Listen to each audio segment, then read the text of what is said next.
Good evening, everyone. Myself, Dr. Petare from Dr. Reddy's Medical Affairs.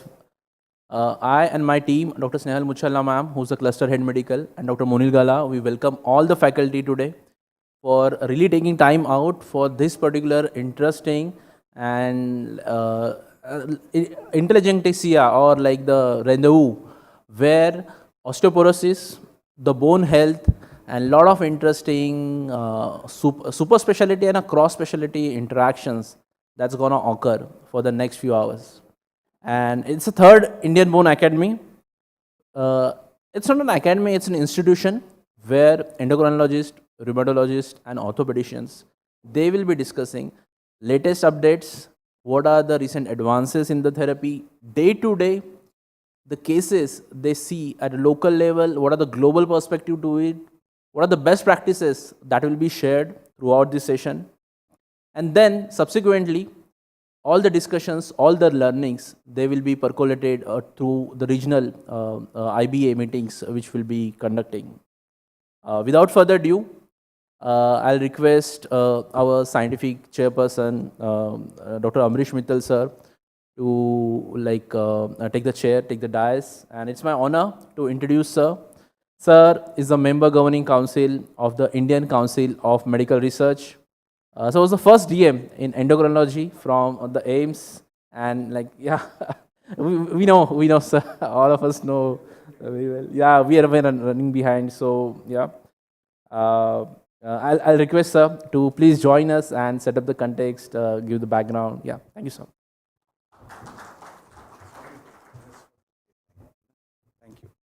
Thank you very much. It's a pleasure to be here, and I think this is perhaps the second physical meeting I'm attending after the pandemic struck this year at least.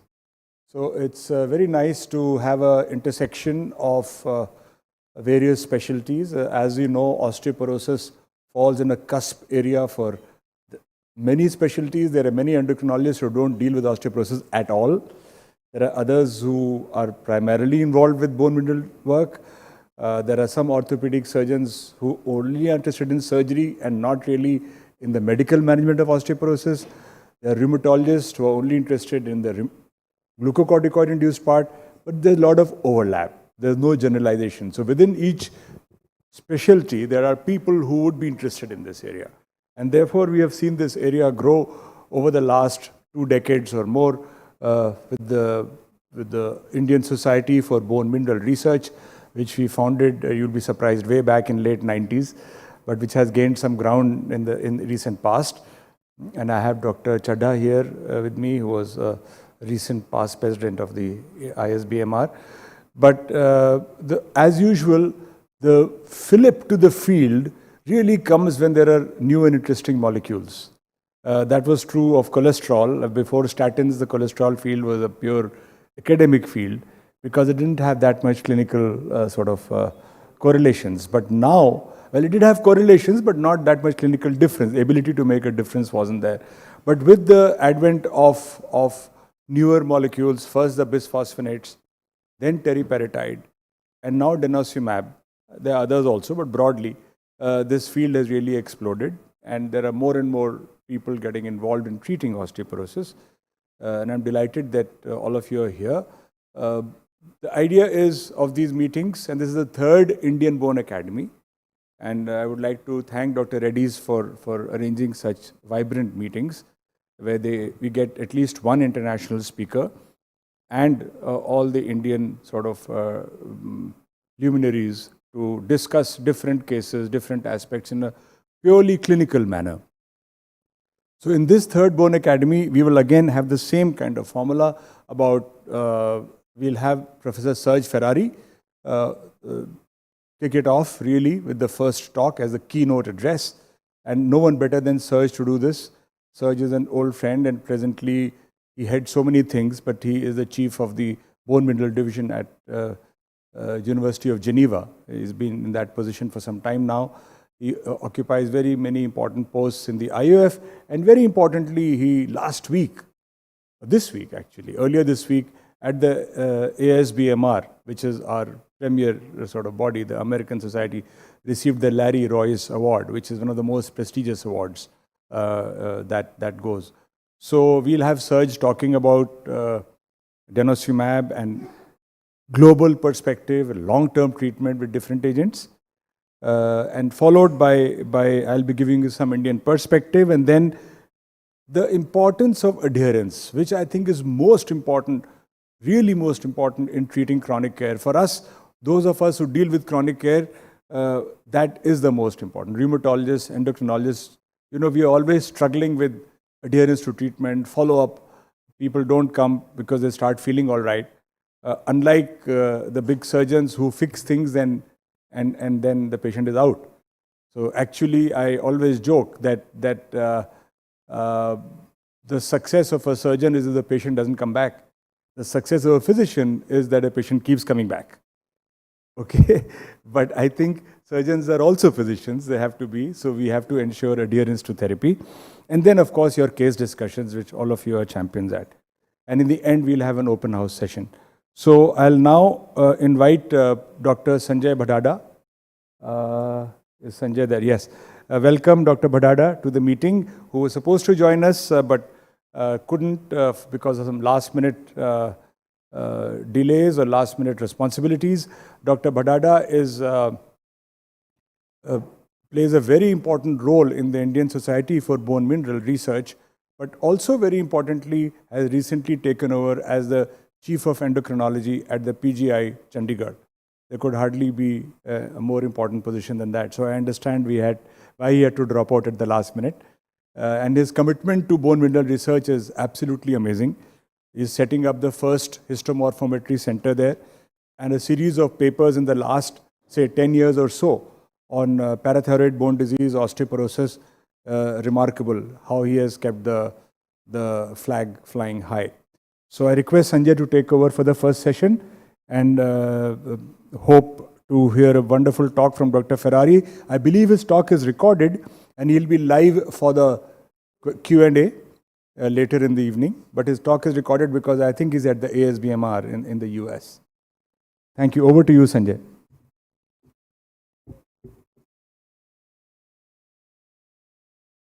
I think you're muted. Yeah. No, we can't hear you. Inka volume. We can't hear.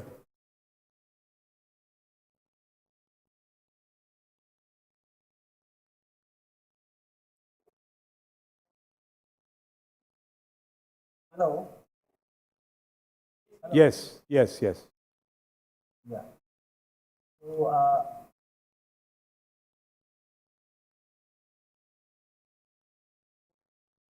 yes, Sanjay, you're audible now, Dr. Bhadada. Yeah. Maybe he can't hear us now. no, I can hear you, sir. Just a minute.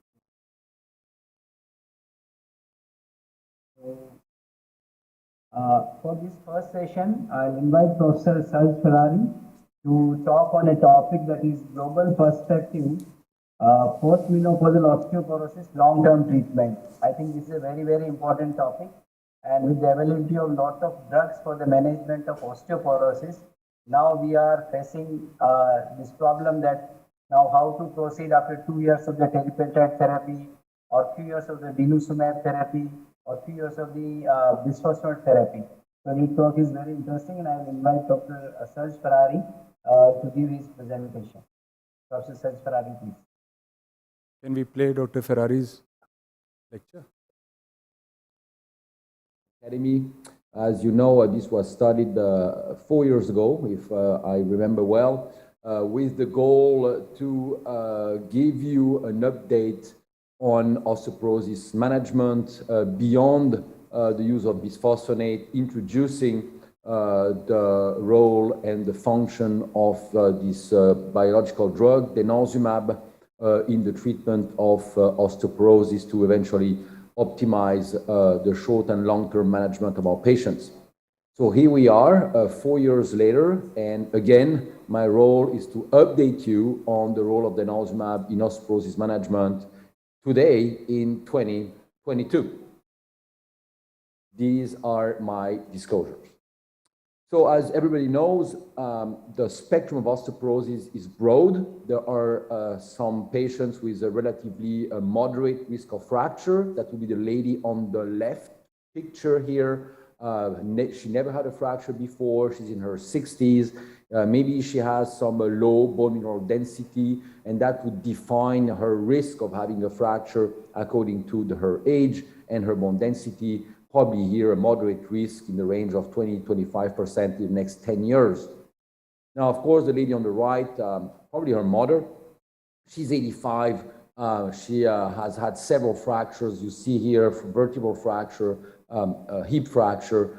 We know that when you have a fracture, and particularly when the fracture is recent, it increases tremendously your risk of a second fracture. For example, here, for a recent vertebral fracture, 26% of patients will have a second fracture within a year. And you see that when you have a recent hip fracture, the relative risk of a second fracture is maximum in the first couple of years after you had the initial fracture. So the lady on the left, we need treatment for sort of long-term prevention of fractures. The lady on the right, she's an emergency, and we need treatments that will prevent fractures as soon as possible.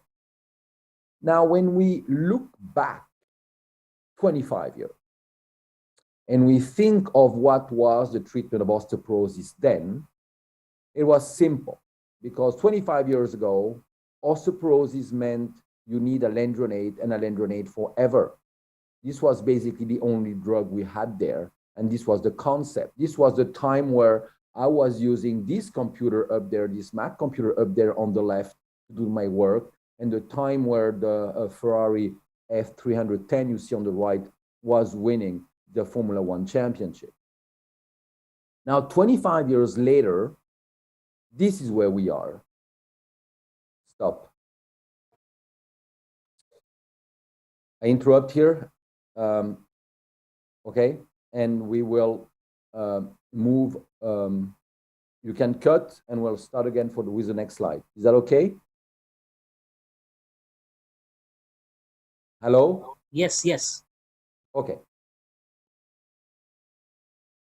So I'll start now for the following.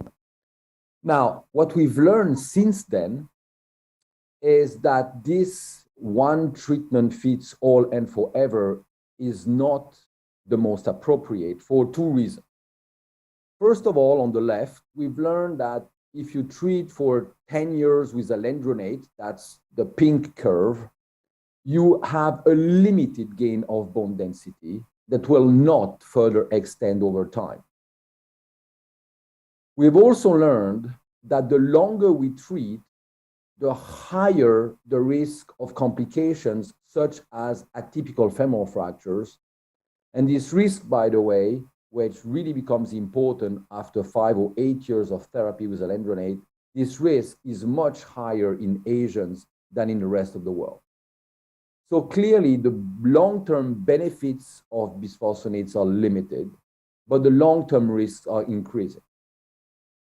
So 25 years later, the things have become much more complicated. And if you look now at how the guidelines for osteoporosis therapy look like, they look like this. This is now a time of slick computers and very complex Formula One cars, but it's also time now of a very complicated management algorithm for osteoporosis, which makes most of the general practitioners uneasy with the treatment of osteoporosis, which falls back mostly on specialists. And what basically drives the current guidelines is one that we have now multiple drugs, and the concepts behind how we should use these drugs are here. The first concept is to choose the drug according to the risk of the patient, treat by risk. The second concept is not to treat for 5, 10 years or indefinitely, but to treat to target, which means to a measurable outcome, in this case, bone mineral density, that would represent a minimal risk of fracture for the patient. And the third concept is that rather than one treatment forever and for all, it's a sequence of treatments that would give you the best appropriate approach to osteoporosis. So altogether, nowadays, rather than one fits all, we are talking about individualized therapy, choosing therapy according to risk, according to target, and according to the sequence. So the example of this new treat by risk approach is given by the European NIOF algorithm shown here, where patients are stratified for the risk of fracture using here FRAX, but it could be another approach, and defining risk categories as low, high, or very high. And when you fall in the high risk category, which means high risk for fractures, for example, a risk greater than 20% of fractures in 10 years or so, then the recommendation is to start with an antiresorptive, bisphosphonate, or denosumab. But if your risk is much higher than that, the recommendation is to start with an anabolic therapy, then followed by an antiresorptive. Now, most of our patients will fall in this category here, the so-called high risk of fracture. And so we have the choice between bisphosphonates and denosumab. So let's go back and think about these ladies here, okay? They are on this spectrum of high risk to very high risk. And the question is, which drugs are most effective? Which antiresorptive is most effective when I initiate therapy with them? And the first question that comes to mind is, are the antiresorptive drugs as effective in the older lady than they are in the younger lady? So to answer that question, we have performed a meta-regression of many, many osteoporosis trials. So what you see on this graph, each point round circle is a trial, and it represents the reduction of vertebral fracture with the drug compared to placebo. So here you have all the bisphosphonates, denosumab, and even the estrogen derivative, okay? And then we have stratified the trials by the mean age of the patients at baseline. And what you see is that this is a very nice inverse relationship by which the older patients in the trials had somehow a greater benefit from the antiresorptive compared to the younger patients. So the concept number one is that when you have a high-risk patient and she's older, you can use antiresorptives because they remain highly effective in reducing vertebral fracture. So it's not just for the younger patient. Same thing if you look at clinical fractures, you see this inverse relationship that the older the patients in the trial, the greater the reduction of clinical fractures with antiresorptives versus placebo. So again, treating older patients with antiresorptives in general provides protection against clinical fractures as much as, if not more, than in younger patients. And then if you look at non-vertebral fractures, you again have this favorable trend, although it's less pronounced. But again, the good news is that if you now stratify your patients, those who never had a fracture before, like the lady on the left of my picture, and those who have 100% of fractures. So they come in the trial and they already have fractures. You see that across the spectrum of risk, antiresorptive, they reduce non-vertebral fractures compared to placebo, and slightly better so when the patient already has a fracture. So using antiresorptive in older patients, patients at high risk, patients with previous fractures is possible because those analyses show they keep their anti-fracture efficacy.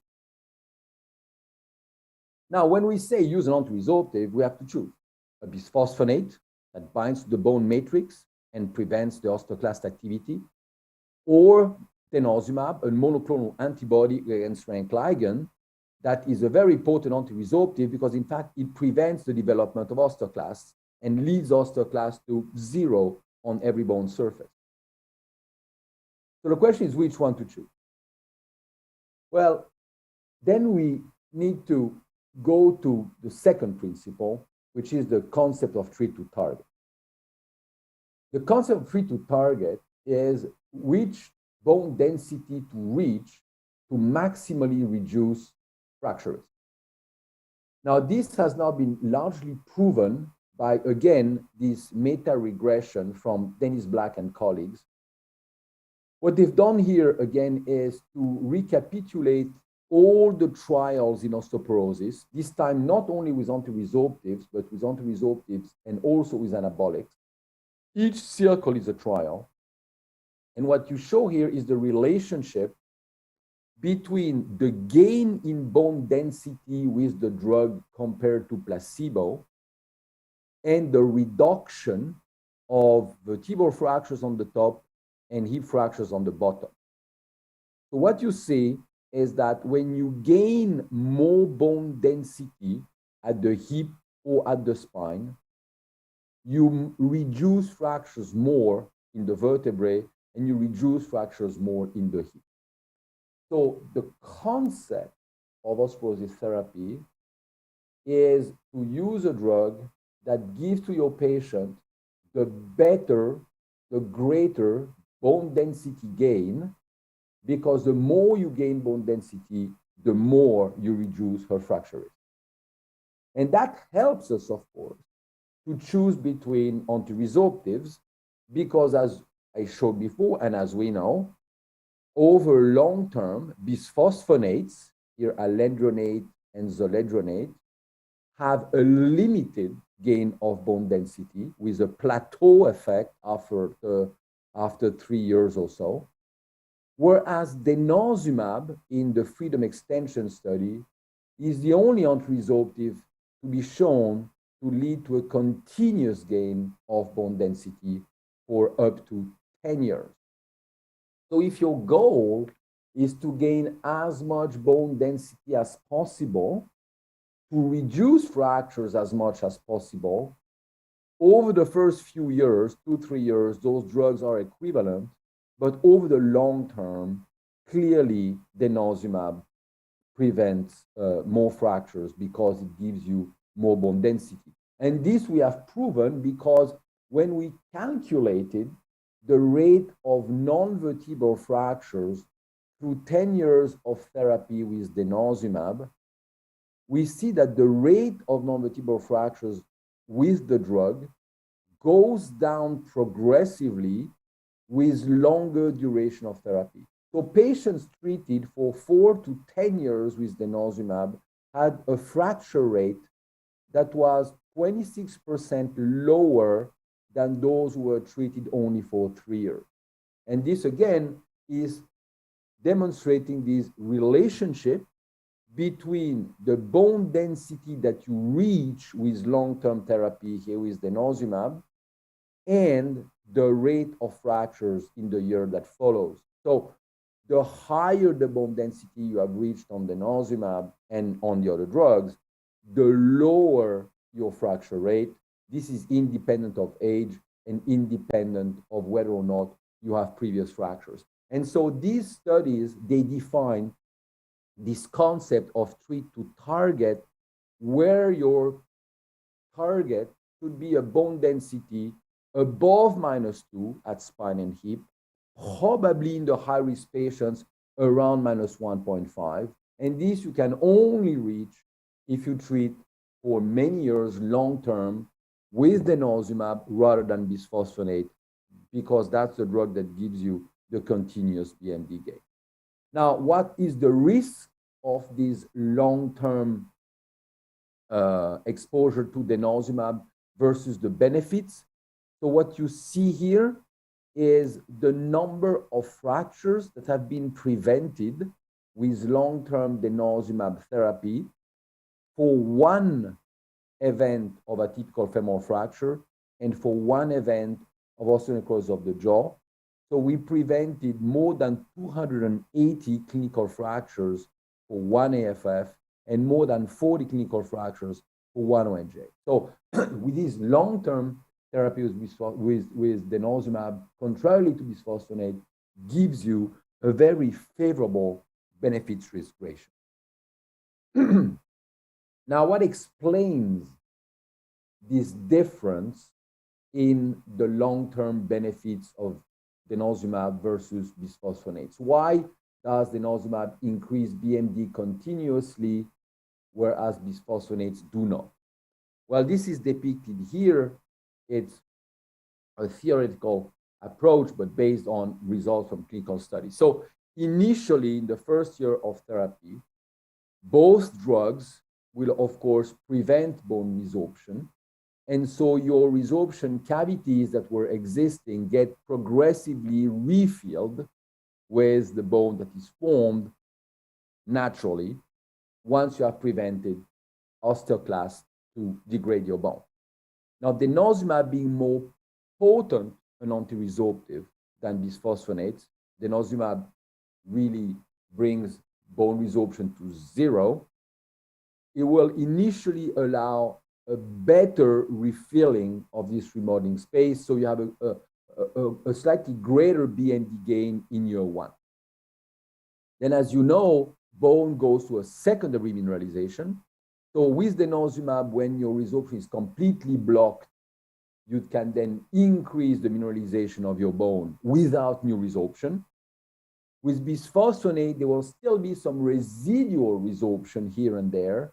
So your secondary mineralization goes on, but your resorption cavities are still a bit active. And so your bone density gain starts to be less than in this situation.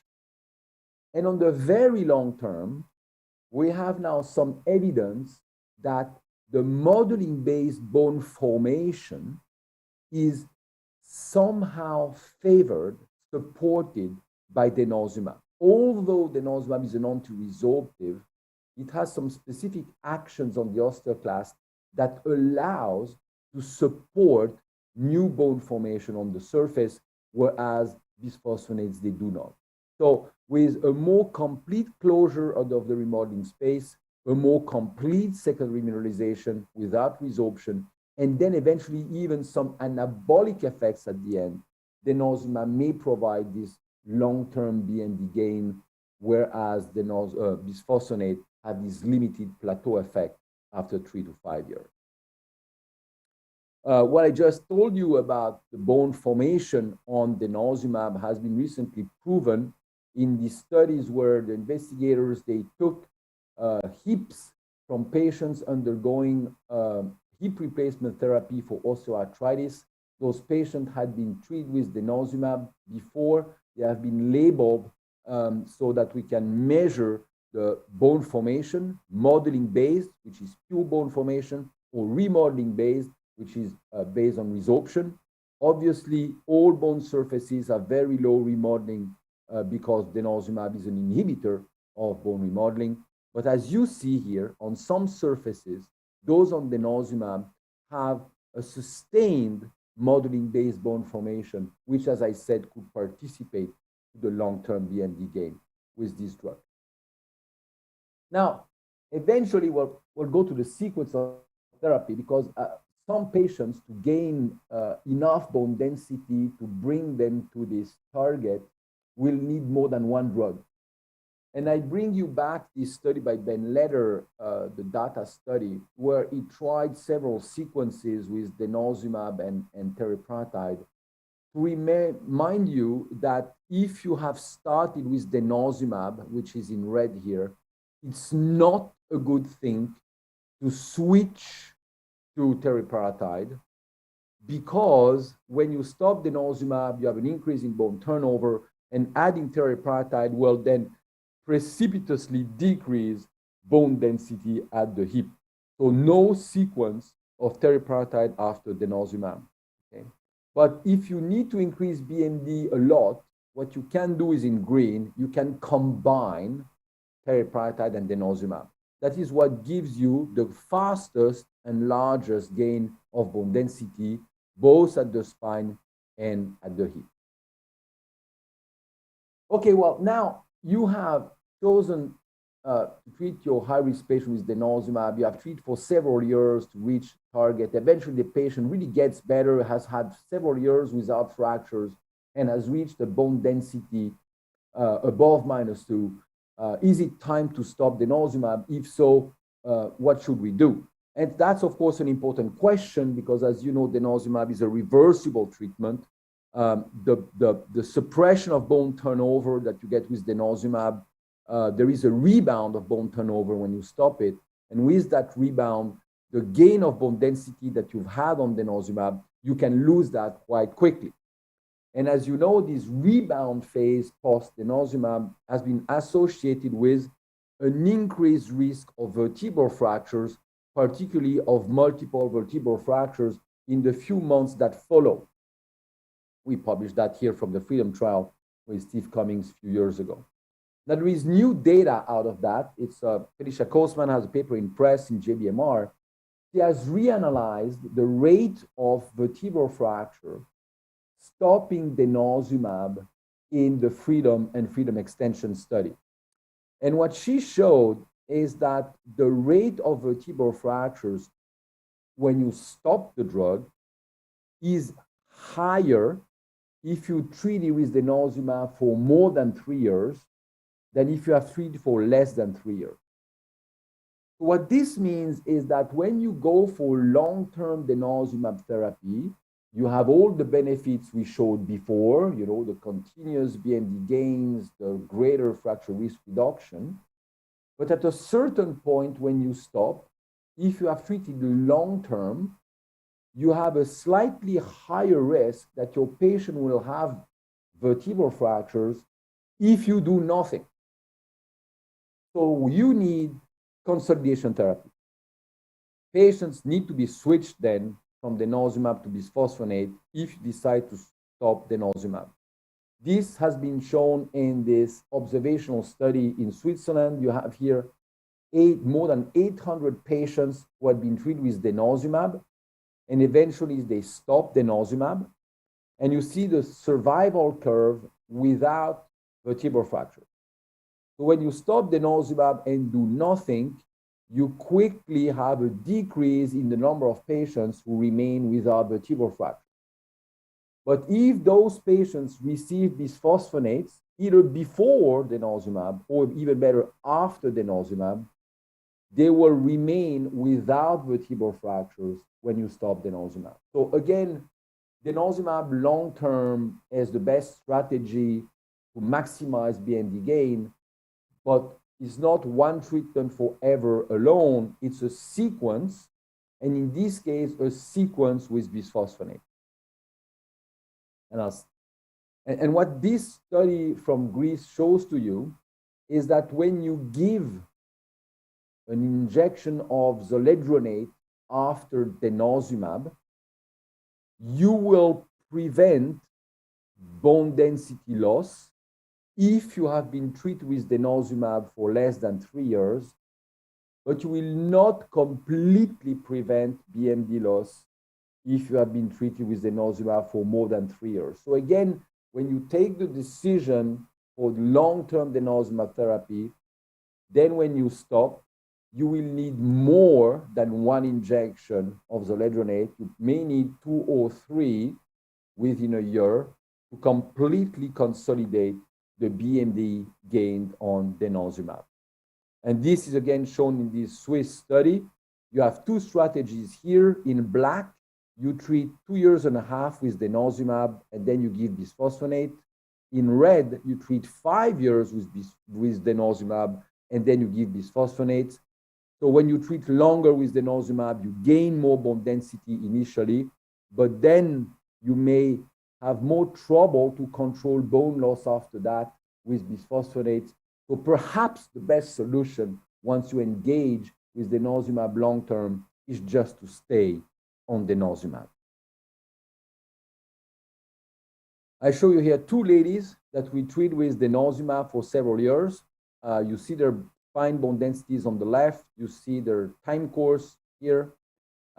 So initially, we started denosumab. We treated here for about 5 years. You see the substantial gains of bone density.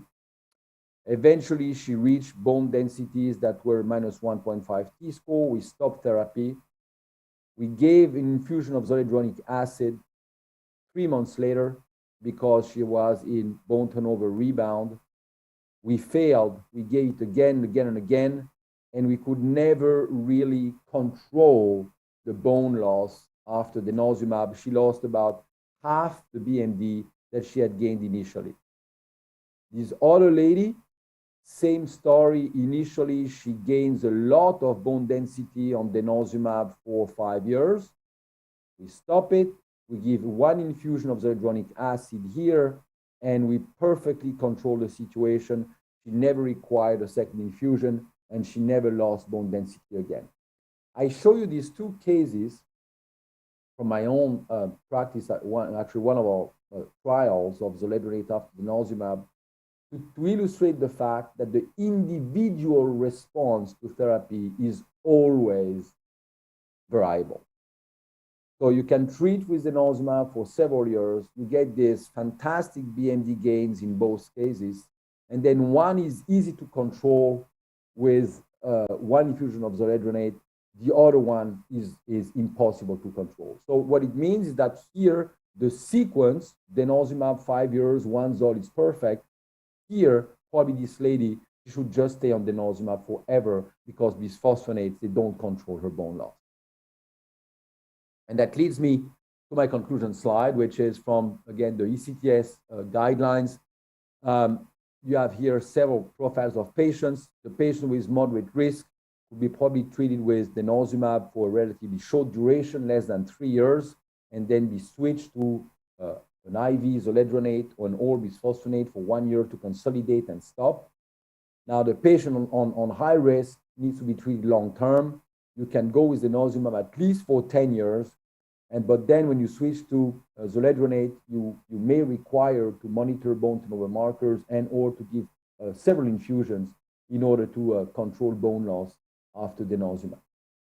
So I'm sorry that the treatment of osteoporosis has become a little more complicated, but please remember those 3 principles: treat by risk, treat to target, sequence therapy, so that every treatment is individualized and fits the need of your patients. With that, I thank you very much for your attention.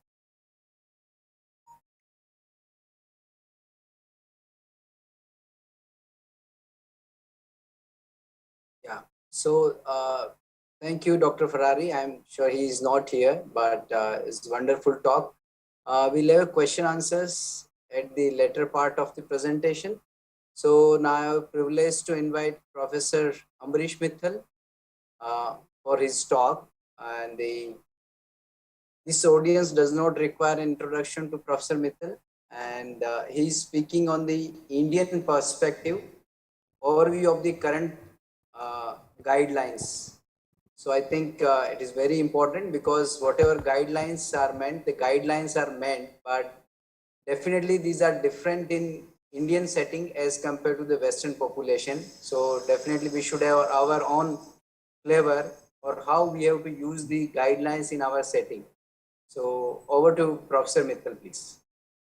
Thank you, Dr. Bhadada. You've heard a lovely lecture on, I think the most important part of the lecture was the denosumab discontinuation that Dr. Ferrari explained. We'll now talk about Indian perspective, and it is different because the various reasons. Of course, we have much more vitamin D and calcium deficiencies. In addition, we have different drug availability. We don't have romosozumab, and teriparatide is widely available. So all those things sort of make for slightly different guidance. Now, this guidance was actually prepared by the Indian Society of Bone and Mineral Research just last year, published. And Dr. Bhadada is the first author in that, and I'm the senior author in that. So this is what I'm going to share is broadly what we thought should be in clinical practice. Some of it is backed by very solid evidence. Some of it is just expert opinion. And we'll be welcome. I'll welcome any discussion points after that.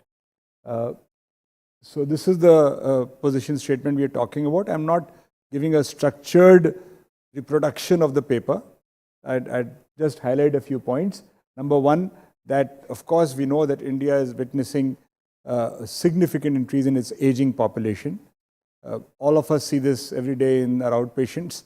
The number of people with over 85 and 90-year old when they walk into the OPD was not something I saw 25 years ago. So definitely there's an increase in aging population, and as there is an increase in aging population, there is a change in disease profile. All chronic care diseases are changing, but in particular, osteoporosis being a condition largely determined by age, being one of the most important risk factors, osteoporosis profile is also changing. And all of you are seeing greater number of patients of osteoporosis and fractures, and especially in the older age groups now. How does this move? So this is some not very recent data, but nevertheless, the only really good data on vertebral and hip fractures from India. This is the first one is the Delhi vertebral osteoporosis study, which I was part of, where we surveyed people above the age of 50, living in Vasant Kunj and thereabouts actually, and did all their X-rays and sent their X-rays for accurate measurement by to Chicago, so that we could do a proper vertebral morphometry, so that we wouldn't miss minor fractures. And Professor Subhash Kukreja helped with that. Dr. General Marwah led this study. And basically what you find here is that the prevalence of vertebral fractures was quite high. These are radiological or morphometric vertebral fractures, most of which produce no symptoms.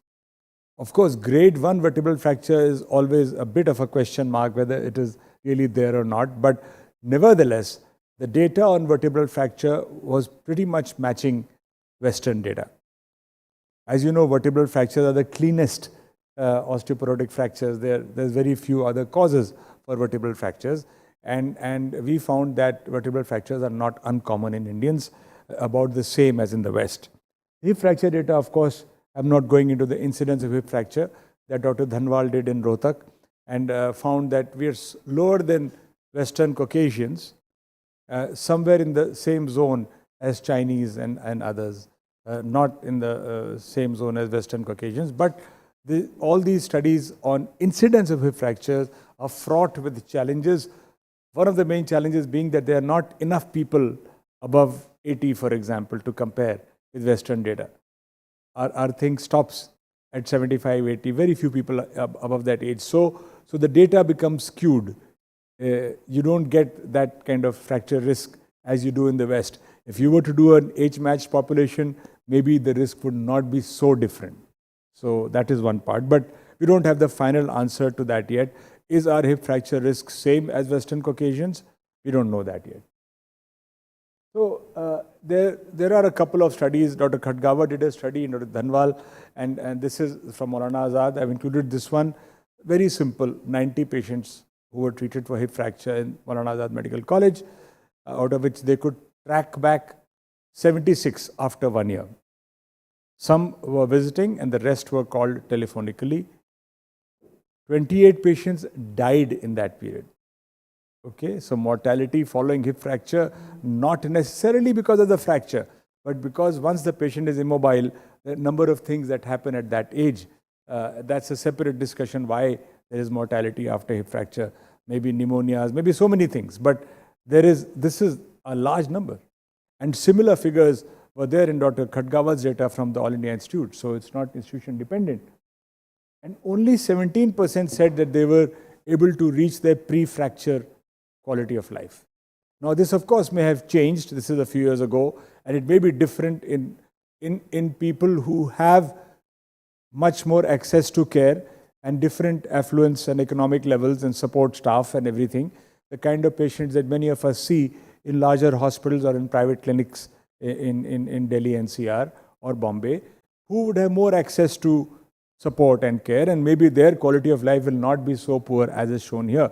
But in the typical government hospital patient, this is the kind of data that you got at least a few years ago. I'm sure it has improved there also, and I'm sure it's not so bad over here, but the fact is that the mortality, 1 year mortality after a hip fracture in the Western world is 20%. So 20% people die within 1 year. And out of the remaining 80%, less than half are actually able to achieve the same mobility and quality of life as they did before the fracture. This is Western data that I'm telling you. So there is an issue there, which means that all effort has to be there, number one, to prevent the first fracture, and number two, to prevent the second fracture. We can't just say, I've heard this in discussions. What's the big deal? So complicated. If you get a fracture, we'll fix it. Okay, but I think that is many years ago. I don't think people think like that anymore. You know that there is considerable morbidity and mortality following fractures. So this is, of course, the Indian story about calcium. Do we have good calcium? Many people. Which country is the world's largest milk producer? It is actually India. The milk production has been one of India's huge success stories. From 2001 onwards to now, we are clearly the largest producer of milk. But still our average calcium intakes are in the zone of 400 milligram per day. And even the ICMR very conservatively recommends 600 milligram. So we are below, and within this, if you look at, okay, this is how I felt really nice presenting this a couple of years ago in the World Congress and say that we are the world's largest producer of milk, and this is how it has gone up. So it's quite remarkable. And at least till 2018 or so, which is when I last looked at this data carefully, actually buffalo milk was more used than cow milk. Just saying that. So we only talk about the cow, but actually much of the milk that comes to us comes from buffaloes. Okay. So anyway, but the important point in Indian milk production is that there is look at the variation between states. Look at Haryana there, which is close to where we are, and look at the northeastern states there. So there's a huge difference. Why do our athletes come from Haryana? Why do they win medals? A particular kind of sports, of course. Not all sports are not the same, but quite clearly it is adequate calcium and protein intake that makes a huge difference to the growing bone. And within our own country, where we have so much milk now, there is a lot of heterogeneity, number one. And Haryana and Punjab are right here, Himachal. And there's also a huge rural-urban difference. Contrary to what you would think, urban milk consumption is more than rural milk consumption because of wide variation. And because in urban, we are including milk products also. So a lot of milk products are used in urban areas, so therefore it's a higher milk consumption. And of course we know vitamin D, I won't labor this point. You've heard me and you've heard others talk about this about a zillion times, so we all know that widespread D deficiency is there in India for various reasons. Someone has a question, we can answer that. We need to move on.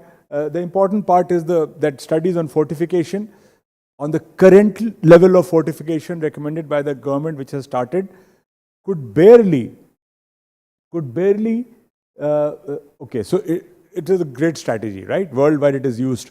In India, for some reason, people oppose everything, so someone is opposing this also. But not realizing that our baseline D levels are 10, 12 nanograms. And if you compare with Western population, their baseline D levels are 28. The recent study that showed vitamin D does nothing, the baseline D level is 28. I mean, 28 पे अगर vitamin D दोगे तो क्या होगा उसमें? कुछ नहीं होगा. पर अगर 10 पे नहीं दोगे तो वो तो फर्क है ना. So this is a problem. So fortification is very, very important for countries like India. But what happened, and people have used different things. In India, it's milk and edible oil. That is currently fortification has been started. But the point I wanted to make here in this study by Raman, which we were part of the FSSAI, which was, they reduced the amount of D to be added significantly because there was so much pulls and counterpulls. So I said, jitna hai utna kuch to shuru karo, start the process. So with this kind of fortification that has been allowed now, you actually will be able to only prevent the winter drop in vitamin D. That's all. So if you start at 12 before winter, you'll remain at 12. You won't go down to 7 or 8 as we normally do. So, a lot of push is required in this area. So I think that's the only point I'm trying to make. Is not adequate to achieve sufficiency at all. Of course, we have an issue of sarcopenia. Dr. Dave was just showing me those pictures. So that adds to our osteoporosis. We have lower calcium intakes, lower D levels, and we have poor muscle mass, which is largely because of poor protein intakes while we are growing up, especially, and also because of less exercise, especially in urban areas. So, yes, and of course, we have a lot of diabetes. And diabetes is an additional risk factor for osteoporosis. And I'm not going to show you diabetes data, but roughly double the risk, 1.5 to 2 times the risk of fracture in people with diabetes. That's a separate topic. We can discuss it if you want anytime. But in our own large study, we done with Dr. Mohan's group. How does this go back? Can you go back a little? Yeah. So this is the INDIAB study. All of you may have read INDIAB study in the newspapers about prevalence of diabetes across India. So we did self-reported fractures. We put in a question there. We requested Dr. Mohan to an ICMR to put in a question. So we got data on self-reported fractures. That was also higher in diabetes. So you have data on diabetes, very good data on diabetes in this. But self-reported fractures, filling a pro forma, clearly higher, even in pre-diabetes, little higher. So we have so much diabetes, and we have less vitamin D, and we have less calcium. So that's the story I'm trying to tell you. So what bone density should we use? Another question always asked. In India, what should be the bone density that we use? So the bone density that we use, at the moment, we are using Western data. Why are we using Western data? Because when the large ISBMR study was done almost, 20 years ago, there were 4 centers and very well done study. But there was differences within North and South and East and West, and the ICMR and all of us couldn't come up, and I was pushing for something, but it doesn't happen. With any normative data for India, we will have to have normative data for Haryana separately and Mizoram separately. How will you do that? That's why we continue to follow the Western data, because India is very heterogeneous and it's difficult to say this is the Indian data on this, right? So, who should have a bone density? We've reduced it by 5 years in our recommendations. It's 70 and 65 in the West. We say 65 and 60. 60 for women and 65. This is asymptomatic, no other risk factor, nothing. Just walking into the health check. That's the thing. But those who have so many, we know all the risk factors, early menopause, this, that, low. So, obviously can have a bone density earlier. Or those who have bony symptoms or anything. There are so many reasons to have it earlier. But for population screening, it's a different story. Because population screening means you're committing to bone density for the general population. That's why the criteria there are very conservative. Wanting to do a bone density at 55 is fine. Patient is paying, it's all right. But if you're committing that everyone should have a bone density, then that age has to be higher. That's different than, a voluntary bone density. And of course, you have a FRAX tool. I've removed the FRAX data. We did several studies on application of FRAX. Using the NOF treatment, whatever. India's specific FRAX does seem to underestimate the fracture risk a little bit. And we have mentioned that in the guidelines. So when we use FRAX, we get a little lower estimate, again, because the raw data we are providing is not good enough to get a more accurate FRAX. So the overall impression is that when you use FRAX, whatever it shows, I can't even give you a figure, but it does underestimate a little bit. So don't get carried away that FRAX risk is so low. Okay? So we followed the same guidelines as Endocrine Society did in ISBMR guidelines. Who should be treated? Anyone who had a recent history of fracture. No confusion there. We're talking about medical treatment, right? T-score clearly less than -2.5. And of course the FRAX, which is the cutoff used is 20 and 3 major osteoporotic fracture. This is the Western data. But as I said, we have left this a little loose because of reasons that I have explained. So also, postmenopausal women over 50 years, obviously, anybody with a fracture above 50 needs a bone density and treatment, regardless of the bone density. So, for example, if it's a postmenopausal woman or an older man presenting with a fragility fracture, you don't have to prove it by, you may do it to monitor treatment, but you can treat without that also. There's no confusion there. Recent fracture means that the person is sitting on a bomb. Recent fracture is the one who's going to get another fracture very soon. So those are the patients where you have to really focus. And of course, BMD criteria. And just to complete, you need to know something that you know very well. I need to reiterate. Please do these basic blood tests. Now it is much less. When this slide was made 20 years ago, then people often didn't even do a calcium and started therapy for osteoporosis without checking for osteomalacia and alkaline phosphatase. So the basic tests have to be done. I don't have to go through the list of tests. Please make sure, don't worry so much about cost because you're giving costly therapy. Do a proper baseline workup. Please, I think that's important. The ones that are we should never miss, of course, we should never miss a myeloma or a Cushing's or something. And it still happens once in a while. Despite best efforts, it does happen. One has to be cautious about this. So typically, the Endocrine Society of US says initial treatment with bisphosphonate, reassess fracture risk after 3 years with zoledronic acid, and 5 years with oral bisphosphonate. But this is changing. It's all tilting towards newer agents. But this is the traditional recommendation. You're giving alendronate, you reassess after 5 years. And if you're giving zoledronic acid, reassess after 3 years. 5 years for oral, 3 years with intravenous. And of course, if it's high risk, you continue to continue to use bisphosphonate, or shift the patient to another treatment. So the first thing you have to tell the patient is long-term treatment. It's a chronic condition. It's long-term treatment. You need to make sure that your patient understands that. Right? We are talking of 3 years and switching over, or 5 years and switching over, not of 6 months or 3 months. So that's really important. So what the principles that we enunciated, Dr. Bhadada, as I said, led this group. Maintain 25 OHD, more than 20 nanograms, more than 20 in all, maybe 30 to 40. Benefits of pumping in extra vitamin D are not proven. It can be harmful. This is a very important point. Injectable vitamin D contains 6 lakh units per injection. What we require in India, consistently shown that we require roughly, for an average person, 2000 IU per day to maintain our D levels to 25, 30, maybe above 30 nanograms. But if you're going to give 6 lakh units in one go, and I have still see 2-3 injections given to such patients, it's not a great idea. I'm sorry. Whoever is practicing it is not a great idea. There is no protocol, there's no written guideline, no orthopedics book, no paper, none of them say that. Overdose of vitamin D can be harmful because also there is some correlation of increased risk of falling with higher vitamin D, in addition to the hypercalcemia and all those effects that you produce. I think that's very, very important to understand. No overdose, but you need to correct it. And at 25, 28 nanogram, to label someone as D deficient is not right. At 25 nanograms, you will not be getting any symptoms because of D deficiency. You may want to make it 30, that's all right.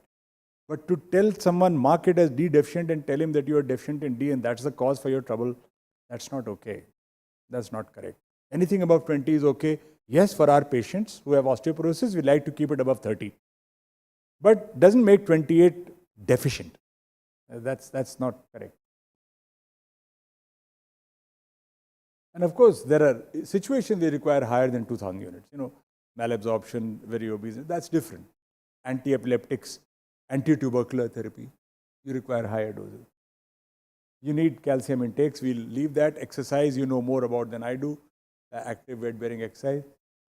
So now, last couple of slides, which actually I think perhaps are the most. So can we have that thing removed from the top? Can it move sideways or somewhere? It's kind of irritating. Recommendations for individuals with prevalent vertebral. So someone comes to you with a vertebral fracture. Now, worldwide, teriparatide is not the first line of therapy because it's outrageously expensive. But in India, quite clearly, if someone comes with a vertebral fracture, most of you do that, and it's a good idea to use teriparatide. Nothing wrong in doing that as first line of therapy. But it means a daily shot, minimum 1 year, preferably 2 years. Some people are saying you can go longer. So if patient is not willing for that, don't start it. Don't start for a month, 2 months. No. Then you obviously go to intravenous zoledronic acid and denosumab, and you've seen the differences very well highlighted by Professor Ferrari there. More and more evidence that denosumab may be a more clean agent in terms of reducing bone turnover and improving bone density. Bone density increases with denosumab are greater than the other anti-resorptives, no question about that. So typically we have preferred in these guidelines zoledronic acid initially followed by denosumab, but this is not the rule. Now in the pandemic this has changed. Patients are not coming to the hospital for the intravenous zoledronic acid. The amount of prescriptions of Prolia or denosumab that have gone out from my pen in the last 2 years is amazing. Because no one wants to come. They just want to take it at home or with their neighbor. And therefore, we put many patients on denosumab now. And also gained more confidence with its use as a first-line drug, rather than always a switchover drug later. So this is what I've said here.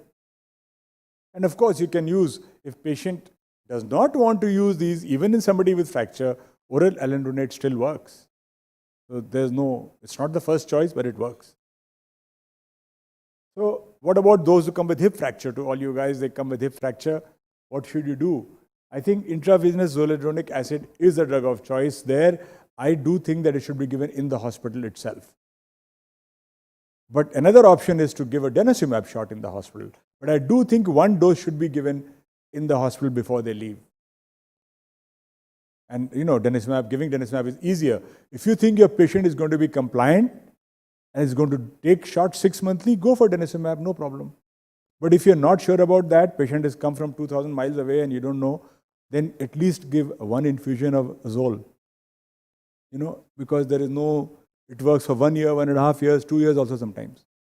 With denosumab, for those patients who are from close by or where you are confident that they will take their second dose at 6 months. There definitely, even in hip fracture, you can use it. Trend is changing, as I've said. Teriparatide is not a great agent after hip fracture. The data is limited. There are modeling studies and meta-analysis that are trying to suggest that teriparatide works well for hip fracture. But clean, randomized controlled trials on teriparatide and hip fracture are not there, not too many. So if you're looking at hip fracture as your primary goal, it is better to go with denosumab or zoledronic acid. Right? Now what about patients who don't have fractures? Patients who don't have fractures and come to you. Right? So I think that's important. Bisphosphonates, oral typically. Sometimes patients may go for annual if they prefer. But now denosumab, as I said, has gradually crept up the charts and the boxes, as Dr. Ferrari showed in the guidelines, are changing. You can use either this or that. But typically, if they are very high risk, I do like to use parenteral therapy rather than oral. And again, depending on patient preference, I go for, and the assessment of follow-up, I go for either Zol or denosumab, unlike 3-4 years ago when I went for zoledronic acid in everybody. Right? That has changed a lot. For those, should we give teriparatide to those without fractures? Those with very low BMD, yes. Spinal BMD. We can. Others also you can, but there's not enough data on teriparatide in lower risk patients. All the data is on very high risk patients. What about the low moderate risk cases that as physicians we see them all the time? They haven't broken anything, they don't have major symptoms, but they came in a health check or you did a bone density for various reasons and you found this. Definitely anti-resorptives are drugs that are used. Typically, I try to convince the patient to use oral bisphosphonate because I think the patient is not very high risk. It's okay, why don't we try oral and see. The difference that has happened in the last few years also is that I'm increasingly using bone turnover markers. They have really aided me. Put a person on alendronate in 3 months if the markers are not settling, or in 6 months maximum, there is a problem. You need to change your treatment. So we have some marker now. The tests for these markers have improved considerably and are now widely available, and their costs have come down quite a lot. So I think I would strongly recommend using bone turnover markers to decide switch of therapy, change of therapy, failure of therapy, rather than waiting for bone density, which takes very long. In 3 to 6 months, you can get a good idea of your response. And I am personally using that increasingly now that they're available with the major labs, using them left and right. In fact, I'm using them in everybody when I'm starting treatment. Because 1 year later, when you do it, you don't have a baseline comparison. So you need a baseline number. I think it's really helps. So I do a CTX, put the patient on therapy like oral bisphosphonate, which is where you have a doubt about efficacy sometimes. At 3 months to 6 months, you check the bone turnover again. If it's come down significantly, 20, 30% is a cutoff. That means you're in good shape. You can continue. Right? Similarly, when you're switching from zoledronic acid to denosumab or other, whichever you're doing, good to look at the bone turnover markers. Should we use combination therapies? In very severe cases, you can use teriparatide and denosumab. But only in severe cases with imminent fracture risk. Fracture data on combination therapies is still not there. Most of the data is still bone density data. So severe cases you can consider, but the best increase in bone density you get is with teriparatide plus denosumab. And if you believe that bone density reflects fracture risk, as Serge was saying, so directly, then you may want to use this in severe cases. But as I said, reduction of fracture with combination therapies has not been really shown that well. Monitoring, of course, we know, but we do, this is again from the guidelines straight, but basically we do monitor much more now with bone turnover markers, especially anti-resorptive markers, bone resorption markers, when we are using anti-resorptive. That really does help in decision making.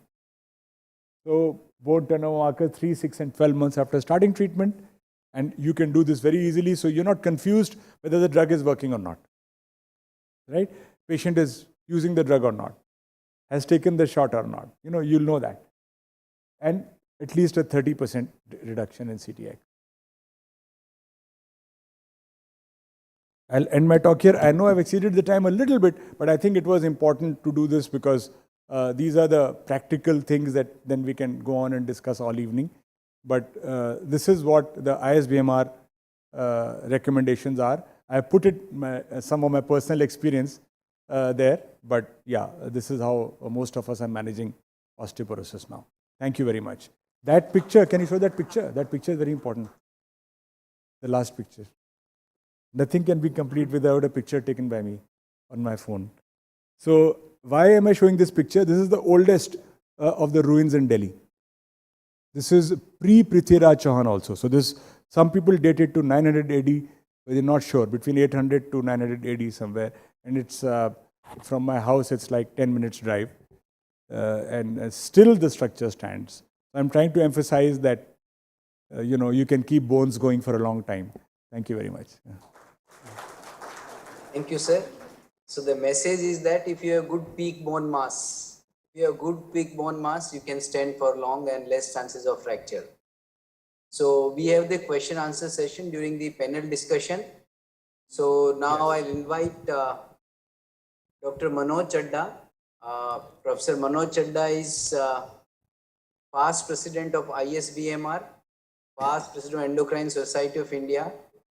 He's a great human being and one of the pillar of strength for the ISBMR and for the young colleague. So I'll request Dr. Manoj Chedha to speak on that osteoporosis, catch them early. So the question is, how early to catch them? So I'm sure Dr. Manoj will highlight on that, how early to catch them. Over to Dr. Manoj. Thank you, Sanjay, for your kind words. You've always been a great support also.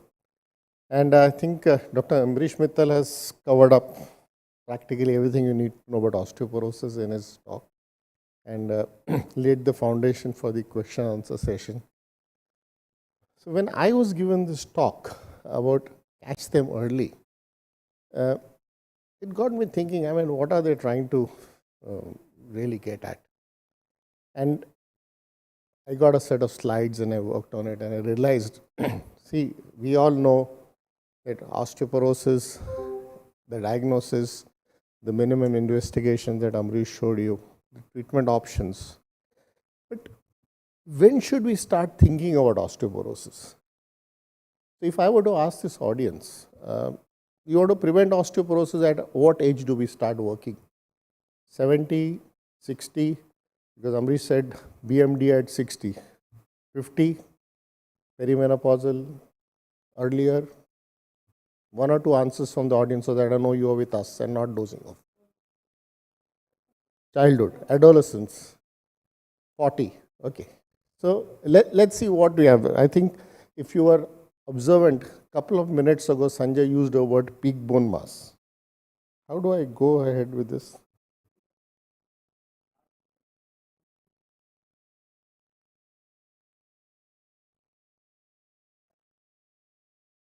Sorry, this one? Yeah. So this is one of the most important slides in any talk on osteoporosis when you're talking in terms of prevention. And as you can see, child is born with a certain amount of bone mass from his mother. Over the years, and especially during adolescence, there is a rapid increase in the bone mass. And by the time they reach about 30, 35, literature says 30, Sanjay Bhadada says 35, they reach the peak bone mass. The point is that after 35, you can only talk in terms of preserving bone mass. So I repeat, if you want to do something about prevention of osteoporosis, keeping bones intact till 90, then you need to work in the first few years of life and not at 35, 40, because you already missed the bus. After that, you only talk about preventing loss and not increasing bone mass. And the 2 or 3 periods in life, especially in ladies during pregnancy, lactation, during perimenopause, there is rapid bone loss. And then in both sexes, males and females, after 60 or 65, as some people would say, there is a senile stage. 1-hydroxylation becomes defective and there is bone loss in both. But please understand, a 65-year-old female has already had 2 phases of bone loss, whereas a 65-year-old male, unless he is an alcoholic or tobacco chewer or he has some underlying illness, he is much better off. And that is why when we were young, we were taught that osteoporosis doesn't happen in men. And if it happens, then there has to be a secondary cause for it, which now has changed. That's the important thing. So if you want to work and catching them early, start very early. And I think globally we have understood this, that if you want to, intervene in the course of the disease, it is not late, but it should be in adulthood, childhood, or even better still, during pregnancy. This is a very old Swedish study, but there's some recent data on management part. What I'm trying to show you here is that by definition, osteoporosis is a T-score of less than -2.5. And that's where the fracture risk goes up. But most of the fractures, actually, the fragility fractures happen in the osteopenia region. So although BMD is the gold standard, but it is not the best diagnostic tool. So you have to talk of risk factors, you need to talk about family history, you need to talk about habits, and that again is an important thing if you're trying to catch them early. So these, just you can pick them up from any standard textbook, but trying to tell you that endocrine causes, a whole lot of medications, genetic disorders, systemic disorders. We have a couple of rheumatologists with us, so probably what we'll be discussing later on, that steroids is one of the important, if you go beyond endocrinology into rheumatology, collagen vascular disorders and steroids. So the next couple of minutes, I'm going to talk about steroids and bone loss and why it is very important to catch them early. So, the mechanism of bone loss with steroids are multiple. So, if I were to use a Bombaya word, it's vaat laga dene ka, hadi ka. And if I were to use a more refined word, you really screw the bone up. Because the osteoclasts work more, the osteoblasts are not working, and the osteocytes are getting damaged. So from every angle, glucocorticoids, destroy the bone. And anyone who's going to be for longer than 3 months, who is going to be, I'm not saying he's already on, you need to start thinking about doing something about osteoporosis, bone loss, or later on it will be too late, because the maximum bone loss happens in the first 6 months after starting steroids. I think anyone who's on more than 7.5 milligrams of prednisone per day, or who's going to have a more cumulative of dose of 1 gram, is who needs to be treated. And there are various guidelines. I think Ambrish did give you some, but the important thing is very few guidelines actually tell you what has to be done. I think the only clear-cut advice comes from the American College of Rheumatologists. I'll show you quickly. IOF, the NICE guidelines are, very, very vague about what has to be done. The important part is not choosing which drug to give. You could give bisphosphonate, denosumab. There's good evidence of using teriparatide in GIOP. The question that comes up is how long you want to give this. We heard Serge talking about 5 years of bisphosphonate, or 6 years of zoledronic acid, or 10 years of denosumab, or 2 years of teriparatide. When you're talking of younger patients, and when you're talking of a disease which may be limited, are you going to use the same parameters? Probably not. So if it is going to be a short-term disease, like say bronchial asthma flare-up, or SLE, which our rheumatologists now can control in a few months, then it will be for that period and a couple of months after that. But if it's a disorder which is going to go on, or if the patient is already elderly and needs therapy for osteoporosis, then they go on for the regular management as Ambrish was talking about. The last part of my talk is actually looking at fragility fractures and glucocorticoid-induced treated disorders in children. I don't think we have pediatricians here or orthopedic surgeons who deal with children. But the important point is, again, you catch them young, you think that these children are going to need treatment for osteoporosis. I'm not going to go through the whole thing. The reference is free, available. Frontiers in Endocrinology 2020 gives this article free. So please download it and go through it in detail. But the point, again, to stress is, if you feel that it's going to go on for long-term treatment, then like you would do for adults, you could use bisphosphonates. Teriparatide in children is still a query, because in growing bones you should not use teriparatide. And I think the summary out here is that sometimes now, although there isn't much good evidence of a denosumab, but as it says, compassionate use of denosumab in children in disorders of osteogenesis imperfecta, giant cell tumors, fibrous dysplasia has been done. And as I mentioned, that the guidelines, there are multiple. Sorry, how can I go back? Can someone put me back here? So what has been given here is the population which needs to be treated with anti-osteoporosis therapy, especially the high-risk ones. And here, more than 40 is moderate risk, but less than 40 becomes high risk.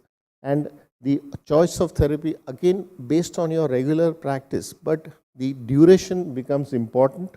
And then there are special populations. We have started seeing what is called as pregnancy-induced osteoporosis. We talk of pregnancy-induced bone loss. We don't use the word osteoporosis there, because most of it recovers. Lactation-induced bone loss recovers after about 2 years or so. Adults who are about 30 and need long-term glucocorticoid therapy, these are again people you need to start working early. The UK guidelines are very vague. They are leaving the choice to you, and the duration would be as long as the steroids are being used. The IOF also talks about high-risk cases, but they are looking at the 60 and the 70-year-old, and not at the 30 and the 40 that where we see in practice. The important point here, I think the last part that I want to leave you is, you have to start stratifying your cases. Ambrish, I think, it was Serge who showed you the slide of low risk, high risk, and very high imminent fracture risk. So the high risk patients, again, 40 already had fragility fracture, or T-scores are less than -2.5. The moderate risk, where the frax is for the major osteoporotic fractures between 10 and 19%, and for hip fracture is 1 to 3%.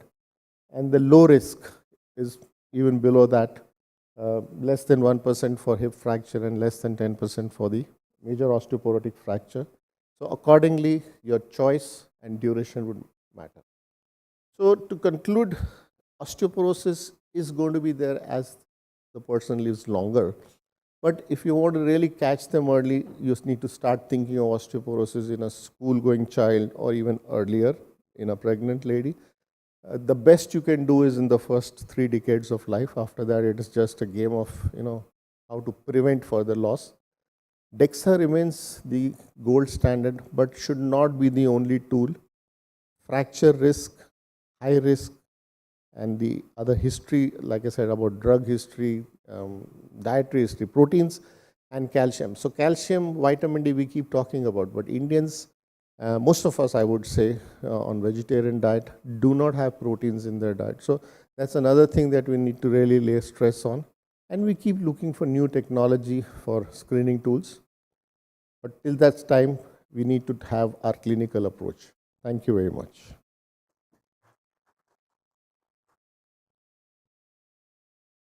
Thank you, sir, for nice overview how to catch them or when to, how early to catch them actually.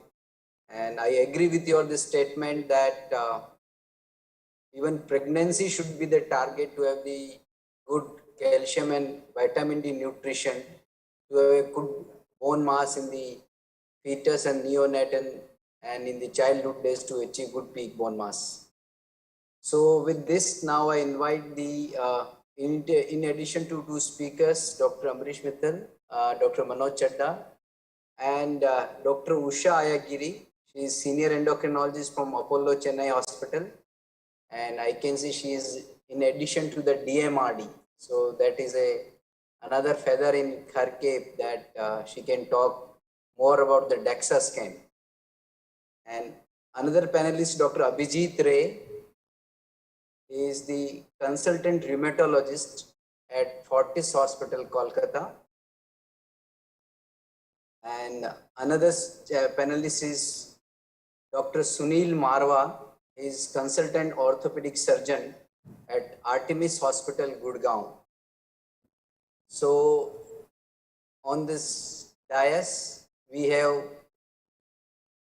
5 chairpersons of the panelists from the various fields, as well as from the various parts of the country, north, south, and east. So that actually gives the complete flavor that what is the common practice out there.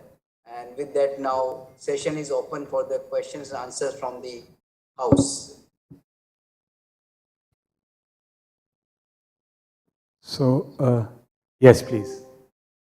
You can give the mic.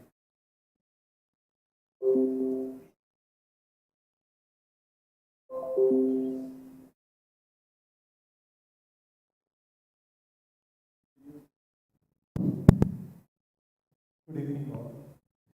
I am a practicing orthopedic surgeon. My question to Mr. Dr. How many injections of Denosumab should be given? When I started giving them, it was told to me 4 injections every 6 months. After a year, they told give 6 injections every 6 months. Now I could learn you keep on giving injection Denosumab to the patient for how many years? So, I guess we have to realize that osteoporosis treatment is long term, sometimes even lifelong. Okay. So when we use Denosumab, the published data is there's 10-year data on Denosumab without any problem.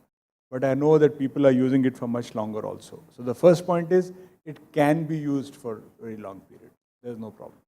The second is that when you are using anti-resorptive therapy, you should reevaluate your patient at 3 to 5 years with all the bone density, the risk calculation, everything. If the person requires continued therapy, then you will either continue Denosumab, or if you want to switch over to bisphosphonate for whatever reason, then you can do that. But what Dr. Ferrari showed today was data that suggested that if people have used Denosumab for longer than 5 years, then they would probably respond best to continuing Denosumab. Or there will be a lot of individual variation in the response to zoledronic acid in such patients. So in other words, you can say long-term therapy, I would say reassess it 3 to 5 years. If patient continues to be in the high-risk zone, you can safely use a drug for much longer. There's no restriction for 2 years or 3 years like that.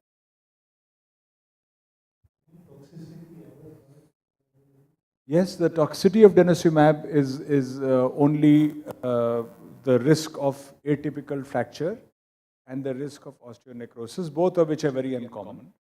But yes, the same as bisphosphonates, but no, hardly any acute toxicity we haven't seen. I don't know if you want to add something? What's your... So I know we started with the 4 injections and now we've seen, personally I've used beyond about 4 years, 5 years now. I also know that CMC Vellore has started showing data of about 5 years of usage in their individuals, not just with the severe but also moderate osteoporosis. So severe being multiple fractures, moderate being single or high risk. And the risk, I think it was Dr. Ferrari that showed the risk of osteonecrosis and of atypical fractures, of how many people you'd have to treat and how many hip and vertebral fractures you would prevent versus the risk of osteonecrosis of the jaw. I think this is nearly over 600 versus that is around 80 to 30 when you look at atypical femoral fractures and osteonecrosis of the jaw. Same precautions as you would apply for any other bisphosphonate in terms of dental work, and the rest is what I do in clinical practice when I'm looking at my patients on any kind of anti-resorptive therapy. But I feel that the benefits far outweigh the risks as long as you're clinically aware of the potential complications. My question to Dr. Mithal. Sir, how to monitor the treatment? How to monitor the response to the treatment? Yes, I think I did point that out, but obviously I'd already overshot my time by several minutes. So monitoring of treatment is done in 3 ways. One is clinical monitoring, a fresh fracture, for example. That's a sign that treatment is not working well enough, or we need to think. Some people say you should use 2 fractures as a criterion and not just 1 fracture. So one monitoring that is obvious is by clinically, patient reporting a fracture, also doing a lateral spine X-ray every time annually when the patient comes for follow-up. That is one. But the more, I know what you're asking, the more important parameters or the more clinically used parameters are definitely bone density, which should not be done earlier than 1 year. Some people suggest even 1 year is too early. But in typical practice, it is done at 1 year, bone density. And the other, which has gained a lot of importance in recent years, is the use of bone turnover markers. And in that, C-telopeptide, also available as beta cross labs in various labs now, done in the morning, fasting sample, drawn before 9 a.m., preferably around 8 a.m. If done properly, drawn properly, is very, very useful. So if you find, because that is a marker of bone loss, bone resorption. If you find a 30% drop in the bone turnover marker from when using anti-resorptive therapy, from your start, like baseline maybe is 500, and you find a 30% drop at 3 months, you're very much on track. So monitoring of therapy is clinical, bone density, and bone turnover marker. One more question is, any role of teriparatide in fracture union or post-op period, like delayed union, non-unions? Can we give this kind of treatment in? So before you go there, teriparatide you mentioned, this markers that I'm saying is not used for teriparatide. For teriparatide, we use P1NP, which is also widely available. And you see an increase in P1NP, a bone formation marker. Right? Here we are looking, anti-resorptive means reduction in bone resorption marker. Anabolic means increase in bone formation marker. So you look at P1NP. You're asking about use of teriparatide in people who've had fracture? In post-op period, like delayed union, non-union, in youngsters. Anyone wants to comment on that? Should I make a comment, sir? Two things I would like to make very clear. One point we missed out on denosumab is that Denosumab molecule works on the bone, both on the cortical and trabecular part, while zoledronic acid works only on the trabecular part. So that's why Denosumab is far superior to Zol. 1 point. 2, we have to move with the science. We started with calcitonin, came on to alendronate. 2004, I got zoledronic acid and I stopped using any oral bisphosphonate since that time, because that's the march of the science.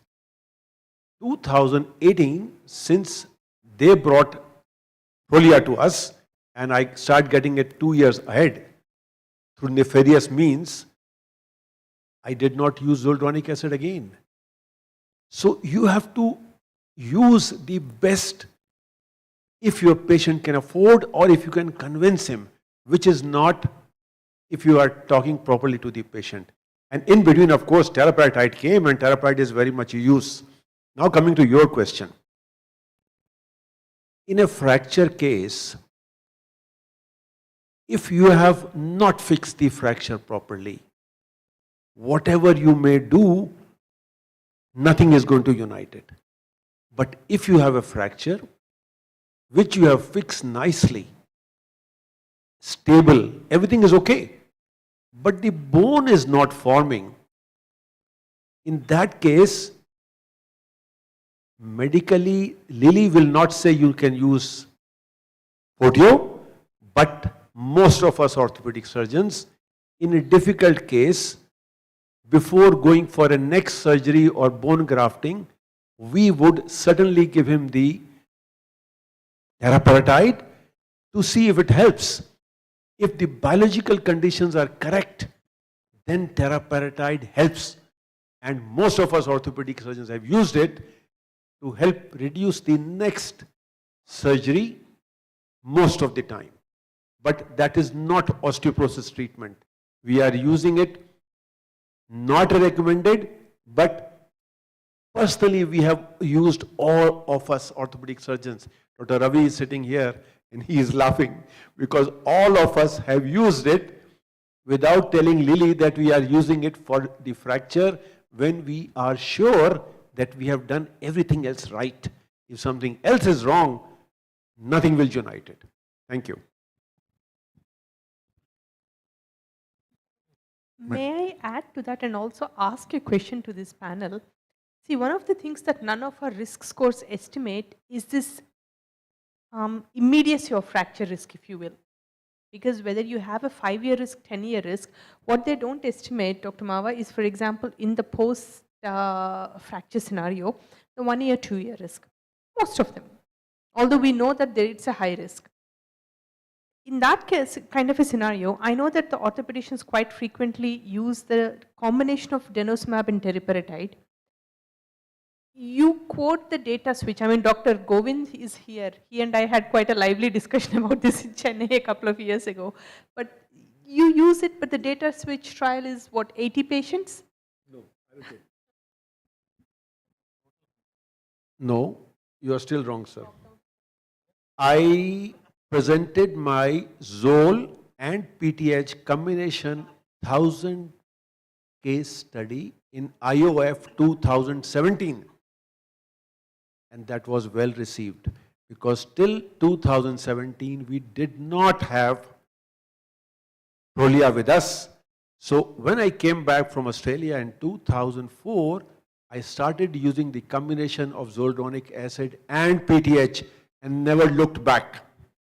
When you need it, there was nothing better than that. And Dr. Fink Erickson had done that study in 2006 in entire New Zealand and Australia put together. And he had shown when you need help of that type, use the combination and it helps you crazy. US FDA approved the combination treatment in 2004. Even now, I put 3 to 5 patients a month on combination treatment because I run a clinic. If you turn up with me, you are not going to break a bone. And in last so many years, I have only 2 patients who broke their bone after starting proper osteoporosis treatment. So I'm very aggressive in treating, but I'm sure in my community, I have also prevented lot of fractures, and I have no reason not to use it or to go back on it.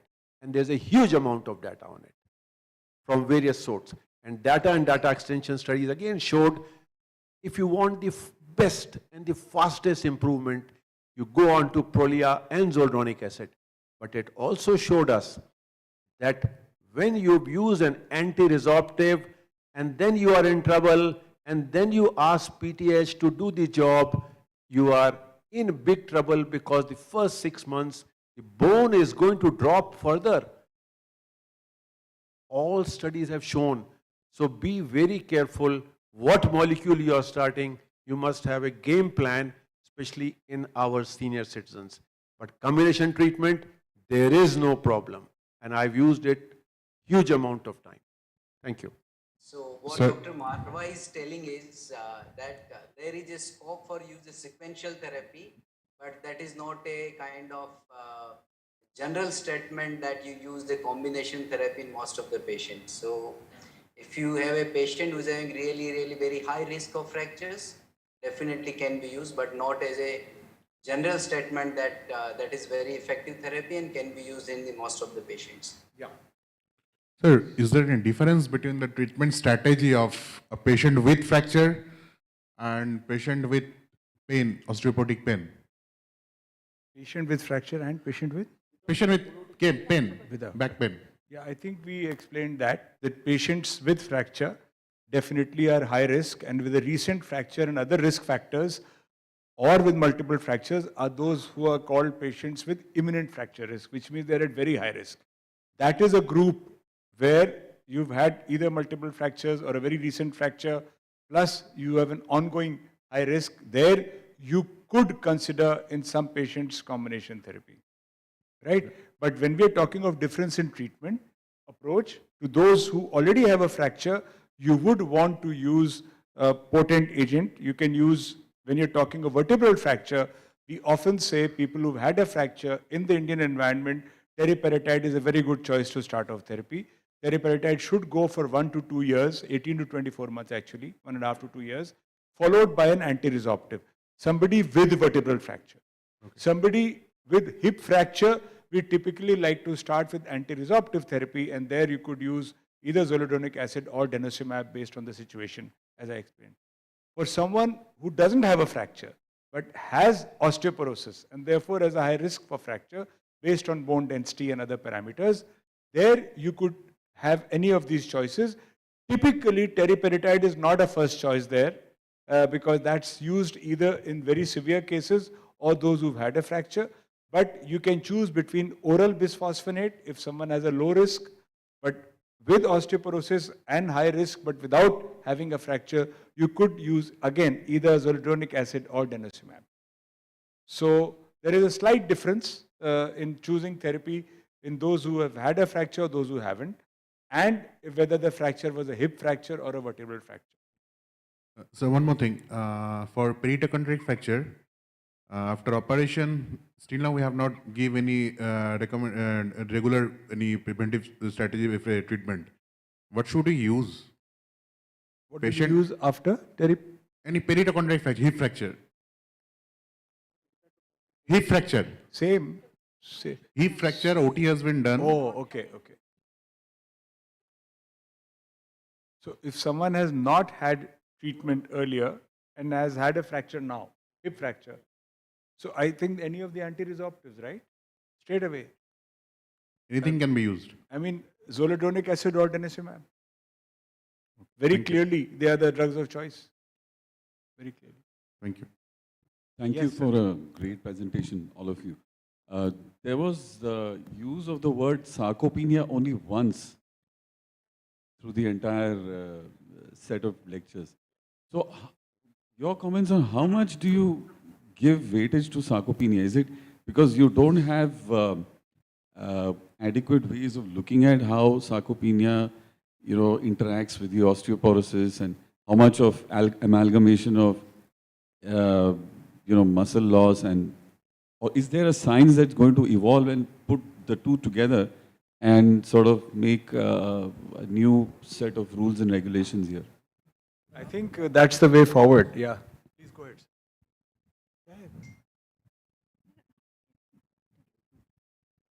See, I always tell my patients, if you look at risk factors for osteopenia, secondary factors we can identify and treat. Non-modifiable factors, you're female, you're getting older, you have a certain ethnicity, take that off the table. But the two things that are in your hand are nutrition and exercise, and the exercise includes weight-bearing exercise and muscle strengthening exercise. And these are things that I think we do not use enough in terms of osteoporosis treatment for our patients. That's where I start. I start with nutrition, adequate protein intake, weight-bearing exercise, and muscle strengthening exercise. Because one of the things I tell them is, and again, I can see the average age of the audience here is above 40. How many of you do core strength training? Yeah, less than 20% of us. False risk comes from a weak core and a weak girdle. So these are things that we can easily, I stand in clinic and teach them 2 exercises, 3 exercises, simple squat, simple plank, and they're away. And I think these are things that we don't use enough. Yeah. So I think that is in a very, very Last question. There are a few patients who are having decompensated liver disease or a liver transplant. So which agent is more beneficial for them, teriparatide or a denosumab? Or a decompensated liver disease? I believe that denosumab is definitely superior so far as the renal parameters is concerned, and the hepatic lookout is not bad. So, and the other thing is nowadays we are getting good result with denosumab as compared to the other anti-resorptives, even intravenous Zol. You do get fever, myalgia, arthralgia.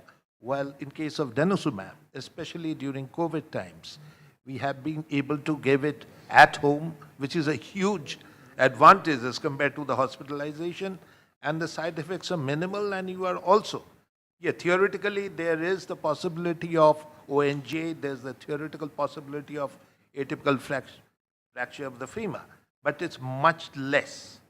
As Serge Ferrari pointed out, is much higher with the bisphosphonates. So that I would say denosumab stands out. The only thing which I believe in our practice is that the economics part of it. When you continue with denosumab, it has a very positive effect. But once you stop it, financially, or some people we know, they are refractory. They don't want to take medication for a long period of time. Then the point is the resorptive markers, just like the CTX1 will go up very high. And then you have to clamp it with the bisphosphonates. That is the problem. And, but I would say, considering whatever the choices we have, denosumab is a very good choice, especially as we have seen it in COVID times. Sir, in cases of early stages of the AVN, the recommendation has been for the bis and the zol for the prevention and the early stages of the treatment of AVN. Is there any role of the denosumab? AVN, vascular necrosis. Yeah, so I think that is a question is Jolidonate. Recently few studies are there where the AVN, for the AVN, Jolidonate is used for the treatment.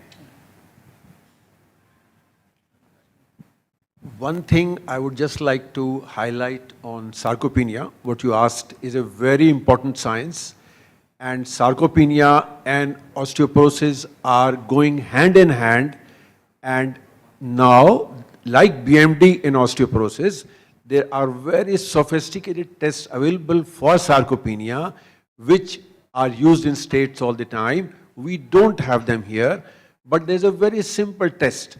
That is, you ask the patient to get up and go. And there's a 10 feet distance. So if the patient is able to cross in 6 seconds, get up and go, then you can say he doesn't have serious sarcopenia. And that's a very simple classical sarcopenia test. And that is very effective also. But apart from that, there is a lot of instrumentation regarding that test in the US now, which we don't have. And neither we have the experience because we don't have it. but they are available now, and it's absolutely right what Doc said, that sarcopenia and osteoporosis go hand in hand.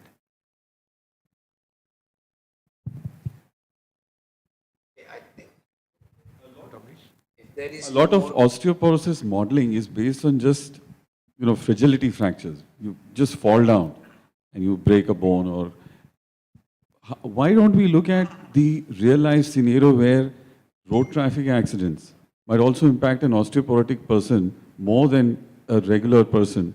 In a same car, that the osteoporotic person is traveling and you have a regular person traveling. Are we anywhere near this kind of sort of setting the bar a little higher and trying to see whether patients actively involved in sports or wanting to continue to, say, go to golf course, go horse riding, rather than just be walking around and breaking a bone? So is there a way of looking at this kind of modeling where you look at more impactful fractures in real life situations and then decide, well, here the fracture will occur at slightly lesser numbers, and therefore we should start treatment much earlier and maybe even start looking for osteoporosis at, say, 40, not 60, 45. Your comments? Yeah, that's possible, Sandeep, but I think that will largely come around to lifestyle measures and other things rather than medication. You know how it is. Atherosclerosis starts in childhood, but you don't start giving medications in childhood. But that's my guess, but we don't know. What you're saying may turn out to be true. Just one line, that in a very old study, when they looked at footballing fractures, footballers getting fractures, even there they found that there was a difference in bone density. Footballers, American footballers have the highest sort of trauma, this thing, and their fractures are also linked to bone density. So there may be something in what you're saying. I think we're getting really pushed by the organizers, Dr. Bhadada. We are way behind time. But since this is the first session, I thought it was important for people to be able to ask their questions, general questions. Any comments from you, and then we close. Dr. Bhadada, please. No, sir. Thank you. I think he covered most of the points. Yes. Thank you. Thank you very much. Thanks to the panelists. We could have gone on and on with the discussion. All of you made very valid points, and there were a lot of questions still, but I think we have to move on. Time and tide wait for no man. Huh? So, yes.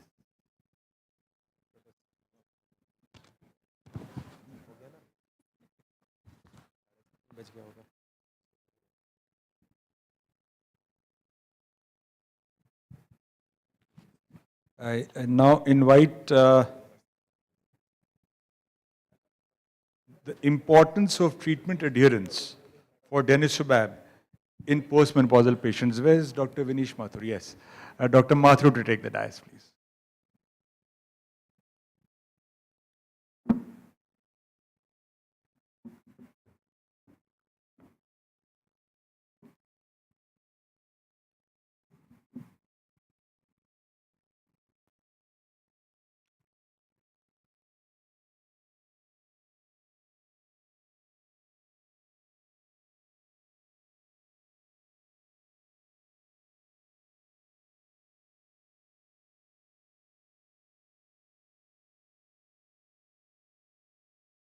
Short talks, and for this I will invite Dr. Ravi Sauhta.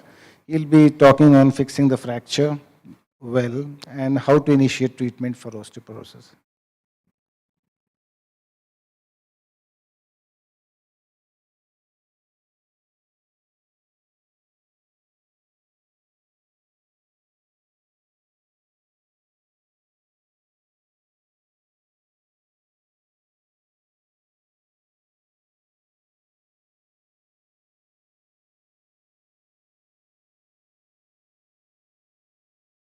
And my take is on talking about the principles of fixing the fracture in the patient with the fragility fractures, but also initiating the treatment for the osteoporosis.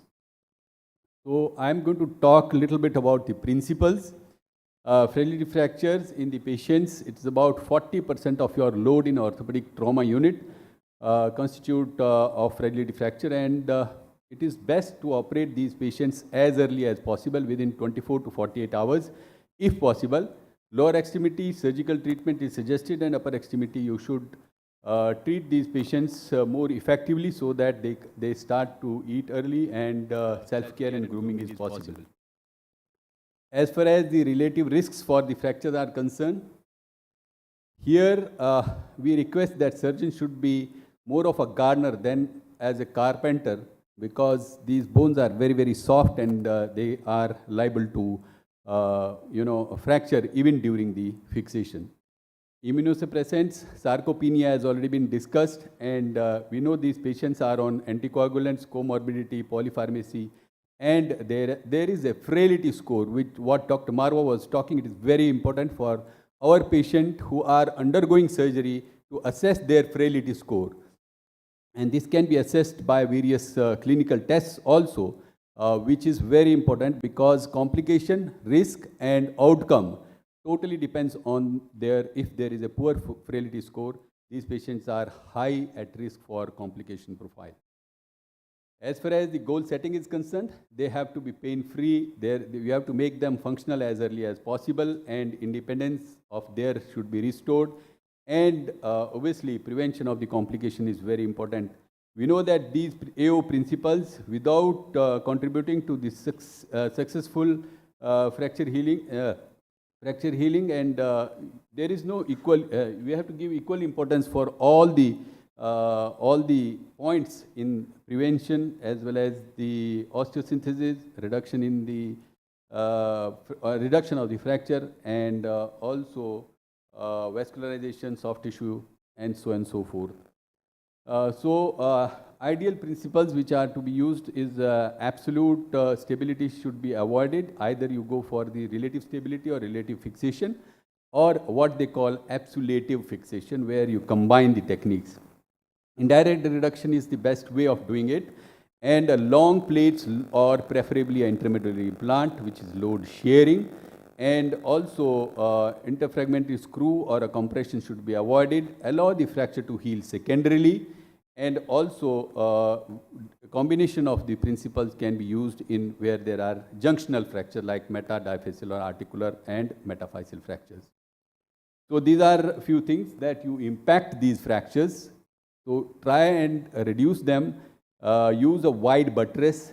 Use a long splints. Try and cover whole bone wherever possible. You can augment your fixation with the help of a bone cement or a trauma cement, these days available. And also substitute in case it is required. Go on to do a replacement rather than fixing the fracture. And also think of arthroplasty in these patients. You should aim at single short surgery. So any kind of a revision would be avoidable, and obviously there are difficulties and problems. Here, 92-year-old women with you can see the cortices which are very, very thin, wide canal, and intramedullary fixation done, and it goes on to heal without problem. Here, periprosthetic fracture, very minimally displaced, just using axonal fixator, it goes on to unite without problem. So mini-invasive techniques prefer to use a relative stability, splint the whole bone, angular stable devices or angle stable implants or blades and plates, and also anatomical alignment rather than anatomical reduction, so that there is a functional outcome of the part which can be restored. Bone impaction should be done, augmentation with the help of a cement substitutes, bone or polymethyl methacrylate, autografts, allografts if possible in the bone banks, and bone substitutes and a joint replacement. Site-specific modification can be considered. Here there is an intertrochanteric fracture which there is a relative stability. Again, a distal fracture which occurs in this particular patient. Implant removed proximally, and you can see a working screw length, working length of the plate is in a relative stability position, which goes on to heal. Again, a 92-year-old periprosthetic fracture where there is a hip replacement and there is a knee also which has been replaced. So when a long stem is used to fix the replace the periprosthetic fracture, prophylactic plating of the in-between segment can be done to prevent stress fracture in that zone.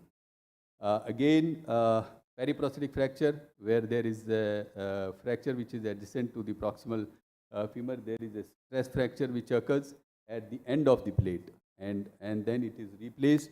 It is refixed by covering the whole bone. Again, that breaks, and then it is converted into intramedullary fixation, which goes on to heal. Here, impaction, which is very effective, and also augmentation, especially type of implant where you can use these spiral, blades, which has got which compacts the bone, and about 50% increase in the fixation, which can be achieved. And use of a bone cement is in the form of a tromasim, which is very effective. Again, anatomical reduction with the help of pillows, which can be done. It is augmented with the help of a bone cement. Again, augmentation with the bone cement. Here, again, augmentation when it gets loosened out. If you augment it with this bone cement, it gets onto heel. Also, site-specific in a proximal humerus metaphyseal junctional. Here, tubular strut, which is used to augment the fixation in these patients. So, in the shaft humerus, intertrochanteric, subtrochanteric, peritrochanteric, periprosthetic fractures, atypical fractures, these are various examples which you can go on and on, where you keep changing the type of a fixation, sometimes intramedullary, sometimes extramedullary, try and cover the whole bone. Here, another patient where subtrochanteric fracture, which was fixed, cerclage wire, which was done on a, eventually it goes on to, it breaks down next few months, and refixation, which was done, again that breaks down. So, so it is very important that something which we are missing in all our patients, and that is probably treatment for osteoporosis, and that is what somebody was talking, that is really helpful for fracture healing. Yes, in atypical fracture, if you do not stop zoledronic acid or do not stop anti-resorptive and do not start with the teriparatide, it is definitely disastrous, and you're going to fail one after the other surgery. So it is not very easy to operate on these patients very frequently and time and again. Similarly, when there are a lot of severe osteoporosis in a metaphyseal area, you can use a fibular strut or allograft and then go on to fixation in the metaphyseal junction. Similarly, in periprosthetic fracture, again, use of an intramedullary fixation which has been done, again stress fracture at the end of the plate, end of the nail you can see, and then it was using the long implant covering the whole bone. Again, in a metadiaphyseal junction, use of a fibular strut, which is very, very effective, additional plate to cover the window, and then it goes. This is a atypical fracture patient who had a replacement done, was on a very sincere patient on a alendronate for a good 5-6 years, and then suddenly comes up with the typical atypical fracture, and then it was fixed, close nailing, but we did start the teriparatide, but it did not go on to heal. Eventually needed 2 surgeries, 3 surgeries, fixation, grafting, adding 1 more plate, and continuing the treatment in the form of a teriparatide for these patients. It goes on to heal. So friends, it is most of these patients, about 58% of patients who are being treated by the orthopedic surgeons.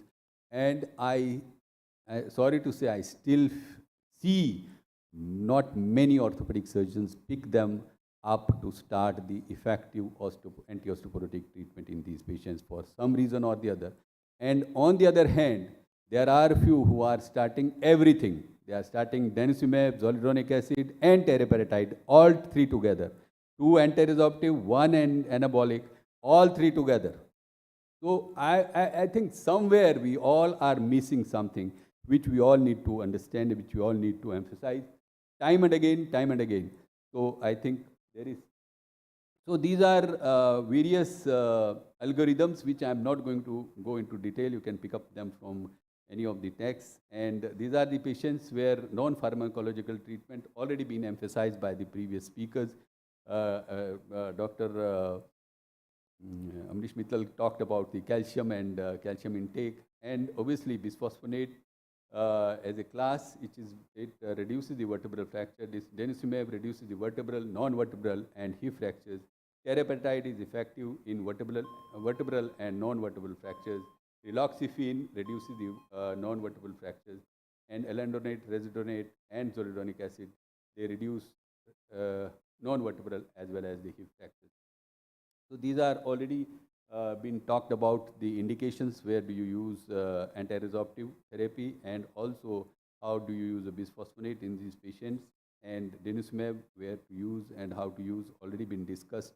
There is a relative reduction about 70% in vertebral fractures, and about relative reduction of the non-vertebral fractures about 20% in these patients.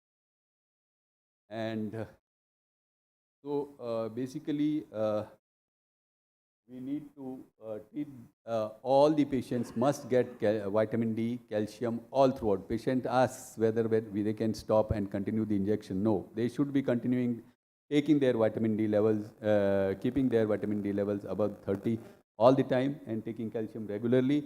We definitely add proteins, collagen, and matrix is required if there is a healing has to occur. So you add very high levels of protein in these patients in their diet. And as already emphasized by ma'am from Chennai, see that exercises are very important.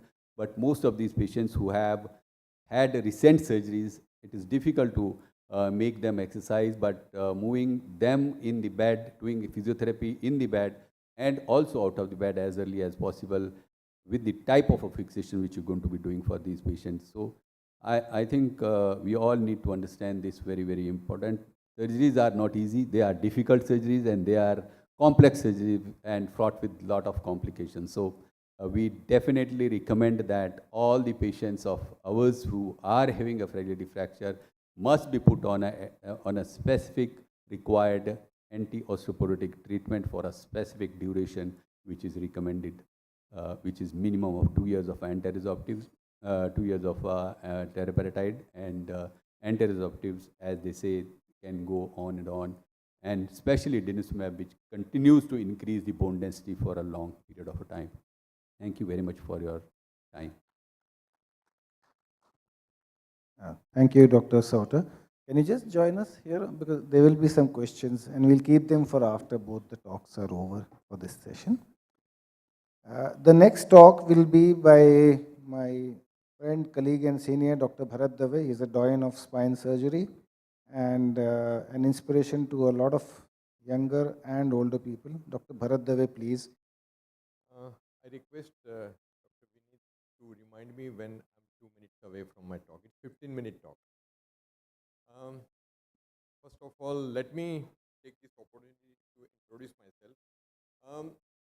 We do only spine surgery at Ahmedabad, and we are 9 surgeons working together, and we have a team of 15 physiotherapists. They make the backbone of the spine place. And we have the workload of 1,500 new cases per month, and we operate around 150 per month. So this is just the background, and whatever I am going to share, it's mainly the experience based along with the literature support as well. Lot of things has been talked, so these are my disclosures. Well, when I was preparing my talk, I asked all the team members, these are the 2 questions I am going to answer. So can you give your input? And they did give the inputs. That's what I have included as well. How long to continue? It's already been answered. Well, perhaps we should not stop medications. Oral vitamin D, calcium has to go on for lifetime. Once the osteoporosis is diagnosed, as we have already numbered, low, high, and very high risk, keep the BMD check every year. 6 months, no. If the BMD is normal, then you may check it 2 years. If the osteopenia is there, then yearly BMD has to be checked. And that's what we have in our center, the BMD machine as well. And we can do it at a very reasonable rate as well. And we have been inviting all our colleagues to come forward as well. The Google doctor has behaved very, very good with the osteoporosis management. If you look at the Google, In 0.47 second, it gave me 18 lakh result, and there is no cure for osteoporosis. So anybody who types, what is the cure, then Google answers. That proper treatment is required, and that is very important for the general people to really go for. So can osteoporosis be cured? Practically, we know that it is something which cannot be cured, and I think like diabetes and blood pressure and hypertension, we have to keep treating this monster. And we have this particular word, this particular sentence highlighted practically everywhere. Love me or hate me, but think about me and remember me. And this is the word, or this is the sentence we talk in all our talks. And this, now we have included sarcopenia as well. We know that these duets walk with each other, and they are the big monsters. They are hidden, but then they come out, and then they surface out. We really need to tame them down, and that's where we need the lifetime treatment for this group of these two duets. And drug actions are different, as we all already have talked about, and that is where the sequential therapy is must, which is very important. And sequential therapy is something which we really should be advocating practically, and that is where I'm going to share my experience as well. So love your life and love yourself. That is where both the monsters can be tamed down. So this is something which we follow. As a surgeon, I do not want my implant to fail. I do not want my structure to fall apart. Whatever I have done, I want to protect it, and that is where I would say osteoporosis, if it is diagnosed, or it is an osteoporotic fracture, initial treatment, I would say it's teriparatide, followed by either bisphosphonate or denosumab. And we know that bisphosphonate 5 years, then 1 year drug holiday. For the denosumab, what we give is 10 years. That's what the literature supports at the moment. We may get it 15 years as well in near future. And this is disclaimer I have put here. This is the treatment plan which is followed at severe. And high risk with any one fragility fracture, we should be talking about that, and 1 + 1 is equal to 2. It is not 2. It is 1 + 1, maybe 1.25, maybe 1.5. That's been talked in by the previous speakers as well, and at the discussion as well. So combining joint therapy doesn't give you additional. It certainly gives you additional support, additional, impact, but not like 2. It doesn't duplicate. So each drug has its own duration, because we know that teriparatide you cannot give once in lifetime, maximum 2 years. Maybe 3 years, exposed therapy, extended, it's already into the market. So, but then that is something which we really need to know. Then we know that bisphosphonate 5 years and 1 year holiday. Denosumab 10 years and probably, followed by bisphosphonate. So we know that each drug has its own limited value to give and in the lifetime treatment. So sequential therapy, that is why has a big role to play. Maintain adherence to the treatment, that is my second talk. Why are we discussing this topic? Because I have few examples to share. Is adherence needed? Yes, it is must. And how to improve and meet the challenges? We had in our OT boys, a lot of, initially they all having backache and they will sit while the surgery is going on. So we decided to have the marathon. And then we really, the sitting and overall performance improved like anything. So I'm sure, how many of you do the marathon? Let's have the raise of hand. Yeah, so quite a few. Ma'am's question about core stabilization. I'm sure, we all should be doing that. Why not? Spend yourself. That is why, love yourself. That is very important to do, really. And so that's what, we have been doing at Ahmedabad, running the marathon with our staff, maybe 10, maybe 21, maybe full, depending upon your own capacity. But that's what we do. So it has changed this practice scenario as well. So last week only, while I was preparing this talk, I thought that let me just get some examples. And I had 3 patients who were the defaulters. They did not continue the medication, and I'm going to show the examples of 4 cases. 3 had fracture and 1 did not have the fracture. I'll mention that. So 83-year female had degens coli. We had operated her with the minimum fixation and ended up with the new fracture. Another one, 60-year female, same. We had done single level fixation, and she did not continue the anti-osteoporotic management, and she ended up with the fracture 2 level above. Another one, 55-year female, wheelchair bound, and again she was treated, and she did not continue, and she also had a fracture 2-3 level above. And this female, whose case I had presented in the previous meeting at this level, in the Bone Academy only, and she was frightened. We had given her a lot of input, lot of treatment therapies, and she was all tuned up. She came recently for her other problem. no adjacent level problem, and she continued to have the good quality of living as well. So for a surgeon, well, not continuing the treatment, it's a blessing, isn't it? Well, we should not be doing that. We should be, treating them as a whole, because you do not want to curse the patient or society. That's what we should be doing. But anyway, so all the 3 patients had fracture. The 4th one did not have, because she was on continuous sequential therapy. So my message to the group, to all, sequential therapy is the way ahead. So adherence, it is must, yes. Can we identify or judge? Yes, we can identify with the help of bone marker. That's what has been discussed earlier. If patient is not compliant, I have been sort of seeing, madam, you may be seeing resistant osteoporosis. So I think that is where the bone turnover marker, or patient is compliant with the treatment, that's where. But I think what we need is the primary investigation on day 1, when we start the treatment. Then only we will be able to judge, because we need a follow-up BMD and follow-up bone marker values. What way to follow? Well, ideal way is to fill up the pocket. The Dr. Sunil Marwah has been talking about this. That's what I have got it as a pictorial. You can see that, the pot is half empty. That's the osteoporotic bone. You give, then it's already leaking. What you do is the teriparatide therapy to fill up the pot, and then you stop the leakage with the denosumab or bisphosphonate. So that is something, as a surgeon, we should be doing this. This seems to work the best at our place, because we are surgeon. We want to protect our bones and our patients and our fixation. So that's what has been, done. And this is something which we do. We have this kind of, projections in the waiting area, where waiting may be 2 hours, 3 hours as well. So many publications comparing the first and the last, what to give, what not to give. You can find anything in the literature, anything on the Google Doctor. You find everything that is available. So that's what I thought that I will share my experience. Most of this bone lay down and reverse, gives the transient loss. Yes, so those conclude, that if the bone lay down is properly done, then the transient loss can be prevented. So literature supports first adherence to the treatment, 50% only. Hypertension, I also looked at, the other 2 conditions like hypertension and diabetes, and they also have the adherence to the treatment is only 50%, or 40 to 60% for the diabetes. So literature practically, is sort of same for all the 3 elderly, aging population conditions. Well, factors that may reduce the adherence, patient motivation is very important. Dissatisfaction with the healthcare professional and interaction is very important. That is where our physio team comes into the picture. I leave the room, and the physio, who are all trained, we call them as associates, they take the time, they give them enough time.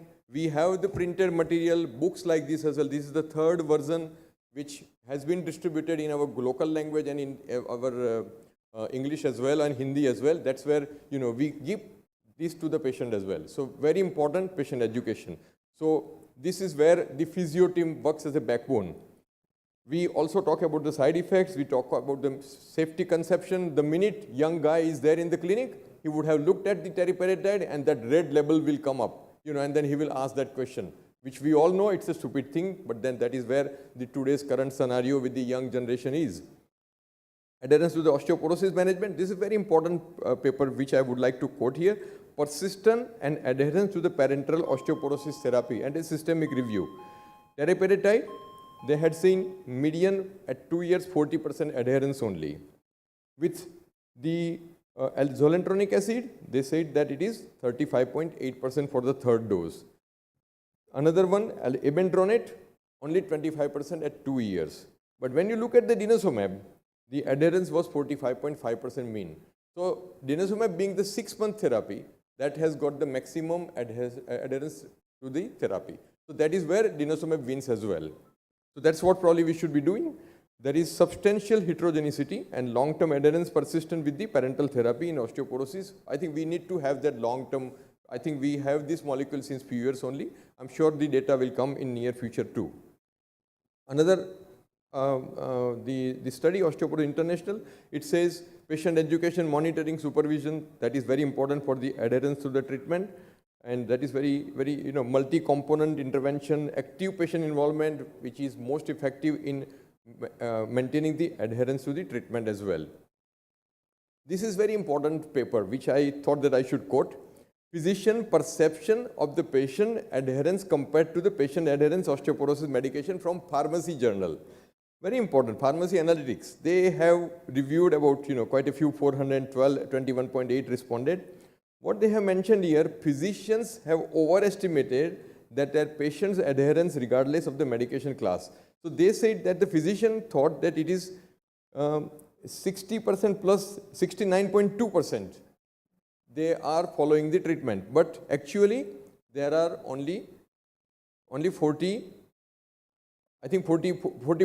They are adherent to the treatment. So what they have concluded, improving the physician awareness on the medication of non-adherence to the postmenopausal therapy may facilitate the patient and physician dialogue. So that is very important. So we have to have proper dialogue with the patient. That's what the pharmacy concluded.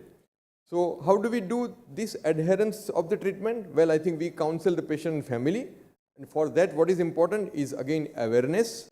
We have to have the pros and cons of the disease from the doctor perspective as well. That's where we should be percolating this information, or we should be discussing this information at a local place with our colleagues. We should be talking about the treatment options, and we should be supplying the material, posters. We should be having the webinar and the leaflets, all that. Easy to access to the treatment. Financial aspect has to be considered. The minute we prescribe the treatment for Denosumab, we write down second sentence for 10 years. We all know if discontinuing the Denosumab, 7th month, 8th month, patient will come with the new fracture. So please, for the God's sake, if at all you are prescribing Denosumab, please write down 10 years, 6 months. If you miss it, patient will develop new fracture. This is one of the caveat of this particular therapy, but then it gives good outcome. Something happens with this molecule. It not only classed, but also increases the BMD very fast as well. So that shows that its efficacy is very good. Comfort of the use has to be considered, and we should be having the special clinic with the workload which we have. We are planning to have every Saturday osteoporosis clinic as well. We have failed to implement because of the COVID that came 2 years ago. So rather we have been suffering. We certainly talk about the green flags, red flags, and we call this as a miracle molecule as well, particularly teriparatide and Denosumab. These two we should consider, and we use this word that this is a miracle molecule. You will have good outcome. You will not have second fracture. That is something which we all the time. We occasionally have to explain them the frightening as well, because then only they will adhere to the therapy too. So these are the things which we should really, do that to increase the adherence. Follow-up calls. When there was this COVID, we had called practically all the patients who were on Denosumab, and we managed to supply them the Denosumab as well at home. This is very important. So we had the list. Our physio will sit down and call them. Same thing we did with the teriparatide too. So that is very important for the adherence of the treatment, our awareness for the patient education and for the patient follow-up. Well, I think we should be putting down the birthday and anniversary celebration. That's where, we can say every, anniversary you start taking the Denosumab or start taking the zoledronic acid accordingly. We should be supplying educational book like this into the basana of patients who have died because of osteoporosis. I think that should become the routine scenario. Let us do that. Let us tame this monster down. And that is the best way to do. I'm sure we should be doing this. Medication delivery has to be done. I'm sure fracture liaison service, I think that's something which is already on the way. And app to develop as well for the smartphone, which everybody has the smartphone, and we should be developing the app too. This is something which is very good.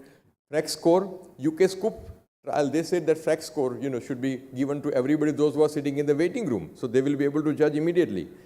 So that is where the Denosumab wins. 10 years, do not miss the second dose. Subcutaneous given, safe in malignancy, and maximum adherence to the treatment has been found with this therapy molecule as well. And Denosumab to teriparatide practically does not give as good outcome.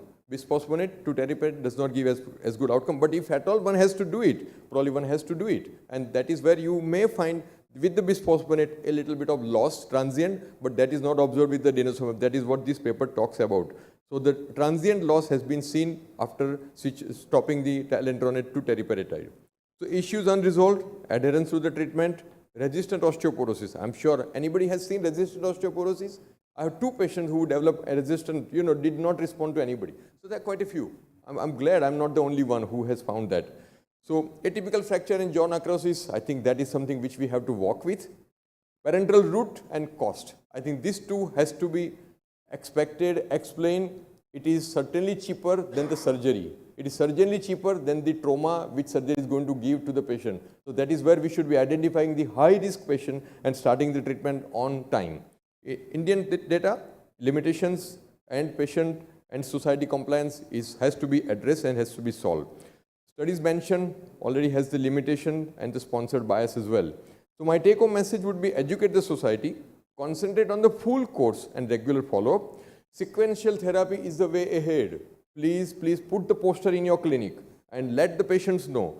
Identify the defaulters. Me and my son Mirand, we were talking about how do we identify the defaulter. We said that let us make a questionnaire. Have you forgotten keys at home? Have you forgotten, these days? How frequently do you do that? And if you have somebody like this, let us know that, he is going to be defaulter or he or she is going to be defaulter. Let us identify them before we start the treatment. Let us educate them. And that is where, we will have more adherence and prevention of the therapy too. Probably the Denosumab has the less these defaulters. And as we know, that, that is something which should be recommended. So this will help us in fighting this monster and osteoporosis and sarcopenia, which a spine surgeon or orthopedic surgeon can easily diagnose by these images on the MRI. You can see this clearly that this patient has got psoas loss, this patient has got fatty infiltration of the paraspinal muscles, which can be very well identified on the MRI. So look at this MRI with this perspective. If they have it, we have had the study done recently, we are in the process of publishing it.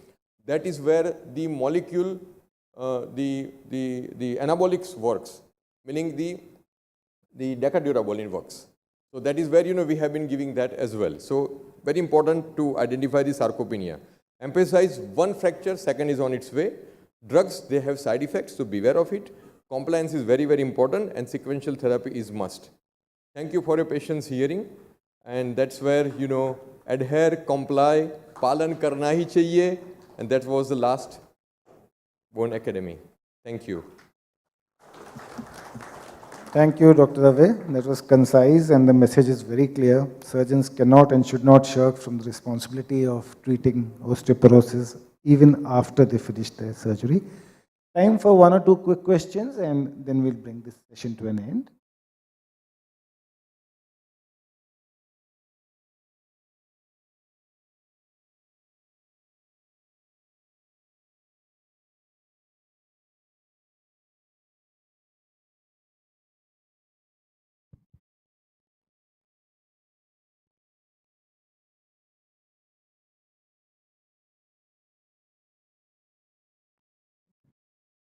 So nothing from the audience. Dr. Joshi, would you have something to add to this? I think in last 2 hours, majority of things are covered. And a few of the things which are very important, that long-term treatment like diabetes and hypertension, osteoporosis also needs long-term treatment. And that should be very clear to all orthopedic surgeons. I think last few years back, we were treating only fractures. But now with every patient, when it comes, we know that we have to treat osteoporosis along with the fracture in that age group, and that is really important. Dr. Ravi.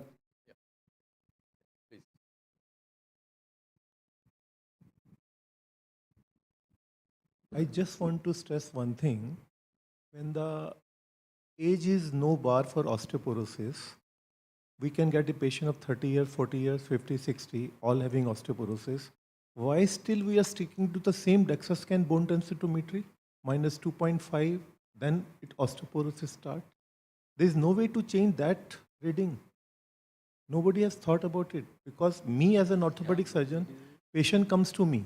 If his T-score is minus 2, he or she will not listen. If an endocrinologist tell me, yes, you are osteoporotic in minus 2, they will listen to him, the endocrinologist, not to an orthopedic surgeon. So my submission is how to deal with the same DEXA scan which we are dealing since ages. Same score, minus 2 osteopenia, more than minus 2.5 osteoporosis. Dr. Sauhta. You mean to say a patient does not get convinced when when we show them that there is a If the T-score is -2, he or she will not convince it is osteoporosis. If the T-score is more than -2.5, then only they will listen it is osteoporosis.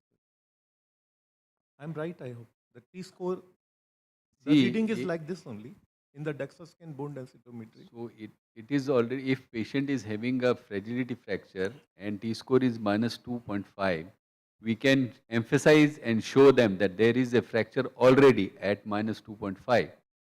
And if it is more than -3.5, if we get their X-ray done, especially when you do a lateral X-ray of the spine, we would see telltale signs of osteoporosis on the X-ray. And also, if you look at the hip, and few of these patients go for the index fracture history, if they have a distal radius fracture somewhere in the past, which is probably missed. Most of these patients may have some index fracture which was missed and not treated for the osteoporosis, and that's when they get very clearly convinced that there is significance of these scores. One more thing is the TBS. Whenever a patient is in osteopenia, if you do trabecular bone score, which is now done with the new DEXA machines, so even though patient is -1, but if TBS score is very low, then you can convince them that they need a treatment. That also nowadays, I think Madam will be able to highlight more about that. Well, I think everybody has made their point clear. I think it's just a fact that as a surgeon, I know that we just spend less time with our patients. We have to spend more time to convince a patient to go on lifelong therapy. Surgeons by nature are short of time, quick by nature. They just don't spend enough time and effort to convince the patient. Every patient whom you sit down with and explain, or as Bharat has said, you have professional counselors or therapists, I would say an initial conversion rate would be close to 80%. And though they do have fallouts after that. What do you say, Bharat? I think your question was clear that, 30 year and -2. Is that what you are asking? I think it's spending the time with them. That would be the best thing to do. And usually we should rule out the secondary cause of osteoporosis as well for that patient. That is very important. Because I think the minute you give more time input and say that, no, this could be something else, then, I think patient will be able to cover that up. Now, I have two things to add. We have one, sir, spine health checkup. And that's where we include DEXA scan and full body, the MRI as well, rather the full length MRI. So that is where, we win because we are able to catch them up early. So that is spine health checkup along with the routine health checkup, which we don't have. And second thing is the lifestyle modification. Everybody talks about that, but that is something which we really need to add on because elderly population is increasing. And we really need to talk about more and more about the lifestyle modification because that is going to be the key of good health, long term. So I think that satisfactorily answers that, and I bring this session to an end. Thank you, everybody, and we'll move on to the next one. Thank you.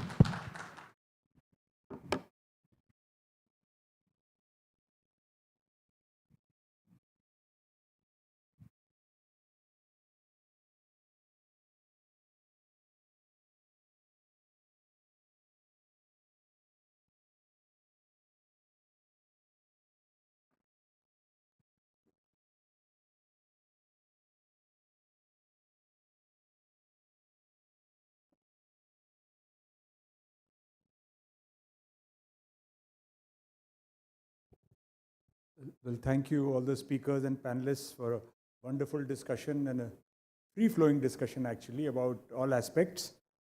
It'll be good in subsequent cases if we restrict our questions to the case concerned.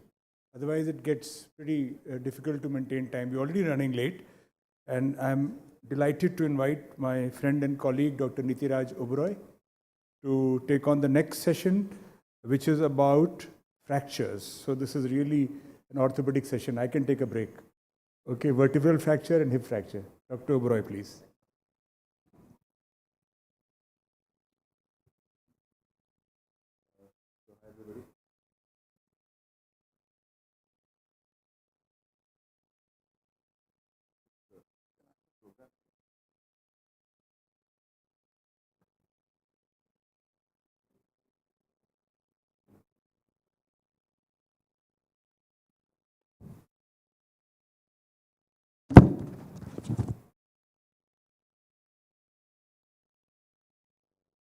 I invite, am I audible?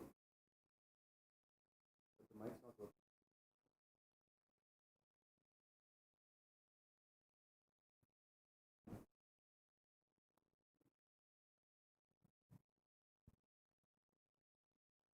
Did you hear me?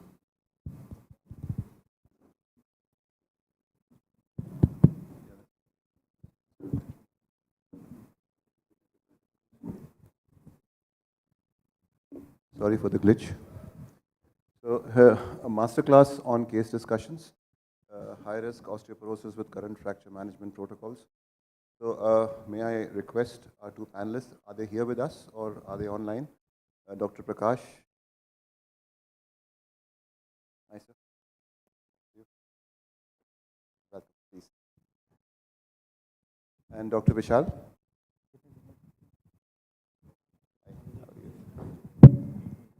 Welcome and thank you. So our first speaker for the day today is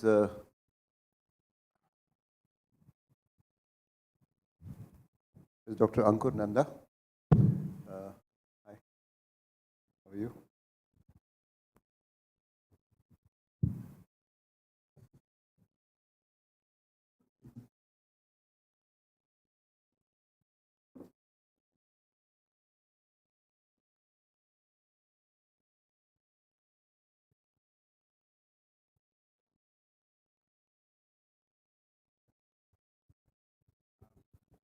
Good evening, everybody, and thank you, organizer, for inviting me here. And I'm just sharing a couple of cases with you, just to sort of highlight the importance of why we are all here and the importance of why Indian Bone Academy has been formed.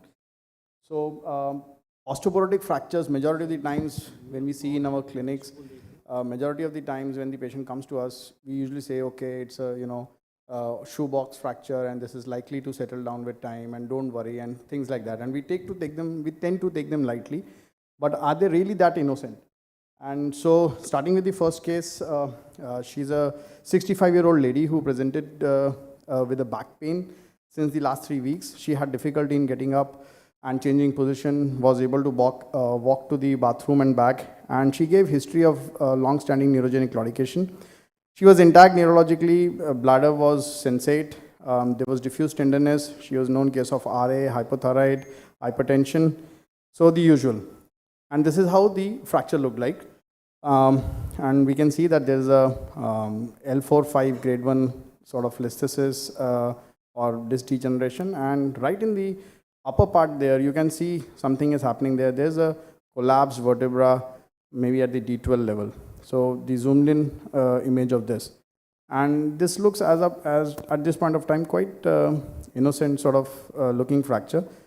And this is how her MRI looked like, and the 4-5 showed a listhetic angular along with stenosis and a mid dorsal lumbar fracture.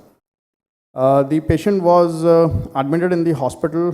This was the MRI, and you can see that the stir images also, they don't show much of bright signal, although the T1 does show signs of a T1 hypointensity, showing that the fracture was still in sort of a healing stage or maybe still active. This is how the MRIs looked at that point of time, with a severe stenosis at L4-5, facet effusion and everything. So what do we do now? How do we go ahead? Do we do something for the stenosis or listhesis, or do we deal with the fracture surgically? A lot of ways to skin the cat, but this patient was admitted under a different department, was not under spine surgery. The patient was consulted, was given options, and then the patient wanted to take time to sort of decide what they want to do, and was discharged. And this is how the patient went on. The good old calcium and vitamin D, and of course after 2 months, patient was back. Severe pain in the back, inability to stand or walk, and since 10 days. And now was sent to the spine department with the neurology, which was paraparetic, PS, perianal sensation was present, voluntary anal contracture was decreased, and reflexes were exaggerated. This is how the X-ray was looking like. And if she comes to the spine department, of course the dynamic X-rays are going to be done. And this is how the X-rays look like. The same old innocent fracture.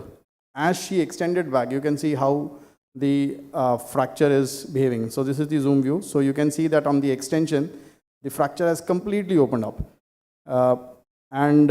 This is what these, osteoporotic fractures are capable of. This was his listhesis. This is how now the fracture was looking 2 months down the line on calcium, on vitamin D, and the patient was in a miserable state. At the same time, if you see, the cord is not under pressure. You can just see stenosis at L4-5. Spinal cord looks okay, but the patient had paraparesis right from L2, L3, L4, L5. Everything was grade 2, grade 3. This is how the T1 Sag and the stir looked at that time. And you can see on the stir images, a lot of edema is seen on the cord, although stir is not the best image to see the cord edema. But yeah, there was a lot of edema which picked up on the stir images. How do we go ahead? So usually in our institute, we are, so this was, the DEXA was done at this point of time. This is how her DEXA looked like. I mean, it couldn't get worse from there. And so we did a dynamic MRI, and this is something which we routinely do in our institute, because we know that these instabilities with dynamic cord compressions can be picked up on these dynamic MRIs, and they are able to explain the neurology which a neutral MRI may not be able to explain, and you may think what's happening. So this is, you can see on the flexion images, the vertebra is completely collapsing, the retropulse fragment is getting into the canal, pushing the spinal cord, and you can see the edema which is clearly seen. This was so neutral and flexion, you can see the difference. So what we did is a 2-stage surgery. We did a corpectomy, and then we did a T-leaf on a later stage. We did a cement augmentation, and then it was followed up by starting the anti-osteoporotic treatment. Any comments on this stage? I think Dr. Ambrish Mithal made a... Yeah, it does. I know it's an aggressive surgery, but sometimes... Yeah, I'm sure. So the second case, again, similar scenario. This was a patient. Again, these MRIs have been taken from the patient as they came to us later on. So 2012 MRI, already 2 fractures there at L3 and L4. And the patient was put on a good old calcium and vitamin D. And 2014, the patient has gone back to the same physician who's got another MRI done. And this time it's all 3. And the patient is still on calcium and vitamin D. And cut to 2017. And this patient has gone from L4, L3, L2, and now L1, and big, defects with vacuum signs. So this is what has happened over the period of 5 years in a 65-year-old on calcium and vitamin D and nothing else. But this time when they presented to us, the patient had been subjected to a vertebroplasty, one at the L3 level, the fracture which was probably already healed, and one at the L1, which was the fresh fracture. And this is how the patient presented. The patient had numbness in legs, straining in urine since last 2 weeks. So we did a flexion extension X-ray, and what we got was that even though the cement had been put, I'm not sure if you can appreciate. So on the L2 vertebra, you can see that the end plate is moving away from the cement. In the last X-ray, the last vertical X-ray, you can see the end plate has moved away. So we have to understand that procedures like vertebroplasty do not work well with such huge vacuum signs, and the end plates, they refuse to take up this cement. So these options in such scenarios are not the ones which we want to do. This is how the MRI looked like, and again we have done a flexion MRI there, and you can see how much the bone is collapsing, how much the fluid is getting pushed into the canal, and the cord is getting compressed. So even though the first MRI on the left, a neutral MRI, shows no cord compression, but the flexion MRI is an absolutely different picture which explains why the patient has straining in urine and bladder involvement. This is how the CT looked like, and it's a very difficult scenario because you can't stabilize this fracture with just a cement, and now putting screws in these vertebrae which have already collapsed, fallen, and then you know that when you do this surgery, you're already preparing maybe for a next surgery in the times to come. But anyway, we took the bait, we went ahead, again cemented the patient. I don't have the follow-up X-rays from here, but the follow-up is that the upper vertebra did collapse after 1 year, and we revised it to one level up. Although the patient was on teriparatide, was on denosumab, but then we did revise her. So this is not the final X-ray, to be honest. I think with this I'll end. So treatment of osteoporotic fractures is not only about treatment of the fracture. I think it's high time we all, get serious about this, as especially the ortho guys, my colleagues. We have to, take care of these patients. Fixing up these fractures is not the, end game. The end game is to get them, walking and, get them to exercise, as ma'am pointed out, all those core exercises, and as sir pointed out, marathons maybe. Dynamic MRIs are something which really help us in, getting over these neurologies. So yeah, that's my message. Yeah.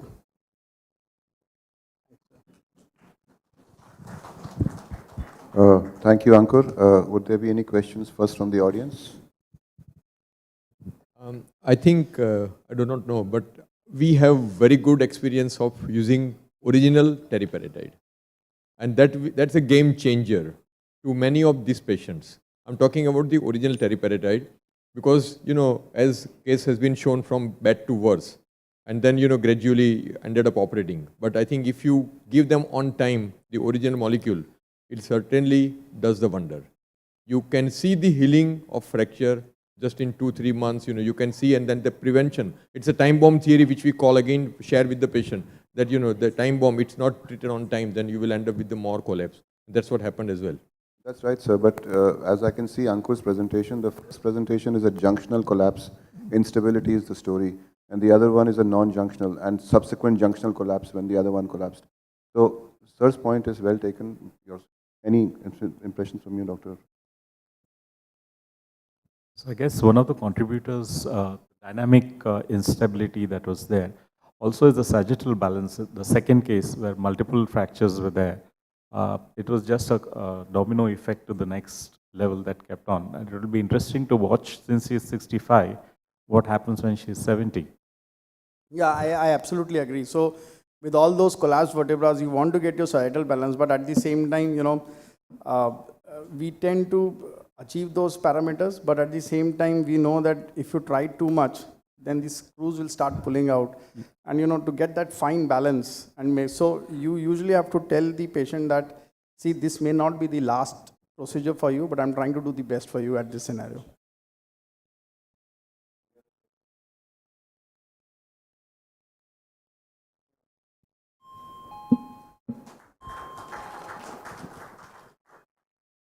So our next speaker is Dr. Dhruvin Patel, and he has a case for us.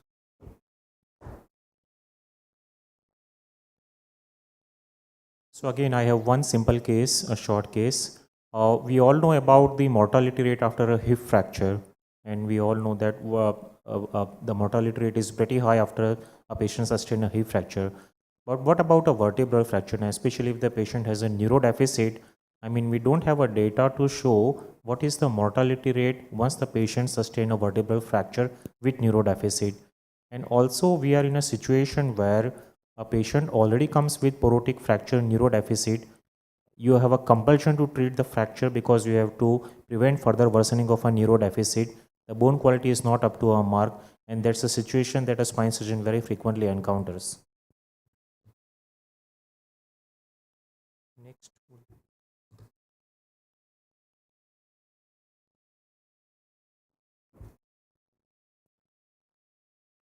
So here is a patient of a 65-year-old female. She presented with increasing gait difficulty and pain along the right hip since 1 month. There is no definitive history of a fall, and there is a definitive history of a vertebral fracture a couple of years ago. And she also had a right hip fracture which was operated. Postmenopausal since many years, no significant medical history. The upper motor neuron signs are positive. And remember that she did took teriparatide 3 years ago for a porotic fracture. The duration as per the history is near about 1 year. So whenever I encounter a patient with a history of already taken teriparatide, I usually scratch my head. Is it the biosimilar that is causing this kind of effect, or is it just the patient is having a resistant osteoporosis? So these are the factors which I consider. But here is an X-ray of such a patient. We can see that there is a multiple porotic fracture. One is definitely at the D12 level, which seems to be healed. Another one is at D10 level, and some a new fracture at D8 level. If you look at the close-up view, we can see the fractures very clearly. So now when we see such kind of a fracture and when we see multiple porotic fracture with a neurodeficit, obviously we would like to know which fracture is responsible for a neurodeficit, and for subsequently we do get the patient for an MRI. And in MRI, definitely it is the stir image which gives clearly the view which one is a fresh fracture and which fracture is causing a neurodeficit. But we look at the MRI, we can clearly see the cord edema is at the D8 level. The D12 is still collapsed. The D10 is still showing some edema in the intravertebral body. So when we encounter a multiple fracture, obviously we have a treatment dilemma. How long to fix, how much to fix, and X-ray showing such a poor bone quality. I mean, what kind of fixation need to be done? So my general question would be, sir, Bharat, sir, you have told me something about resistant osteoporosis. So can you just let us know how do you define resistant osteoporosis? Well, I do not know, but whatever I have observed that you are giving treatment with original molecules and still patient develops fracture or patient does not respond to the pain, and they keep on coming to you, and rest of the MRI and rest of the X-rays, they do not show any other clue than just the osteoporosis. So they have not responded. The BMD has not increased as well. So that is what I have observed in 2 patients, and one was a doctor. And she completed 1.5 years of original teriparatide, and after that, we started her on anti-resorptives, but her fracture continued to occur. And then she was, all other medical causes ruled out. Meaning, the other GI and all those well ruled out. And she continued to have that. Fair enough. And many a times, we do try to identify, Ambrish sir, we do try to identify the secondary causes or even the regular parameter which we try to look at, but still we are not sure.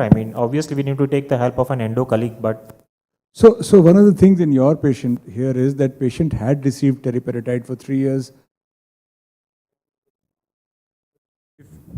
If teriparatide was not followed up by any other treatment, yes, then the bone loss absolutely is bound to happen. So if teriparatide was continuing and still there was this kind of image, then obviously it's treatment failure.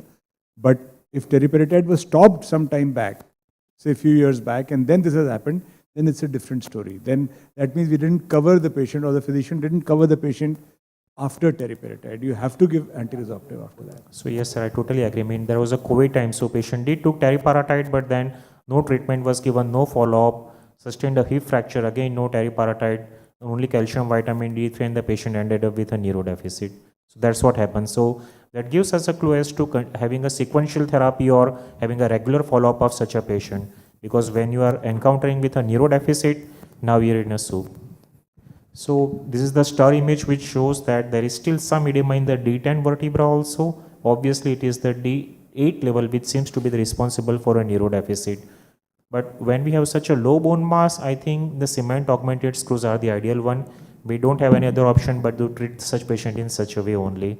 So this is what we do when we don't see a direct retropulse fragment or compressing the cord. We don't do a laminectomy. We just put a cement in the index vertebra. We put cement augmented screws at all the level. We need to do prophylactic vertebroplasty at higher level also. Put a rod in such a way that you don't try to correct the deformity too much. You can give a little bit of a kyphotic curvature so that the harmoniousness of the vertebra remain maintained.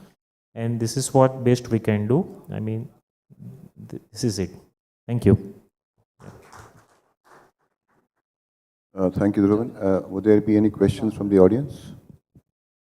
Interesting presentation. If I may share, again comparing, I'm sure biosimilars for both are on the way. I'm sure Denosumab has got the biosimilar as well. And we will soon are going to face the same problem. Probably, sir can highlight that as well. We already are facing the problem with the biosimilars for both. We have been moving from biosimilar to original on many occasions. And you can see the difference. Patients themselves will feel the difference. So you must have, observed the same in your practice as well. So that is something where the resistance is not the word to come. I think the resistance is failure of the treatment which you have done completely and still they have the fracture. And I'm sure, we all follow after the sequential therapy. That is always, to be followed. So that's a key as well. So in the house, with the seniors and everybody is sitting here, how often you see that, developing the new fracture? Do you see them? And so one important question would be, I mean, we have a hip fracture data available for a 1-year mortality, but we don't have any data of a vertebral fracture with neurodeficit and 1-year mortality.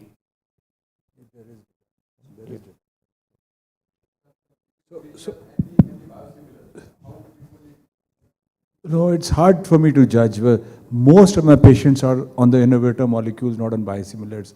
Unless someone gets it through their system, CGHS and this, that, then we can't help it.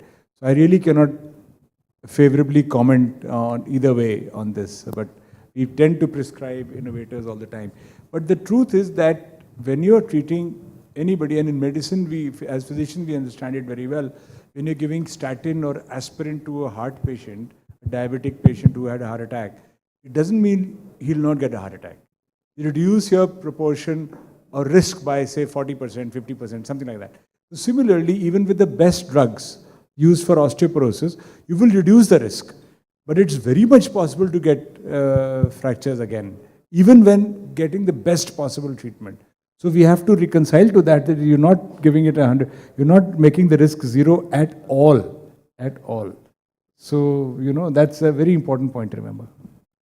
There's another thing to look at it, Dr. Bharat. When the bone density falls, especially when you have such multiple fragility fractures, the bone loss is precipitous. Even if you are able to maintain a certain amount of bone density with your treatment, it's actually an improvement, because if you were not on that, it would have been, say, from minus 3.5 gone down even lower. So even if there is a status quo, it's not bad. It's some amount of anabolism happening there. Other thing is, we talk about biosimilars versus the original molecule. We don't talk about the storage of teriparatide, which needs to be refrigerated.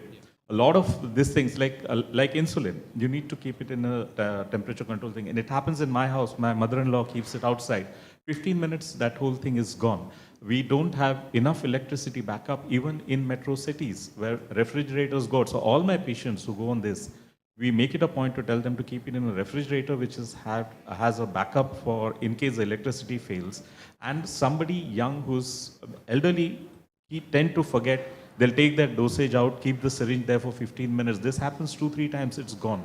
So you need to educate them about that, and it is better wherever it is possible for a surgeon to hand it over to a physician, like somebody was pointing it out. For a surgeon, success is when you don't have a patient coming for follow-up. And for a physician, the success is when the patient keeps coming up for follow-up. And they are trained to tell all of these things. So we are just going to look at the fracture. Heal ho gaya, chalo. Our objective is done. So I think these things can reduce it, but not probably take it out.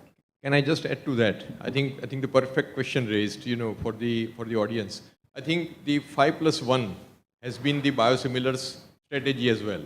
So you are getting one more. So and then 6 months storage in the freeze, we do not know, how it's going to be stored. So that's where the treatment is going to fail. That is one. And I think the good that, this Denosumab, the Purulia, they are giving ice pack, patients are given by the staff nurse. They are also sending their staff nurse. So that also, maintains the cold chain is maintained. So that is also adherence to treatment, which is very important, being followed as well. So these are the 2 points, I'm sure everybody should have the same kind of concept, sort of put there in their head that yes, that is to be stopped as well. Thank you, Dhruvin. May I invite our next speaker? You have another question? Just a minute, please. Yeah.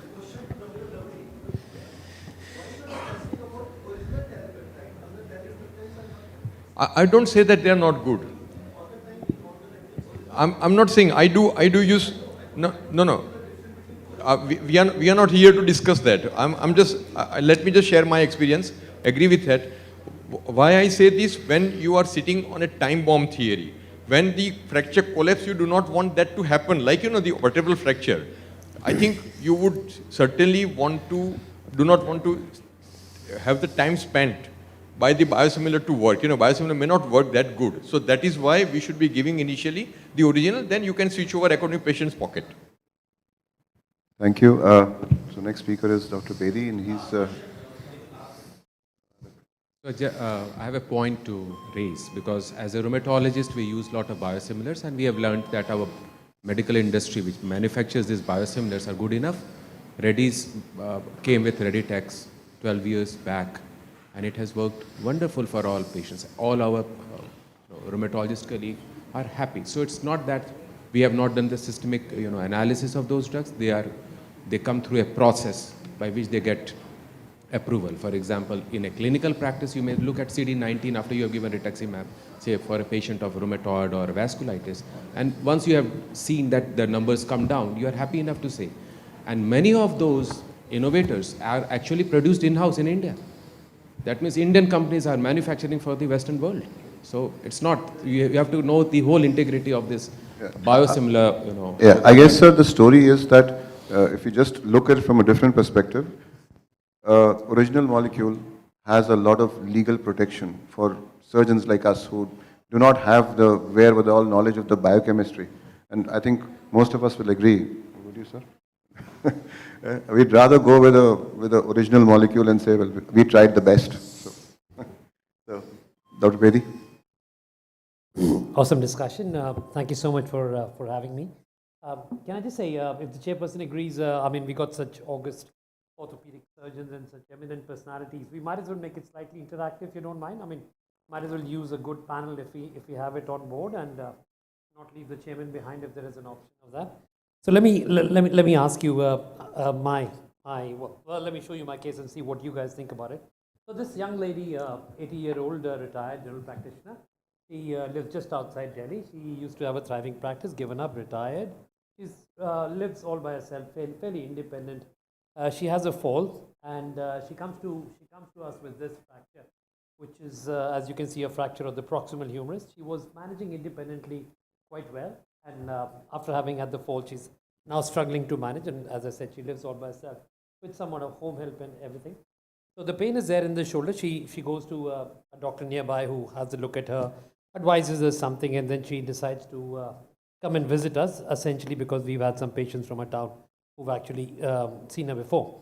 So can I ask you, Dr. Prakash, what would you do in such a case? She's, as I said, the details are in front of you. I can answer any questions.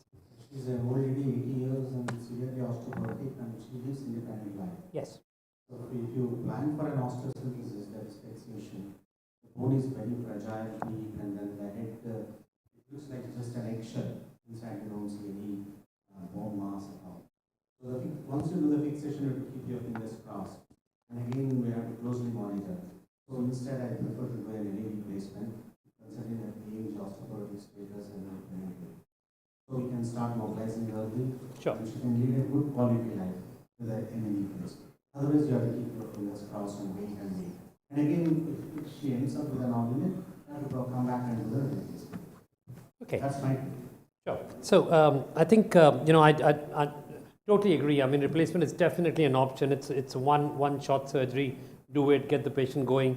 Now, this patient's already had some opinions taken in her hometown. So when she came to us, we did all the usual, looked at it, measured the angles, looked at the bone, checked the social status, saw the different views and everything.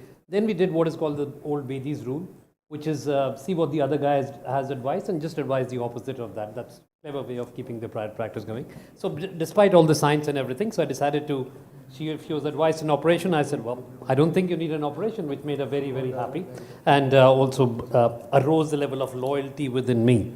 So we sent her away. We had the options, but we just thought we should manage it without an operation. We thought she might just able to manage. We were definitely afraid that any fixation that we do is likely to fail. So that is sort of, the fear is definitely there, and we just thought, look, old lady, if she can manage some pain relief for a while, we can get her going. But I totally agree with exactly all the things that you said. Sorry, I'll just sit up.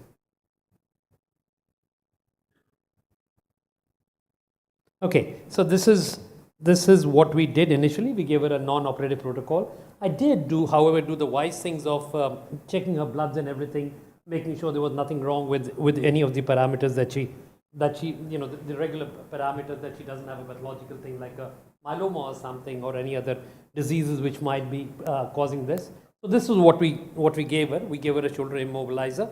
We told her not to recline too much, gave her the analgesia. We did plan for osteoporosis, so I'm not totally immune to the scientific basis of things as well. And we did, as I said, rule out medical conditions. So those are the tests that we did. I think that would be a reasonable assessment of the kind of test you should do once a patient walks in the first time.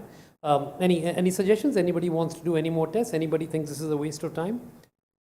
I think that would be quite reasonable to say there's nothing untoward with it before you need to think about starting some amount of therapy.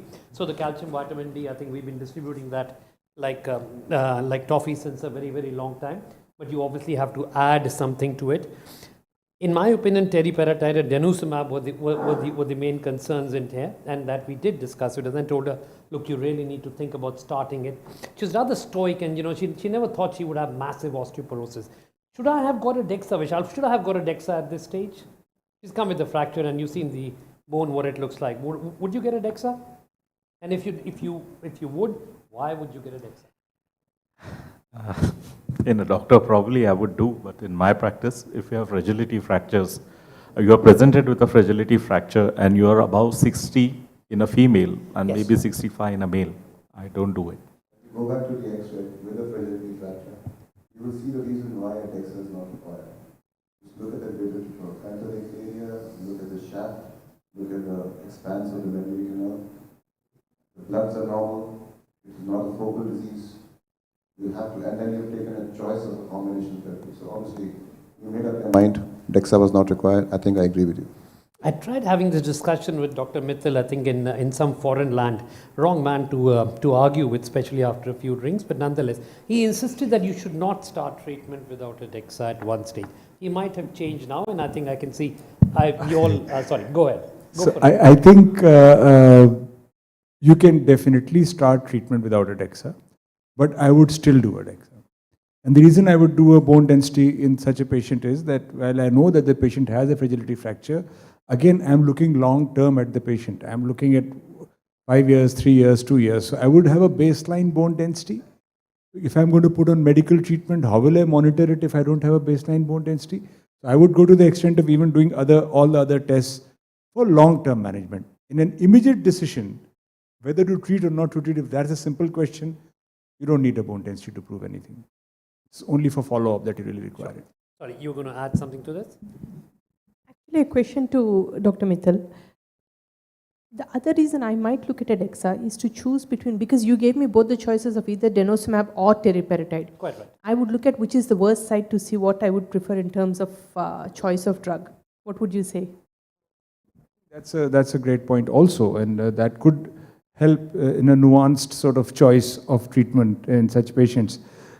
You also, I mean, obviously you guys are well aware, but classically osteoporotic fractures were spine, hip, and wrist.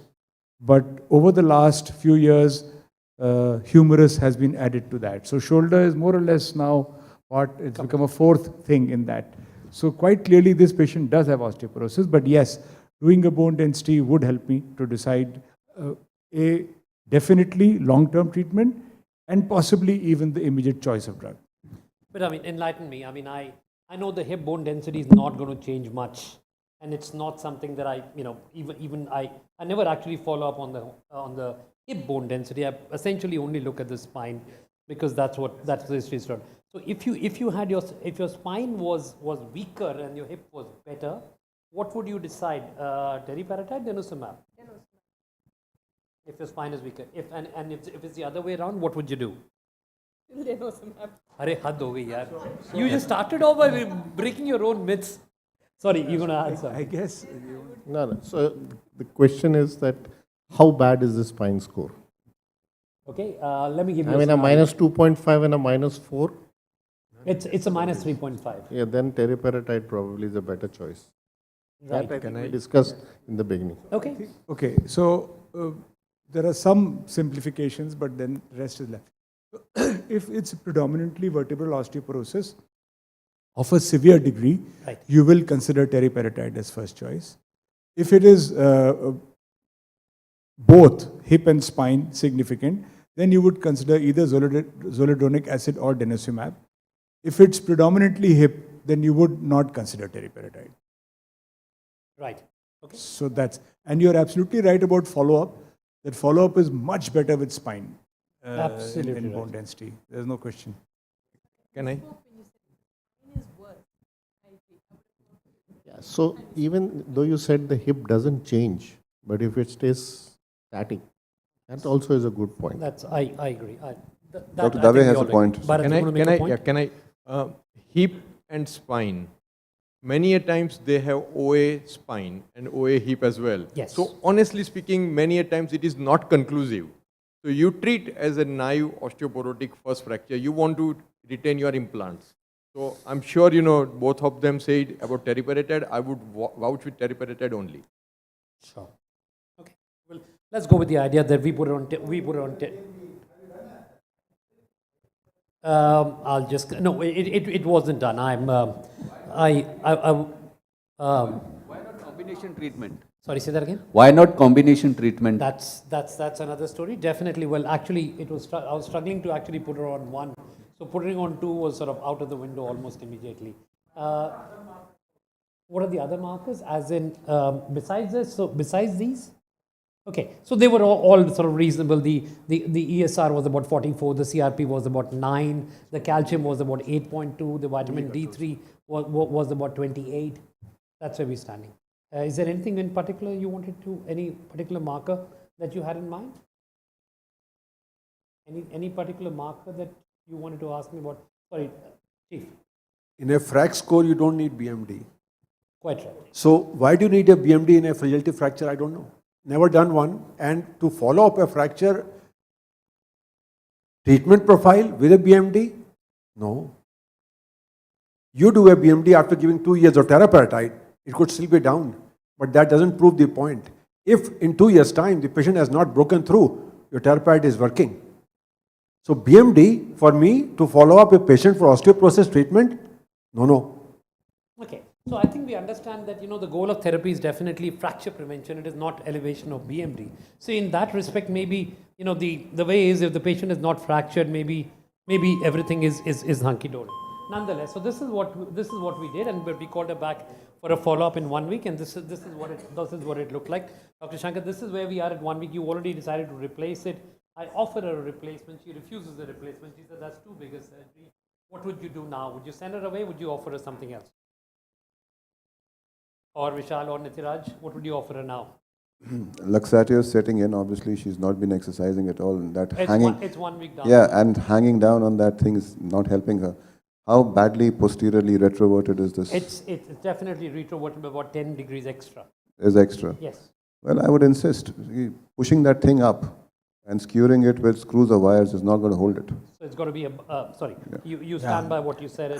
You said this fixation, replacement is much simple and easier operation than fixation in such cases. We have to convince the patient that is a simple procedure we can get in and get out within half an hour.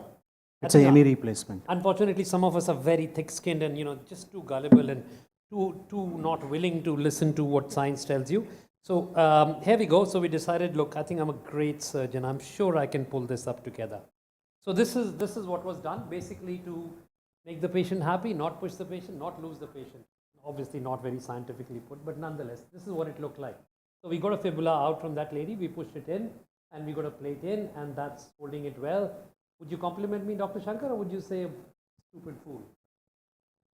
Your Calcar is not restored. Okay, I agree with you. Calcar is not restored. Anything else? Any other views at all? Vishal, bad idea? I haven't fixed the shoulder in nearly 2 You won't decades, fix so it. I'm not. That's one way to sort out. Yeah, Sorry, were you going to say something? GT looks more prominent and proud, and the plate is slightly more higher, I think. 80 years ke jaan lega kya? So this is what. So you asked the critics. Okay, so I thought I went home very satisfied. I think, another good day in the office kind of stuff. So unfortunately, when she goes away and she comes back, and we give her the usual advice about trying to immobilize it for a little while, start with the physios, explain for something. So this is what it looks like 2 months down the line. The head's actually collapsing. It's undergone avascular necrosis. The screws are now poking out through the bone and into the glenoid. 3 months down the line, so tell her, na theek ho jayega, thodi der aur practice kar lo kind of stuff. And she's doing the usual. She keeps on moving her scapula and tries to show that actually she's not doing that badly.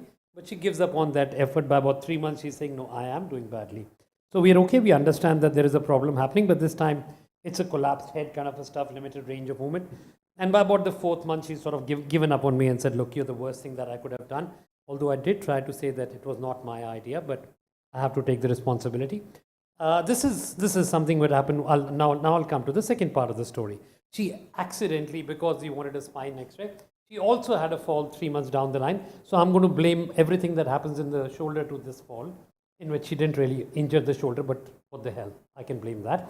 So she's had this X-ray taken, and that showed multiple fractures. So we know that she's massively osteoporotic. She's been on teriparatide now for about 3 months when she had that, and while it was collapsing, it was about 9 months had gone by, and then it happened. So we were sort of pushing, trying to, during the time she did feel I was a reasonable doctor. She was coming, and I was pushing the idea of teriparatide, and I know that she's had the fracture. Now 10 months later, she's sort of not even coming visiting. She doesn't even send me a Diwali WhatsApp message, which she normally sends to everybody else. So she's 10 months later, she has a fall, and this time she goes to the local doc in her city, and tells him, look, last time the big guys in Delhi all screwed my happiness out here. Can you help me with this fracture? And he has a look at her. What would you do, Dr. Shankar, in this situation? And remember, I'm the one who's already sort of savoring the bruising from the first fixation failure. What would you do now? Yeah, the same story, you have to replace it. Okay. Again, it's going to fail if you try to do a fixation. I mean, of course, I don't have a lateral view, and it's a very basic trochanteric fracture, probably a basal fracture. But the LT is also displaced, and then... Don't you have any confidence in teriparatide? I've given it for 10 months. I think it is not it will not give an absolute insurance against the fracture. Vishal, do you have confidence in teriparatide now, salvaging it out? Because it's already been on for 10 months, it's a magic drug. Bone seal by bone-to-bone contact. Right. Teriparatide might help it, but it is not going to be the reason for its union. So you have to restore. So you would never change the modality of fixation or plan of treatment based on history in terms of medication? For the past 2 decades, I'm doing purely spine. So my trauma experience is very limited, but in spine too, I would not just rely on medication. I agree with you. Nithiraj, what did you do? What's the question? Question is, The how will you question fix is- this? Yeah, Or why did this happen? Would you fix it, or would you replace it? Because Dr. Shankar's already said, look, once hands burn, It's the hip. I'll fix it. You'll fix it. Okay. So my friend from across the city decides that he should fix it, and this is the fixation which was done. Nithiraj, happy with this? She just sends it to me on a WhatsApp message. Says, "Doc, looking good?" And I say, No. "No." Okay, I say no. No. She asked me why. Good. I would have chosen a different implant. Different method. Fine. I think fair enough. The I would have modality chosen of a fixation different can be implant. different. Yeah. So Okay. about that. So you don't want to disappoint a patient. He said, no, it's fine. You should carry on. You're doing very well, and that's what I did. Unfortunately, then she sends me an X-ray at 2 months. This is now WhatsApp conversation.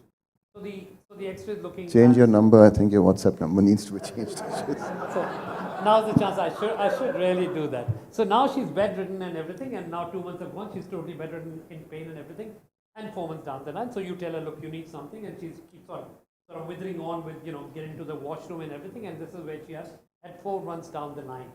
Nithiraj, what did you do now? Get everything out. And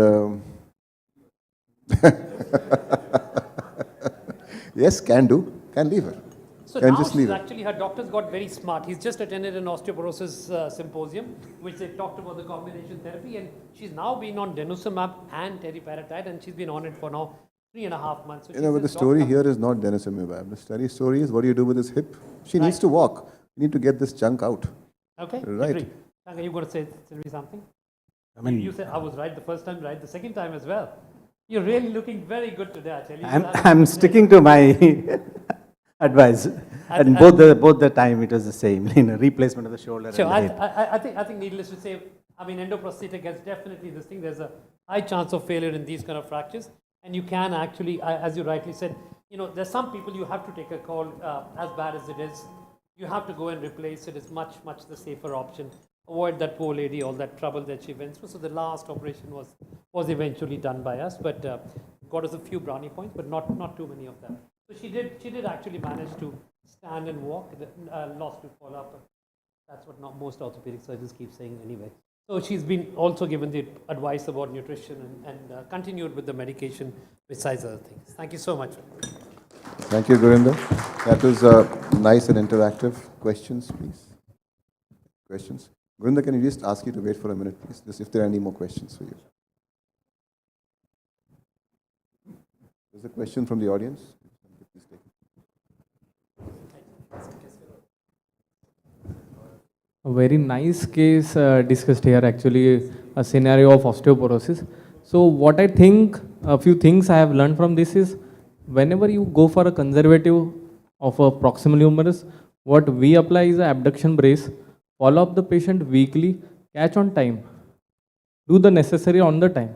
Because doing a major surgery in a comorbid patient would be something very much unjustifiable at a later stage.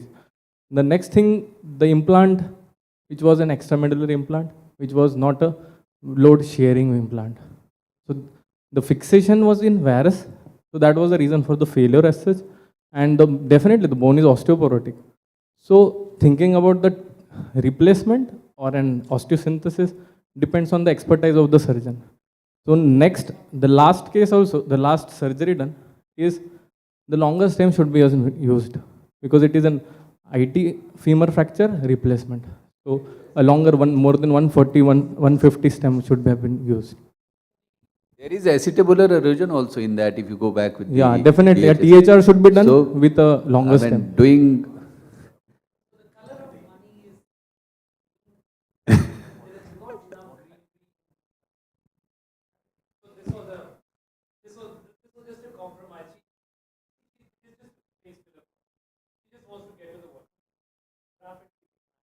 So whenever there is a compromise, the result is also compromised, sir. I agree with you, but that's what medical science is. Thank you, sir. Thank you, Gurinder. May I please request Dr. Govindraj to show us his case? Welcome, Dr. Govindraj.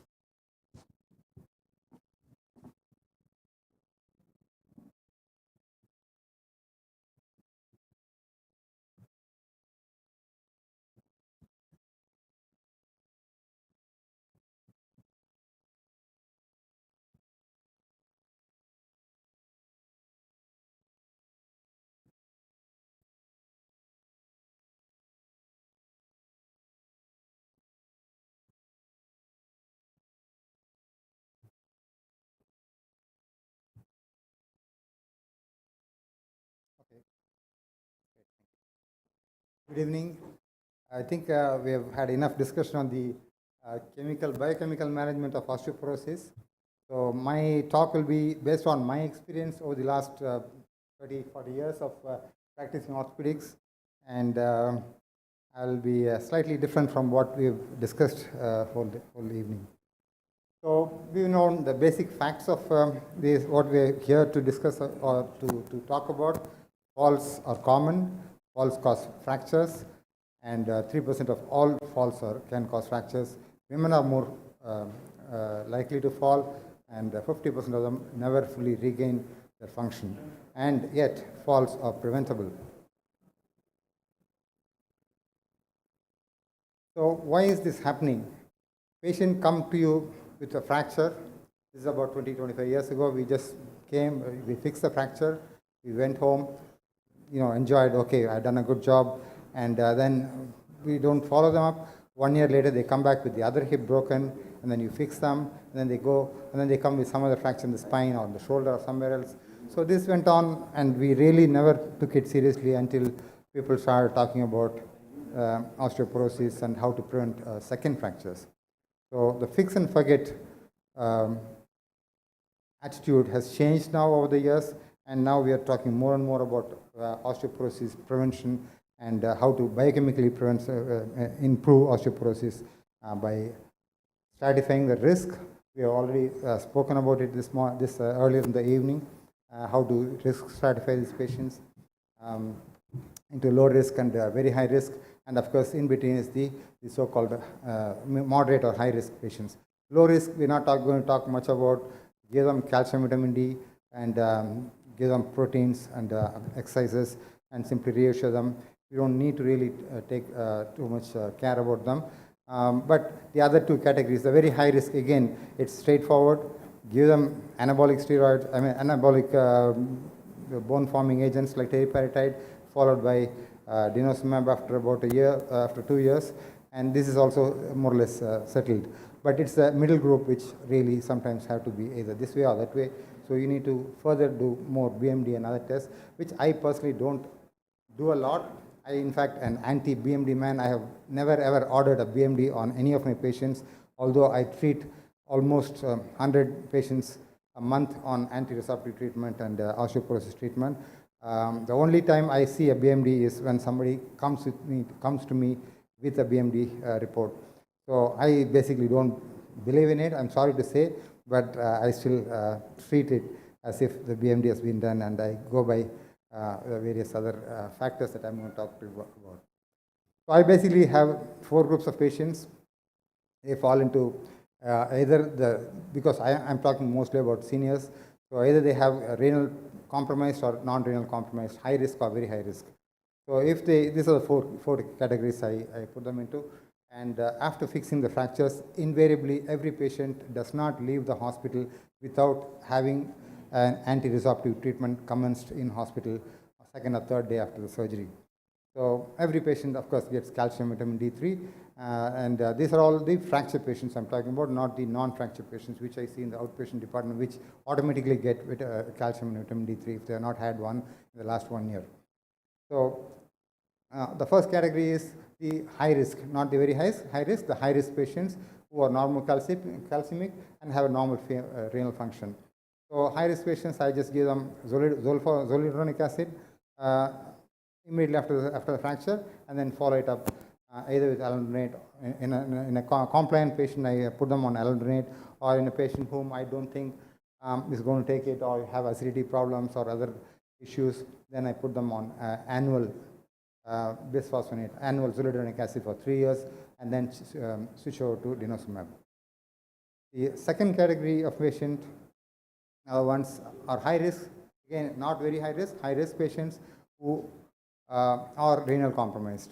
So these patients do not get zoledronic acid, and they straight away go on denosumab and calcium and vitamin D3 supplements. And of course, we put them on our favorite exercise program, which I will talk to you about in a few minutes, and the fall prevention program.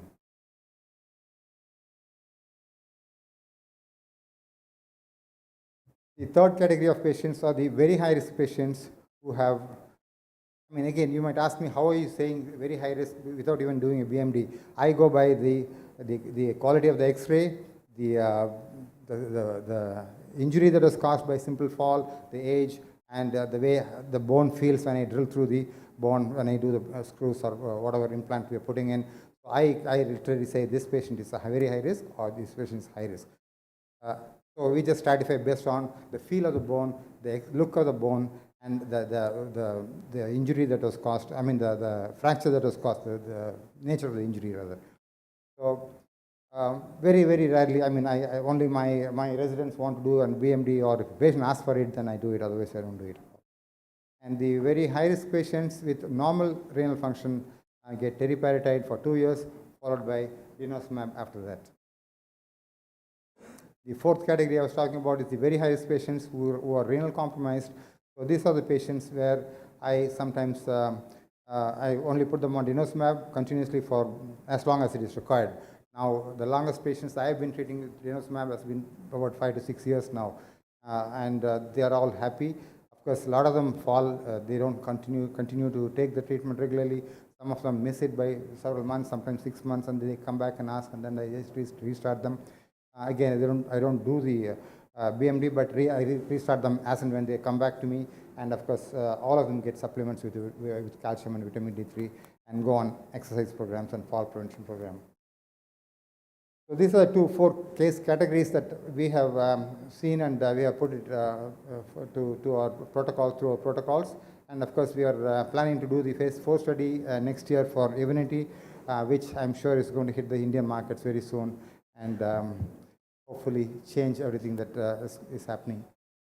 So what are the other things that we can do to improve outcome is the ways to how the technology is going to help us in identifying falls and preventing them. So the exercise program is what I'm concentrating. My favorite program is not on concentrating because enough has been done and there is nothing more we can do to improve biochemically the outcome. So we have now gone to the next phase. We are only touching the tip, not even the tip of the iceberg. We are just touching 1% of the patients with all these medicines that we're giving. 99% of them are not even coming to us or not getting addressed. So we need to really address that component and see how we can prevent these fractures and how to, again, sarcopenia was spoken in the morning, but this is one thing that I think is more important, is realigning your body. I mean, I take a lot of pride in identifying these patients who come to my clinic with a little hunchback and with a buttock sticking out forward. So it's in other words, the pelvic tilt, the forward pelvic tilted and the spine flexed patient.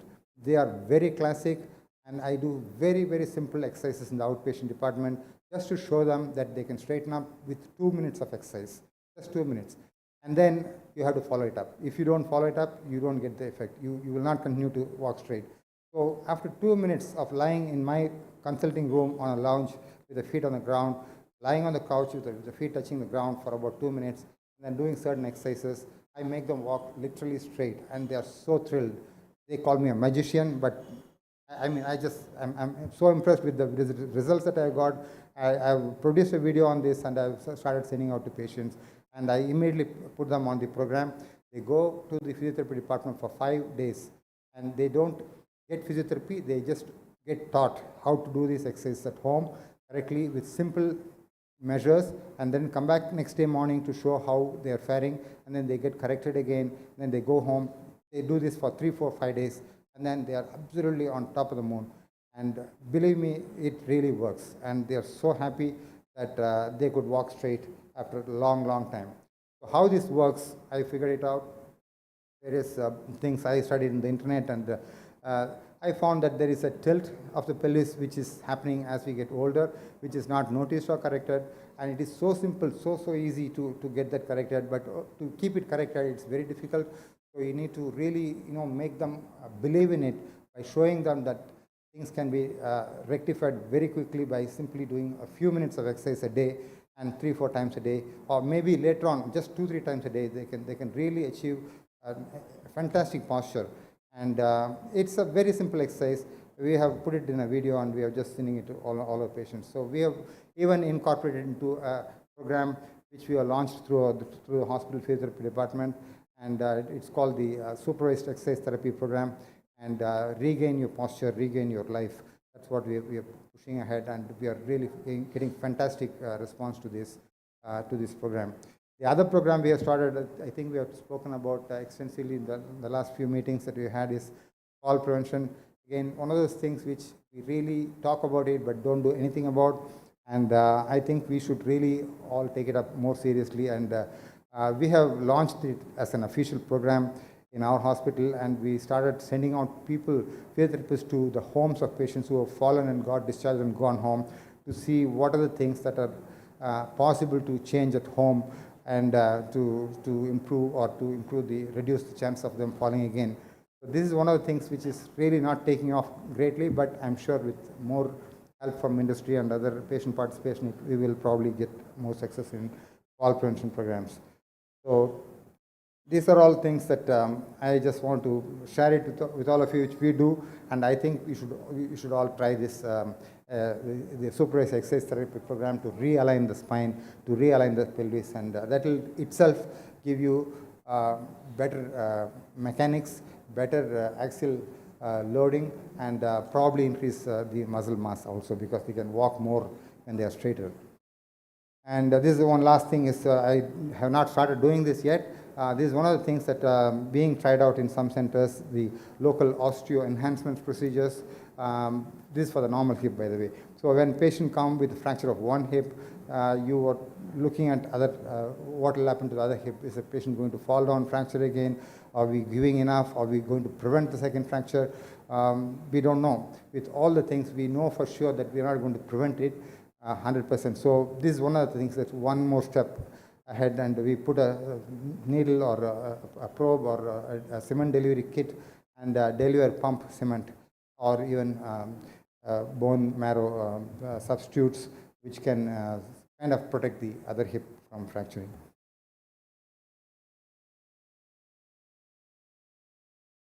So in summary, I think we should raise awareness of osteoporosis. We should raise awareness of exercise therapy and sarcopenia, bone and muscle mass increasing, realigning the spine, and other nutrition. And we are only caring for the topmost part of the patients as orthopedic surgeons or as trauma surgeons, and the spine surgeons care for the next step. But the physicians, the endocrinologists, and the pediatricians care for the lower one. Everybody has to contribute to reduce the casualties at the higher end.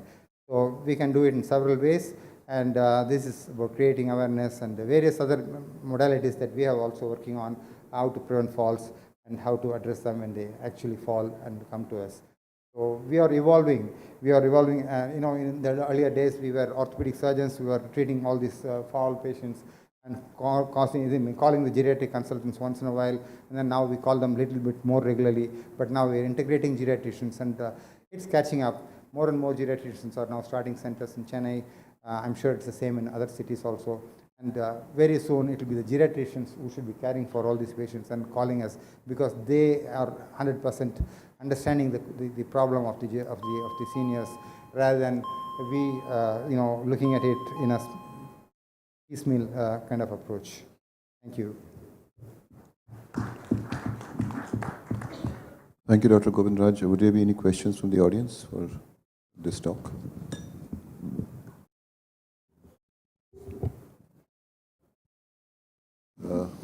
No questions. Dr. Prakash, would you have something to ask? Somebody? The cement augmentation which you are doing in the metaphyseal area of proximal femur, is it a regular cement which is used for kyphoplasty, or? Yeah, low viscosity cement, yes. And what about considering prophylactic nailing in few of the patients who are having already no, quite I a don't bit? think that's probably an overkill. I mean, I've done prophylactic nailing And for suppose if with the cement augmentation there is a fracture, how would you tackle that? It's tough luck. I mean, I don't think you can cause a fracture by cement augmentation. No, you won't cause, but patient can still fall. Sorry, And you mean afterwards? yeah, of course. I mean, we have then taking out the cement from the area and managing it with the replacement or anything like that would be more tough than doing a simple prophylactic nailing. It is not overkill. This is only an experimental study. I have not done it myself. I just learned it in the internet. I am planning to start this though, but we need to get our ethics committee to clear it. So we will be starting very soon. It's one of the recognized procedures. It's been done in the spine. It's being done in some centers. Spine is a different ball game altogether, but doing it in a proximal femur where there is still a risk of a fracture and there is still risk of a fall, and it is a cement which is in the area where implant is going to be going, or a fixation or a replacement has to be done. It is not going to be practical with the cement spread all over in that area. It's not like you're going to all over spread. It will probably occupy, you've seen the pictures. I mean, again, as I said, I have not done it, but I intend to do that. And I'm sure you will find ways. Yeah, we look forward to your studies on that. So it's interesting. Surely. It's an interesting concept, but yes, you have a point. Bharat Dave, you have a question. Serge, I just want to have your information about the sagittal balance. How do you assess? Do you go for the full length X-ray? No. So how do you assess sagittal balance? You just make them walk. Okay. Look at them from so the side. it's clinical. Yes, it's clinical.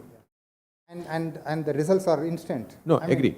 I think that is lifestyle modification. That's what we all talked about. Thank you. I mean, we talk about it, but we really don't do anything about it. It's easy to say lifestyle modification. What do you mean by lifestyle modification? What have you done? Have you really produced something and shown the cause and effect thing? Well, that I don't think anybody is talking about it. Well, we have body and mind, the center. the sub-center of our hospital. Sure. That's where we do all this. Yeah, I'm sure. I mean, I'm not the only one who's doing it. I'm sure a lot of people are doing it. See, Just to share the information. This Agree. came from two centers in Chennai who do this. One of the famous doctors there, he is a doctor, and he took to physiotherapy, and he was only treating patients with exercises. And so I was fascinated by the number of people, all top VIPs go only to him. So I found out he never gives physiotherapy. He teaches them. It's like yoga and physio. Why yoga is so famous? Yoga enables you to cure yourself. It teaches you something which you can practice every day and improve upon. Whereas you go to a physiotherapist, he gives you something, and that's it. When you finish on the 7th day, you are starting to go downhill. That is not on. You have to have that thing to, like your Denosumab thing, you have to keep going upwards or at least not fall down. Okay, thank you, Doctor. I think we are Sir, running I would out of time. like to Thank request you to maybe demonstrate or show the video of the manure you were talking about. I will, I don't have it here, but I will certainly post it. Yeah. I mean, maybe if it's I will that give easy, to you the- can demonstrate too, sir, because it is that, means we would like to see the magic too. I don't think I have it. It's on my YouTube channel, by the way. You can just Google. I'm not trying to advertise my YouTube. You just put A.B. Govindraj YouTube. It'll be there. It's all there. Are about a dozen exercises which I recommend to my patients, and it's there. Believe me, it works. It just works like wonders. Okay, thank you, Dr. Govindraj, for your time. Thank you. Thank We can we'd like to close this session. Thank you very much. So without wasting any time, I'll thank you very much for the wonderful session and amazing cases that for non-surgeons like us seem almost like quite traumatic actually to see, but nevertheless. I'll invite now Dr. Sandeep Upadhyay, who is a well-known rheumatologist of the city at the Apollo Hospital in Sarita Vihar, New Delhi. Sandeep I have known for many years, and since he was doing his DM in Sanjay Gandhi PGI Lucknow, and to conduct the session on glucocorticoid-induced osteoporosis. So first and foremost, thank you very much for the introduction as well as having me here for the session on GIOP, glucocorticoid-induced osteoporosis. So I'll call on Dr. Sunil Kumar Singh, who is a renowned rheumatologist in Mumbai, Kokila Dhirubhai Ambani Hospital. Before he starts his presentation, I want to dispel this myth that we are the major culprits as regards steroid. We've now started to use it very sparingly, whether it's for rheumatoid, whether it is for other diseases. More and more of treatments that we use for rheumatology is directed to molecular targets, and they're now targeted therapies which almost negate the need for use of steroids more than 3 or 6 months. With that, Sunil, get going. Good evening, everyone. Thank you, Dr. Upadhyay, for the kind words, and thank you for having me for this wonderful meeting.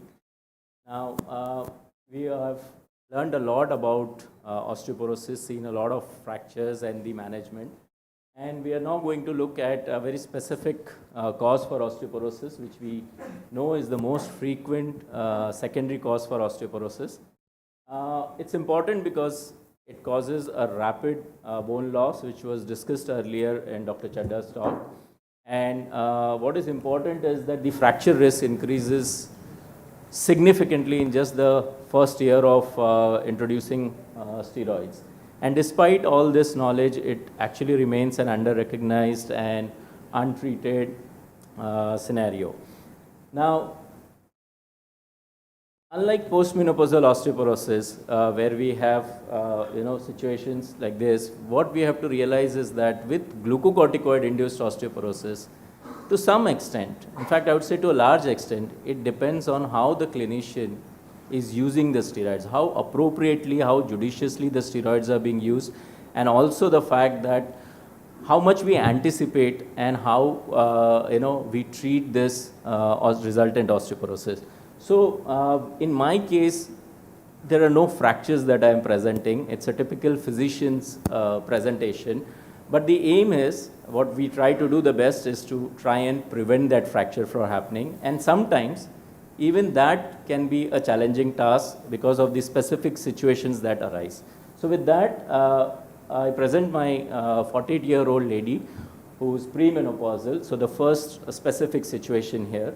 And she presented to me with cough and hemoptysis, oliguria, rashes over the legs and joint pains. And all rheumatologists know this entity, ANCA vasculitis, which is a life-threatening illness and requires prompt treatment. And so we started her on injection methyl prednisolone 500 milligram along with injection cyclophosphamide.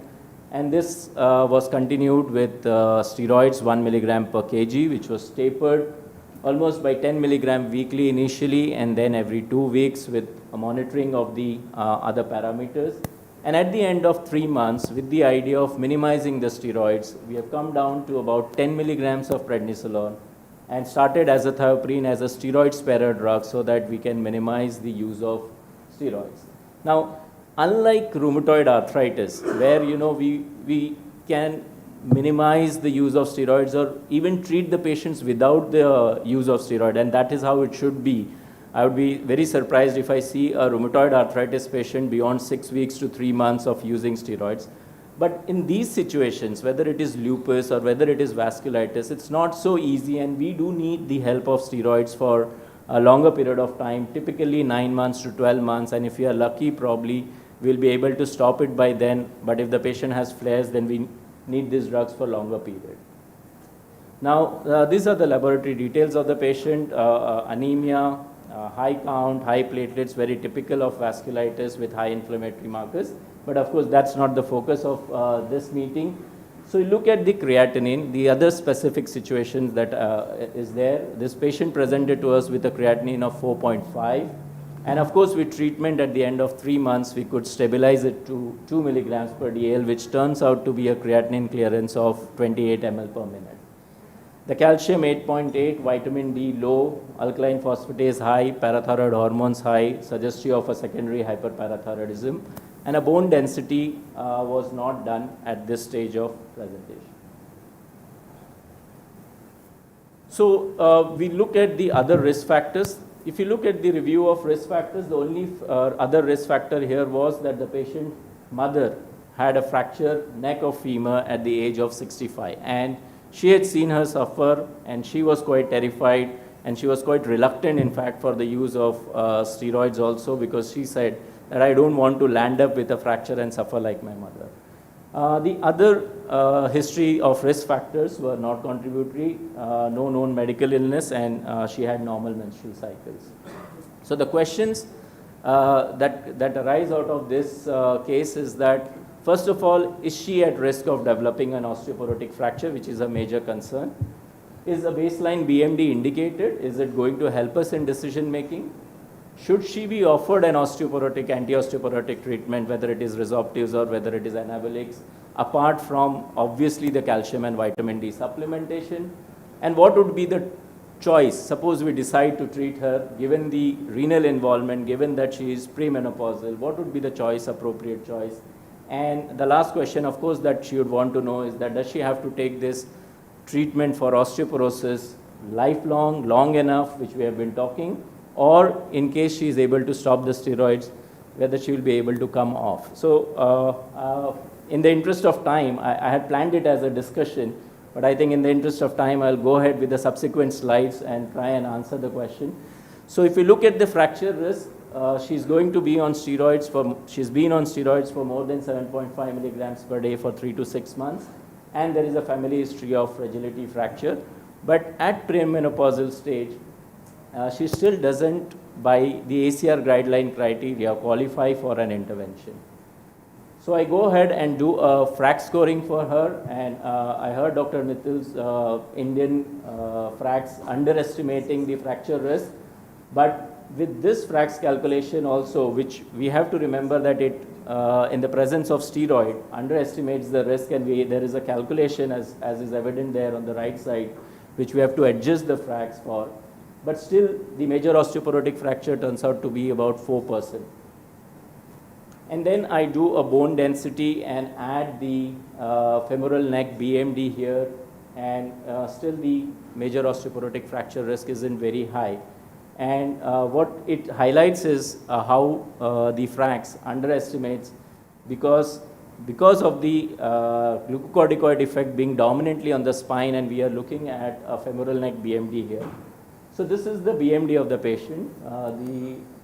As is very evident that she had very low bone density at the spine, and there was also osteopenia at the hip. Now that is the time when, of course, I decided to treat her. And as I repeat that in this situation also, the choice is not very easy, because although the guidelines are very clear on what we do in a postmenopausal person, lady who's going to be on steroid, when it comes to the premenopausal scenario, only a prior fragility fracture is what is given most important thing. And the guidelines say that one may consider treating if one is going to use a more than 7.5 milligram per day of prednisolone equivalent for more than 3 months. So what were my options at this time? Of course, these are the molecules which have been studied in GIOP with, again, limitations that most of these studies were actually done looking at the bone mineral density improvement and not so much at the fracture prevention, except the study from teriparatide, which actually looked at fracture prevention. Nevertheless, with these options, the first drug that I chose, apart from treating her calcium and vitamin D deficiency and the lifestyle measures that we have just talked about, I chose risodronate. Mind you, the creatinine clearance at this point of time was about 28 ml per minute. Unfortunately, she had poor tolerance to it, and on the first day itself, she had severe gastritis and came back and said that, I'm no longer going to continue this drug. And then the question was choosing between teriparatide and denosumab. Of course, at this point, she doesn't have any fracture. We have seen the bone density, the given bone density, it's not too bad. And also the fact that she's a premenopausal lady and I have to think about planning the osteoporosis for a long term. And so we decided to initiate denosumab here once in 6 months, knowing very well that the sequential therapy here post denosumab is not going to be an easy task. That is, the exit strategy is not going to be easy. Fortunately, at about 1.5 years follow-up, she has not sustained any fracture. The prednisolone dose we have managed to stop, although there may be an occasion that if she flares up, we may have to bring it back. And the creatinine has stabilized at 1.5 milligrams per dl. So the last question to be answered was, can the anti-osteoporotic treatment here be stopped? Because we have come off the steroids. So literature suggests that after you stop the steroids, the risk reaches to almost a relative risk of 1 at the end of 1 year, which means if there are no other risk factors dominating at that point of time and you just chose your treatment from the steroids point of view, from the glucocorticoid point of view, then one can consider stopping the anti-osteoporotic treatment at least 1 year after the steroids have been stopped. So with this, I wind up this case, and the learning points I thought was that when you are about to initiate the steroids, one must do a careful risk assessment and anticipate the fracture rather than wait for the fracture to happen and then give it a thought. The FRAX is a useful tool, but remember that there are a lot of adjustments and limitations that come when you are looking at it from the glucocorticoid-induced osteoporosis point of view. The choice of therapy, even with the newer therapies that are coming to us, is limited because all of them have not been used in glucocorticoid-induced osteoporosis, and one must take the information, the data, with a little bit of pinch of salt and not expect the same results what we get it in postmenopausal osteoporosis. Renal involvement is a special situation. It can be a task choosing your therapy, and of course, we still need to learn and still need to see that how we can, sequential therapy can be planned in patients who have received denosumab at such early stage. And then if you want to exit, particularly in this patient with the renal involvement, what would be the choice? Of course, I have gone ahead and planned a zoledronic acid because now her creatinine is 1.5, which comes to a creatinine clearance of about 40 to 45 ml per minute. And that's my exit strategy, to give her a zoledronic acid. And then if she doesn't go back on the steroid, I don't put her on any anti-osteoporotic treatment and just monitor her. Thank you. Thank you, Sunil. Questions, please. How long she got denosumab? How many shots? So she's got 3 injections. 3 injections. Yes. So once you take her off, she's going to Drop in next 6 months' time. If I don't use bisphosphonate as an exit strategy plan. Knowing her renal compromise at one stage, would you be wanting to use a zoledronic acid, which could drop it, at least it will harm it in some way? Yes, so that was initially the idea of not using the zoledronic acid when she had a higher creatinine level and a low creatinine clearance. But now with a stable creatinine of around 1.5, I think zoledronic acid would be a good strategy. But we will be putting the kidney at risk by adding that zoledronic acid at this stage. It will be certainly pressurizing it. So the risk of zoledronic acid related renal involvement, it's a potential risk, but it's in studies it's not really a very, very high risk if you are using it in any patient who has a creatinine clearance more than 35 ml per minute. Why don't we continue with denosumab? We would continue with denosumab, but if her steroids are out, then how long are we going to continue the denosumab? So far we've got a 10-year clearance. We'll see that time. Sorry? We've got a 10-year clearance so far. Yes, I understand, but she doesn't need it now. No, but moment you stop the denosumab, it's going to drop in next 6 months' time. That's why the exit strategy of the zoledronic acid. Give it, don't repeat the zoledronic acid. There is a comment that... You have prevented the rebound that could come, and well, that's open for Dr. discussion. Usha Ayyagiri, you have a comment here. May I also call on Dr. Das, Shyamashis Das? Extremely sorry about that. He should join us as a panelist. Yes, go ahead, Dr. Ayyagiri. Yeah. So one comment, when we are discussing osteoporosis treatment, any kind of medication other than calcium and vitamin D in the premenopausal age group, may I please emphasize to all my colleagues here, especially our surgical colleagues, contraception. To all our surgical colleagues, contraception for the woman is of paramount importance.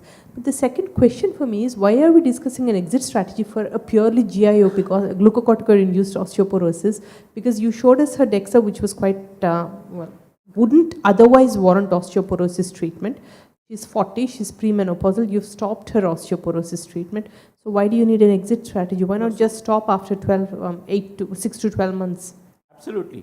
The problem here is that we have used denosumab as our choice of treatment. And at this stage, suppose I don't use any drug and I just stop the denosumab, wouldn't I expose her to a risk of a rebound vertebral fracture? So her risk of, no one has the answer, there's no data. But the risk of rebound vertebral fracture will be very, very low in the absence of steroid. So it's a moot point whether you need to do anything or not, but certainly I would not continue very long-term treatment in this patient.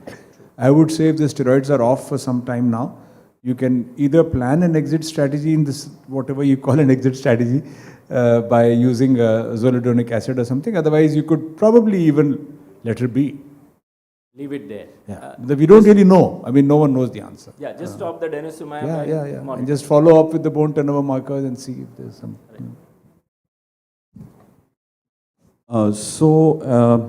Any more comments here, or should we have Dr. Bimlesh come over? Bimleshwar Pandey to come over, start his talk, then we'll take questions at the end. Is that okay with the organizers? Yes, I think Dr. Bimlesh come over. Thank you. Dr. Sunil, you can sit here with us. We'll probably take questions at the end.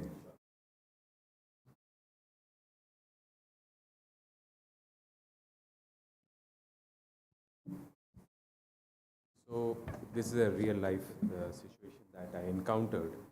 A lady who was having a bad lupus. She suffered a fracture, and that's the reason that. So I have to go back 11 years back.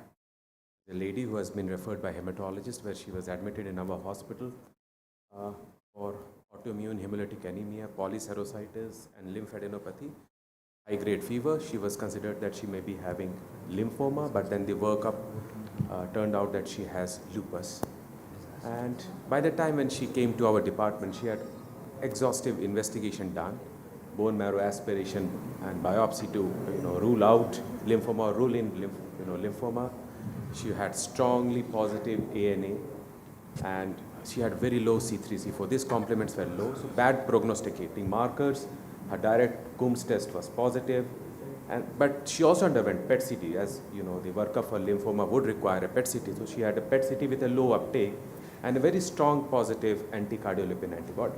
So she was started on 1 milligram per kilogram body weight of steroid per kilogram steroid, hydroxychloroquine and antibiotics because she was having fever. And this is one of the most interesting scenario where you require antibiotics because lupus patients actually have a lot of morbidity early or mortality because of concurrent infections. By February 2011, she was admitted with gastroenterology. So we started the treatment, but then again, many a times the patients are lost to follow-up. So she was also lost to follow-up for some time, but then she got admitted with the GI department. She had a pain abdomen, and she was having extreme difficulty, duodenophagia, alternating diarrheas and constipation. And the reason why? The reason is that I had started on mycophenolate mofetil, hydroxychloroquine, steroid, vitamin D and calcium. She was not tolerating. And this is a big problem in rheumatology. Most of our drugs, can cause a lot of problem to some individuals. She had a weight loss of 12 kgs. Upper GI endoscopy showed extensive antral gastritis. Colonoscopy was abandoned because she was not keen to go through. And we reviewed her at this time at the admission, and we thought, is it all related to the drug or is it related to the disease? And after some time, we figured it out that she was having mesenteric vasculitis in patient of lupus with secondary APS. So she was discharged because she had extreme intolerance to steroids. She was given a low dose steroid, 7.5 milligram per day, hydroxychloroquine, PPI, fluconazole because she also had candidiasis.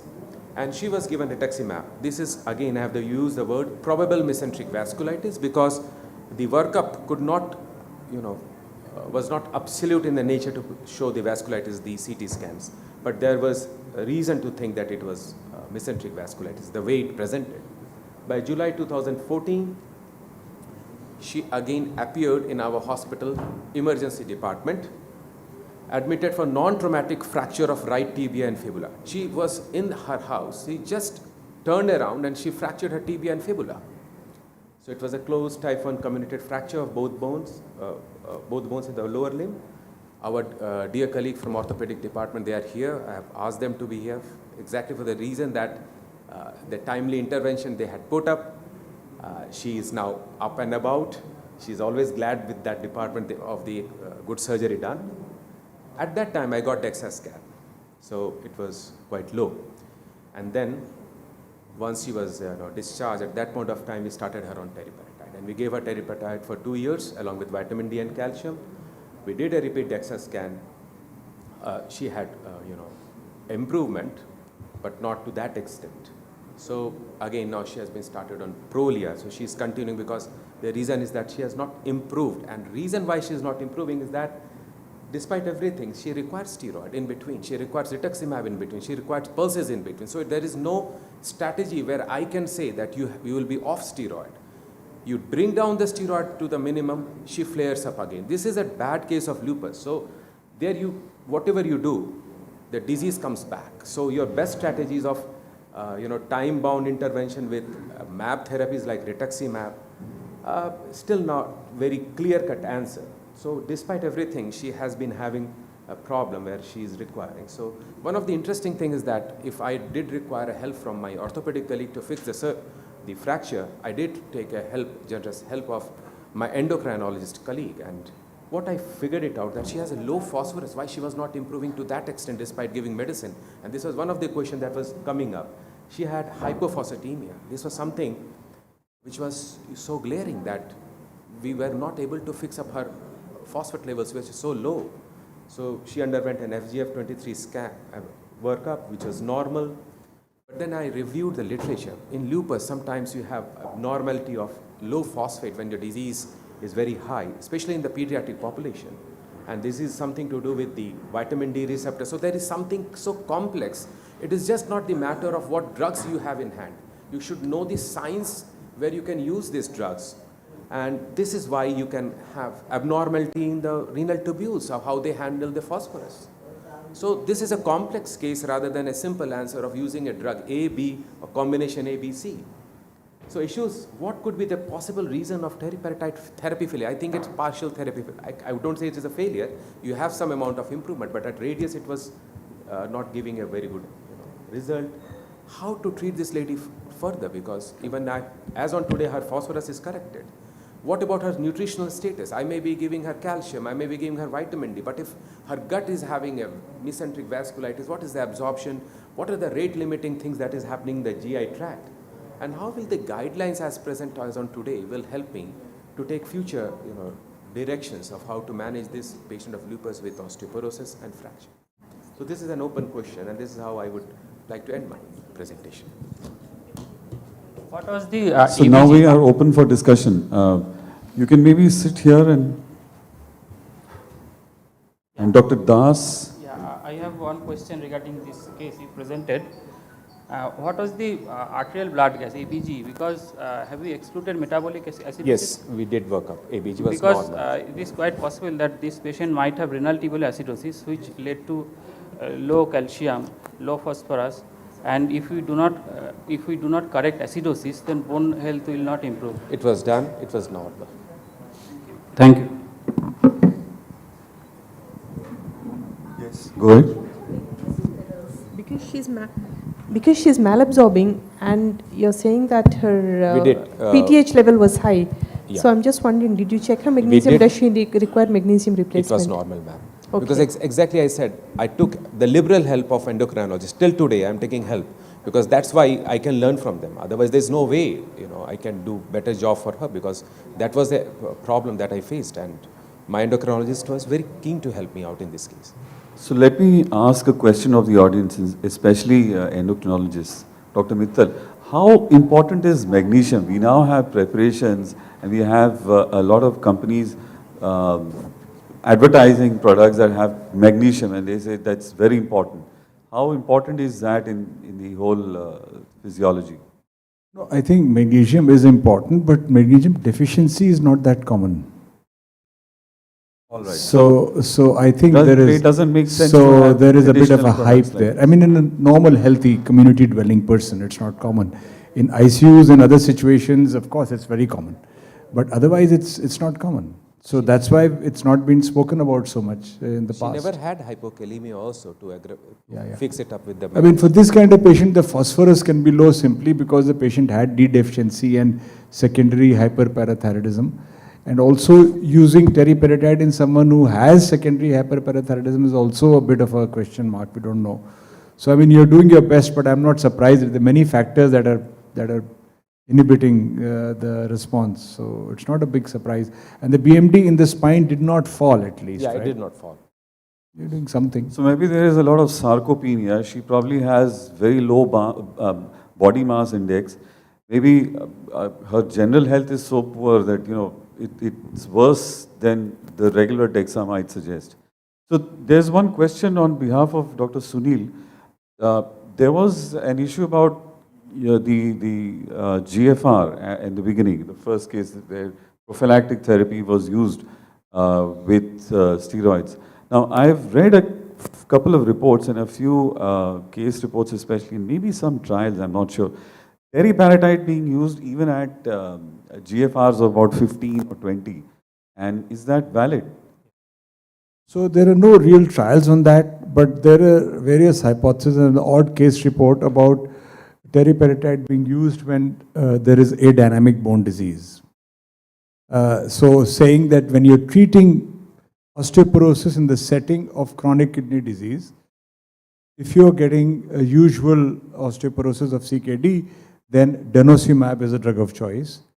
And theoretically, and in some case reports, small 2-3 cases type reports, they have suggested that teriparatide will also work if PTH is not high and there is adynamic bone disease. Otherwise, in typical CKD, PTH will rise anyway. and you will have a different kind of renal osteodystrophy, then teriparatide is unlikely to work. So it's an area which is very early days. We don't know.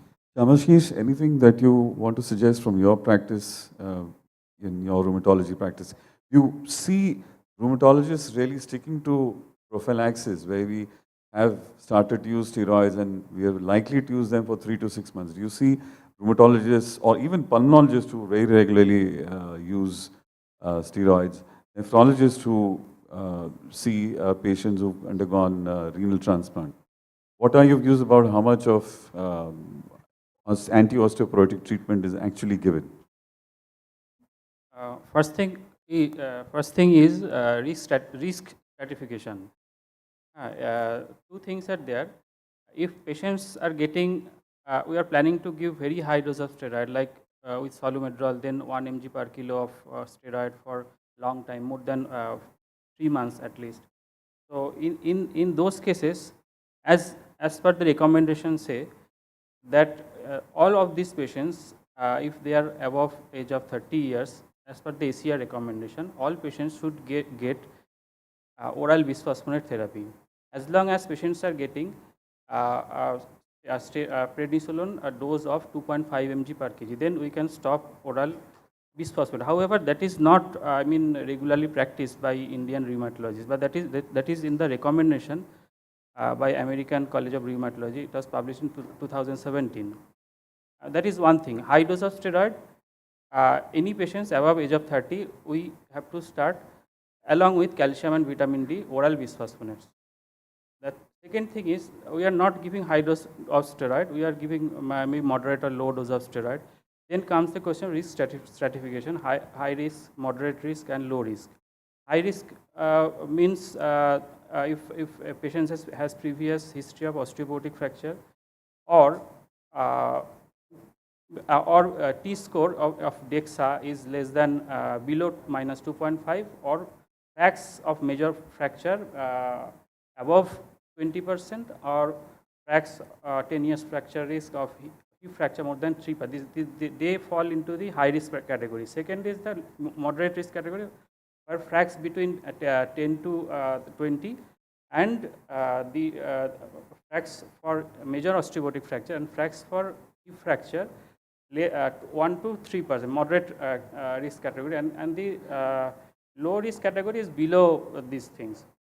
So according to this categorization, after this categorization, we have to start treatment.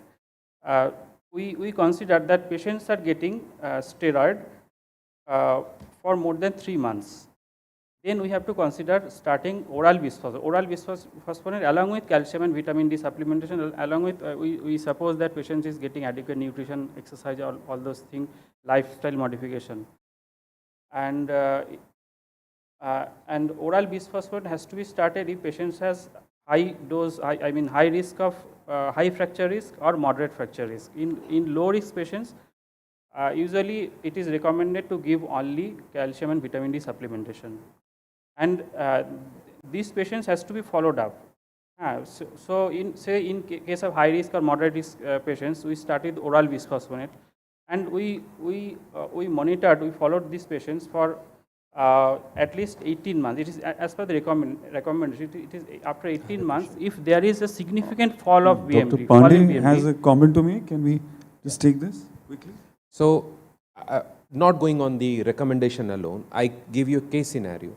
A polymyalgia rheumatica, or say giant cell arthritis at 70 years. You have started at 1 milligram per kilogram body weight, and you know that if the patient, you reduce the steroid, the disease is going to relapse.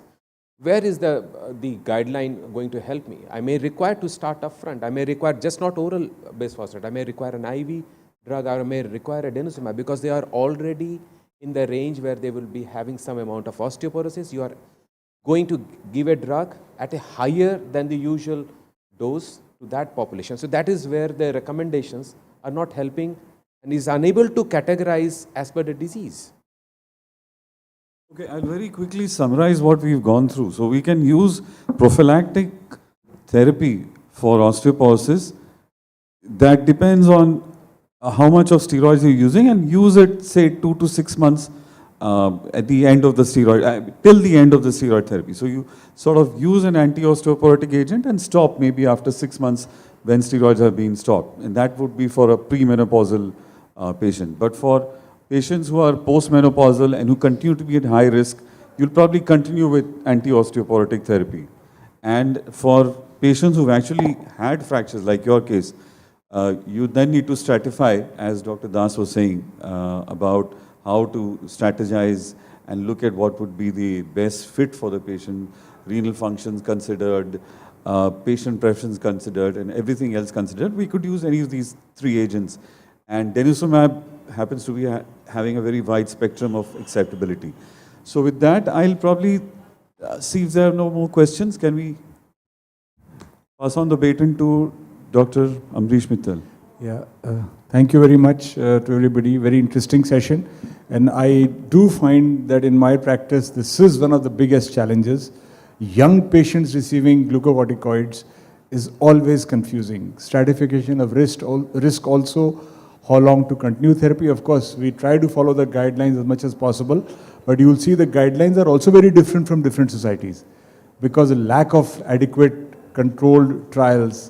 So it is a big challenge, 30-year-old with relatively normal bone density and now going to go on, and sometimes you don't know at the beginning how long the steroids are going to continue. You guys change the steroid dose every time. So we're trying to figure out how to manage that. And during the pandemic, this has been a big challenge because people with pulmonary issues have received steroids extended 1 week to 6 months also, So that's become a real challenge. I don't know what's happening to their bones or what happened to their bones. We were only managing their blood glucose. So what I'm saying is that there is this young patients on glucocorticoids is a challenge always, as are patients with even borderline renal function. That's another group and they're often combined, that is a challenge, and it's not easy decision making at times. There's also problems. Say, for example, if I use a frax, as a rheumatoid arthritis, why not ankylosing spondylitis, where we have a data to say young people have osteoporosis in ankle. We are struggling to get diabetes in there. It's almost there, but not yet. So it's not easy because those are models that have to be very simple and solidly proven transcontinentally. So it's a problem. I think we should stop this discussion here. Thank you very much. Now, I think, Sandeep, you can stay on and we can call the previous chairpersons if they are here. Sanjay is not here, obviously. Thank you very much. Thank you for a lovely discussion. Is Nitiraj here? No. Who else was the... Yes, Vineesh is... no. So if none of the chairpersons are here, we have like what, 10 minutes? It's 8:50? Yeah. So I guess if there are any pressing questions, especially with regard to Dr. Ferrari's talk, I, with the help of all of you, will try to resolve whatever I can. Sir, my question is regarding the hyperparathyroidism. Yes. The first thing which I would like to know is, suppose patient needs anti-osteoporotic treatment, teriparatide. Patient has got the fragility fracture. And secondary hyperparathyroidism, how often you repeat? After how many days you repeat the parathormone? So that's a very good question, and it's a real Indian setting which we face every day. Classically speaking, we should not be giving PTH to someone who has a high PTH. But when you look at the data on teriparatide within the American trials, those who had high normal PTHs also responded the same way as the others. In our setting, since many people have sustained high PTHs, and despite treating secondary hyperparathyroidism, it does not go away. The PTH still remains slightly high. In some it becomes normal quickly. But in others who've been chronically vitamin D depleted, the PTH can remain high for, in my series, for years together sometimes. Not very high, but a little bit high. So the answer to your question, if the patient genuinely requires teriparatide and you have treated vitamin D deficiency successfully, maybe for 3 months, and if the PTH is not like sky high, maybe it's 75, 80 and all, then you can start teriparatide. But if the PTH remains at 120, 130, I'd be reluctant. I'd not be. So you would repeat after 3 months? 3 months, but this is all arbitrary, but 3 months because that's the time when if it has to involute, it will. Otherwise, then it takes much longer in some patients. Now, extension to the same question. There is adenoma because of the continuous stimulus. Yes. Secondary hyperparathyroidism. Yes. Now, that is proven by... Tertiary then, huh? That is... No, sorry, yeah. So there is adenoma which is proven by the the PT, the... Oh, okay. The scan. Yeah. So, do you treat them medically or it is surgical case only? So this is a great question because this is exactly what we are compiling data on right now. Number one, if someone has any symptoms of bone disease, renal disease, and there are a list of parameters, then there is no question that person needs surgery, right? But now we are picking up a lot of patients with nothing. That's right. And just a high calcium and just then a PTH and then you find an adenoma, then what to do? There are specific criteria for that. The guidelines have just come out. I'm part of those guidelines. They've just come out in JBMR last week actually. And I will tell you in simple words, if the patient has no symptoms, then patients who get operated are the ones who are younger, because younger patients, how long will you follow them up and with what? And if you have to first screen the patient for everything, not just no symptoms. So you have to screen the bone density, if that is normal. You have to do an ultrasound for the kidneys, that is normal. And there is no symptom and no evidence of any target organ involvement. Then you can observe the patient if the patient is older, like 60s and like that, the typical PHPT. But younger patients, even there, you would want to address. Now, there are a lot of patients, because they are asymptomatic, they will refuse surgery. And there are others who have absolutely no symptoms, and as I said, so their medical treatment can be used. There are two kinds of medical treatment used. One is bisphosphonates to protect the bone, now Denosumab also. And second is we also use calcium and PTH lowering drugs like Sinacalcet, which are also widely used. So currently we are trying to see how well in these patients who have no symptoms or not candidates for surgery, how well do these drugs compare with surgery? Surgery, impact of surgery in minimally symptomatic patients versus the impact of these drugs. It has not been so carefully studied yet to it. So it's a very interesting area. But there is better medical treatment for hyperparathyroidism than there was 15 years ago. And there are people who will either not undergo or not candidates for surgery for other reasons. Then you can use medical treatment. Yeah. My last question. Hypercalcemia, post teriparatide treatment. What are the things that we should warn to our patient that these are the conditions, these are the things that if you get it early symptoms, do you normally practice that? And if yes, what? So we haven't seen, okay, I've had 2 cases of hypercalcemia with regular PTH treatment, teriparatide. One of them was a misdiagnosis on my part. The patient had osteoporosis, but also had Paget's, which I had never looked for because there was no suspicion. Yeah.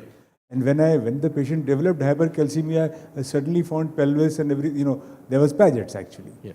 So in Paget's, if you use PTH, you will get hypercalcemia, right? That is one missed diagnosis. Or if you missed primary hyperpara and then the other is, in one patient, I just got mild hypercalcemia because the patient tested for some other reason. I don't ask for a calcium test. And that was transient and it passed away. So if you test everybody, you will get mild hypercalcemia, which is usually transient and does not require any. So when we do advise PTH, when patients come for follow-up, they always come with calcium, vitamin D, and maybe a bone turnover marker, so you won't miss it. I'm not too worried about significant hypercalcemia. Right. So I'm sure before starting teriparatide, we always get the calcium level done, 100%. Vitamin D and alkaline phosphorus 100%. done. Yeah, 100%. So alkaline phosphorus 100%, was positive. No, absolutely. the Paget's disease, was it not positive? Well, no, I don't remember that much. This is many years ago. Sure. But I'm sure it would not. I would not have started that. Thank you. But I remember that case because, and fortunately the patient, as we say, came back to me, and because when he went to their physician, they said, we don't understand this, go back to XYZ. So they came to me and then and they understood. So thank you. It was a totally changed diagnosis. Yes. In the morning first talk, we learned that zoledronic acid as a sequential therapy to denosumab. A cutoff of 3 years was sort of used. That is very interesting, yes. Yeah, that less than 3 years zoledronic acid did work, and beyond 3 years of usage of denosumab, when it was used, it didn't show much improvement. So I was just wondering, is there a scientific mechanism to this? Do we already know it, or is it just a finding based on the BMD data? There would be a rationale because denosumab is an incredibly potent drug as far as osteoclasts are concerned. So if there are very limited osteoclasts, then how will zoledronic acid work? Probably something like that. And prolonged use of denosumab, although is thought to be quickly reversible, but maybe some of the action at the bone level persists. This data, I will certainly, they're all in print, as you can say. This data I will certainly scrutinize with a comb and get back to you because it does have direct implications on clinical practice. Thank you. Yes. We get? Yes, yes, yes. Bit of a hypocalcemia. Yes. I mean, many laboratory values shows a slightly lower compared to a normal range of serum calcium. Yes. Do we need to do serum ionic calcium at that time? When before denosumab? Or Yes, before starting denosumab.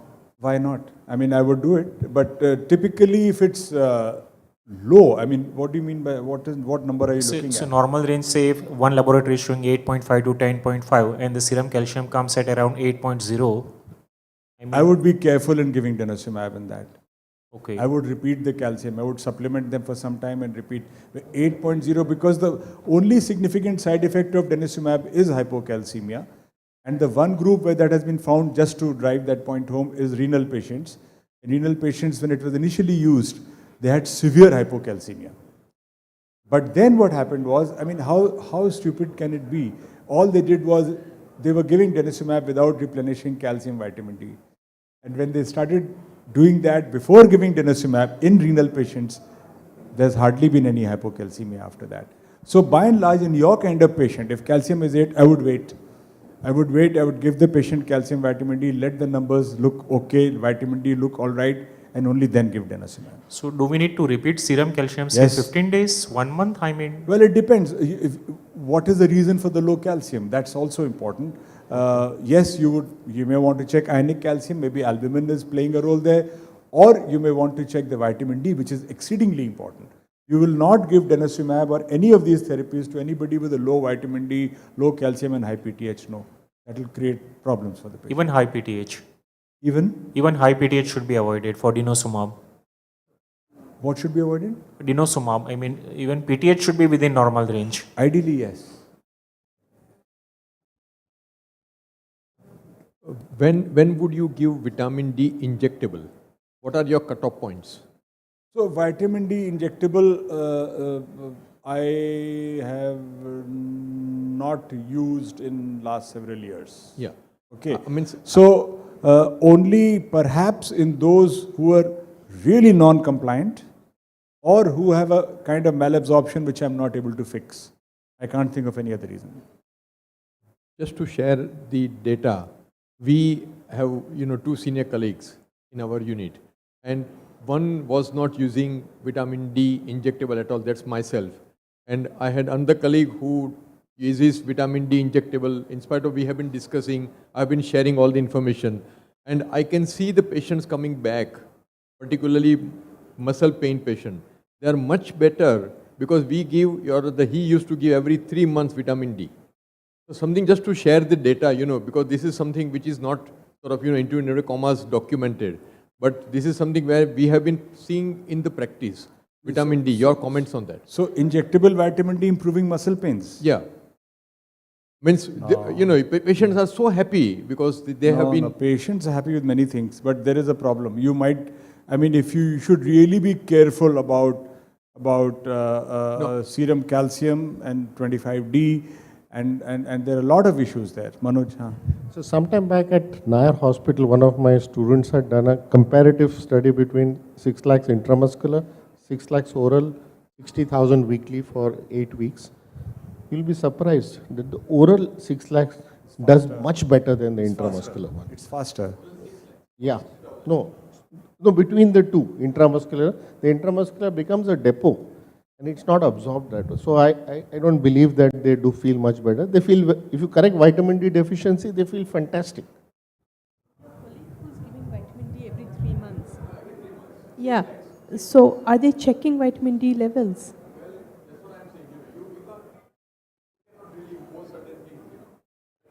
So we have published, you know that very well, a series of 15, but we have many, many more. We published 17 cases, I think, of severe hypercalcemia. Very recently, a colleague from Bombay actually called me and said that her mother was operated and she was given injectable vitamin D, like several doses by the orthopedic surgeon, and she keeps getting hypercalcemia and back to the ICU. Yeah. I've had patients who for 1 year kept coming back to the ICU, and when you calculate the dose given, they had probably received some, 60 lakh units or something total of vitamin D. Yeah. So it stays, it doesn't go away. Yeah, yeah. And it stays firstly at the depot and secondly in the fat. Yeah. So people keep getting hypercalcemia and coming back. Yes. Considering that you need 600 to 1,000 per day. That's what I'm saying. 6 lakh units and multiple injections, that's more than a lifetime. Yes. No, ma'am, I agree. We never practice. That's what I'm saying. But sharing there are that people who information. practice, he's right. That's right. I mean, here people yeah. practice. So means and in our own unit, we have been sharing this. Let's not give this. Let's not give So this. my answer to that is only one. When people say that no, we use it, it works very well, like your colleague or anybody. Yeah. My answer is just show me one orthopedic paper or reference or teaching manual or anywhere that gives this schedule. जैसे आप लोग को नहीं पता है तो मैंने कोई एक एग्जाम्पल एक पेपर दिखा दो मुझे anyone कहीं से तो आता है ना जो साइंस हम लोग करते हैं it should come from somewhere. Yeah. So if anybody can show me anywhere, and I've said this millions of times, any paper, any guidance, any textbook, any 1950 textbook, anywhere where it shows that injectable repeated vitamin D should be used for D deficiency in adults, it's not there. Not there. Fair enough. But I think let me go home with this particular challenge. Let's see. Yeah. Because it's our own center. You're using it, it's We can- right, but just we show can- me we one can- reference. yeah. Any reference. Yeah, sure. Thank you.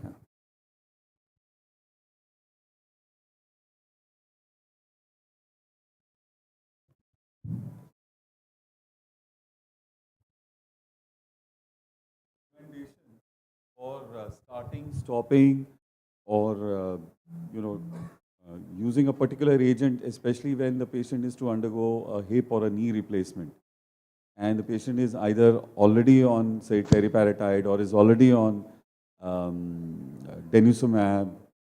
Any reasons So I don't for think that stopping or makes any starting? difference really.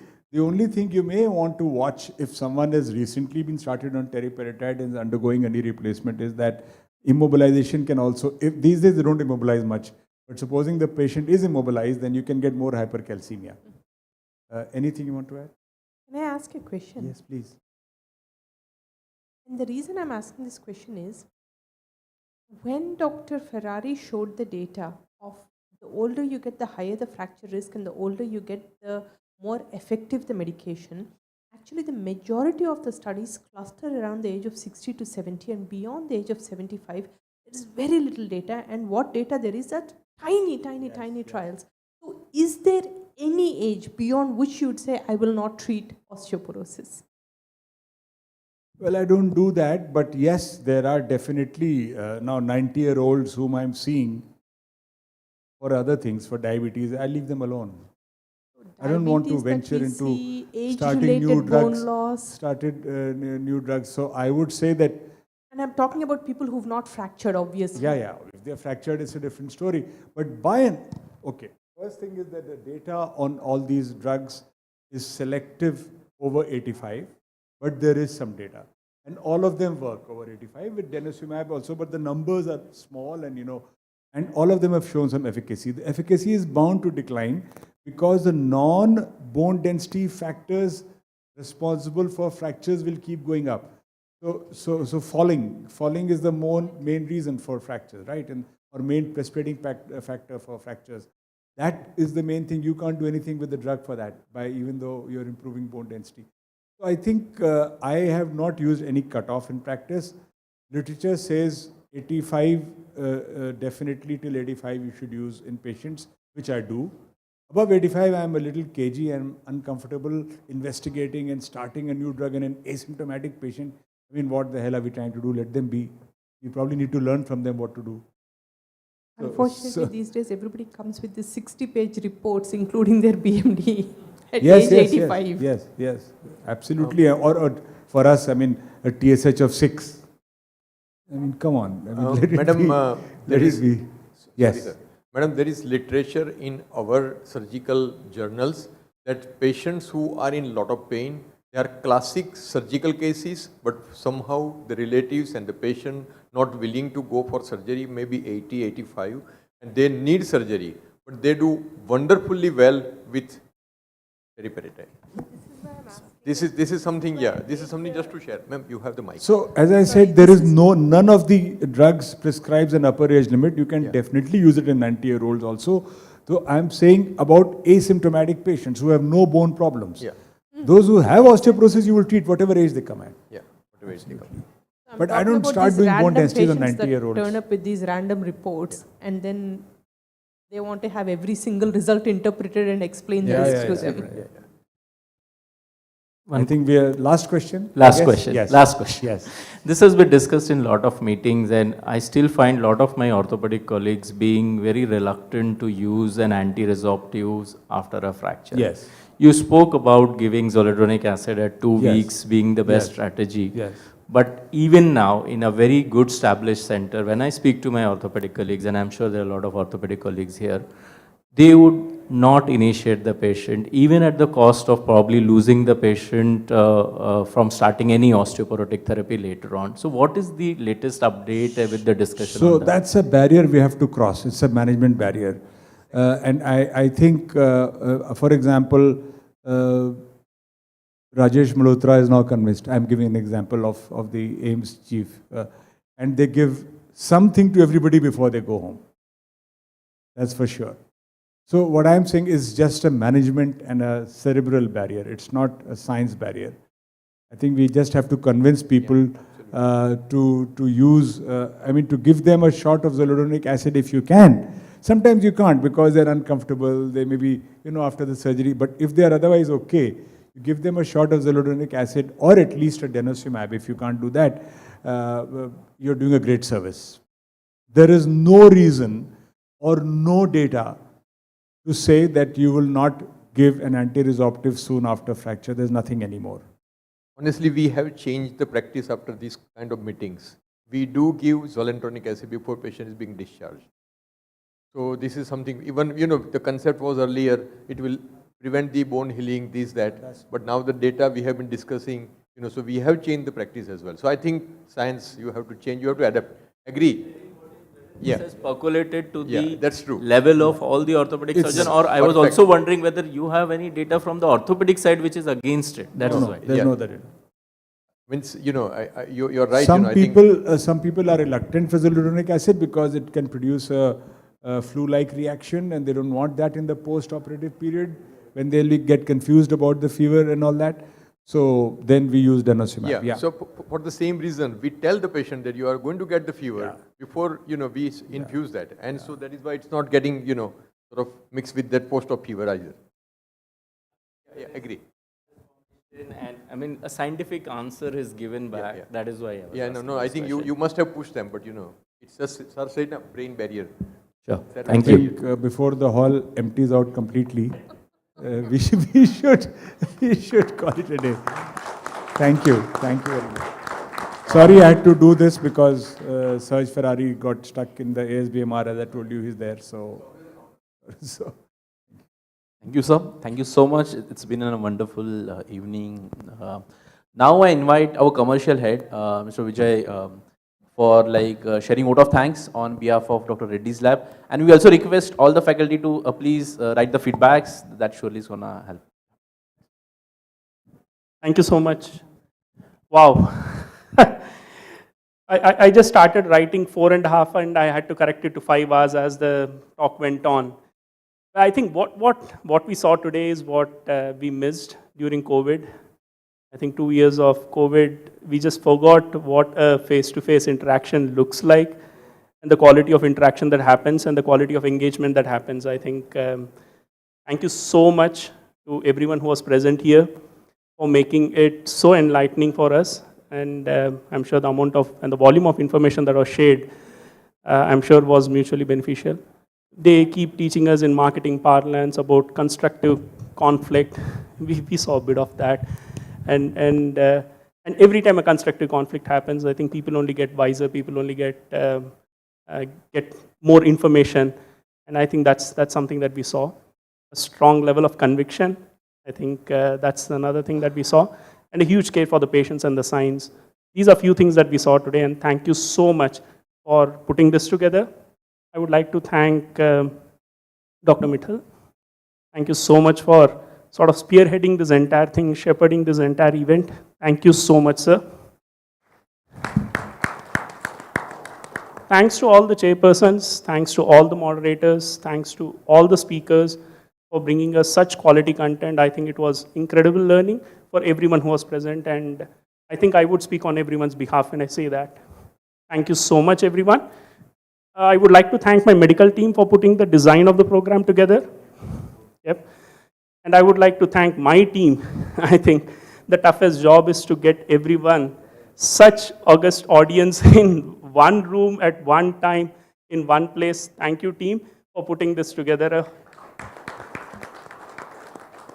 We wish we would be able to meet again next year, and it's our commitment from Dr. Reddy's behalf that we'll again bring this edition next year as well, and hopefully the same level of quality of information that will get shared, and hopefully Prolia doing much better. Thank you so much. Thank you for putting us together. Thank you. Oh, thank you so much.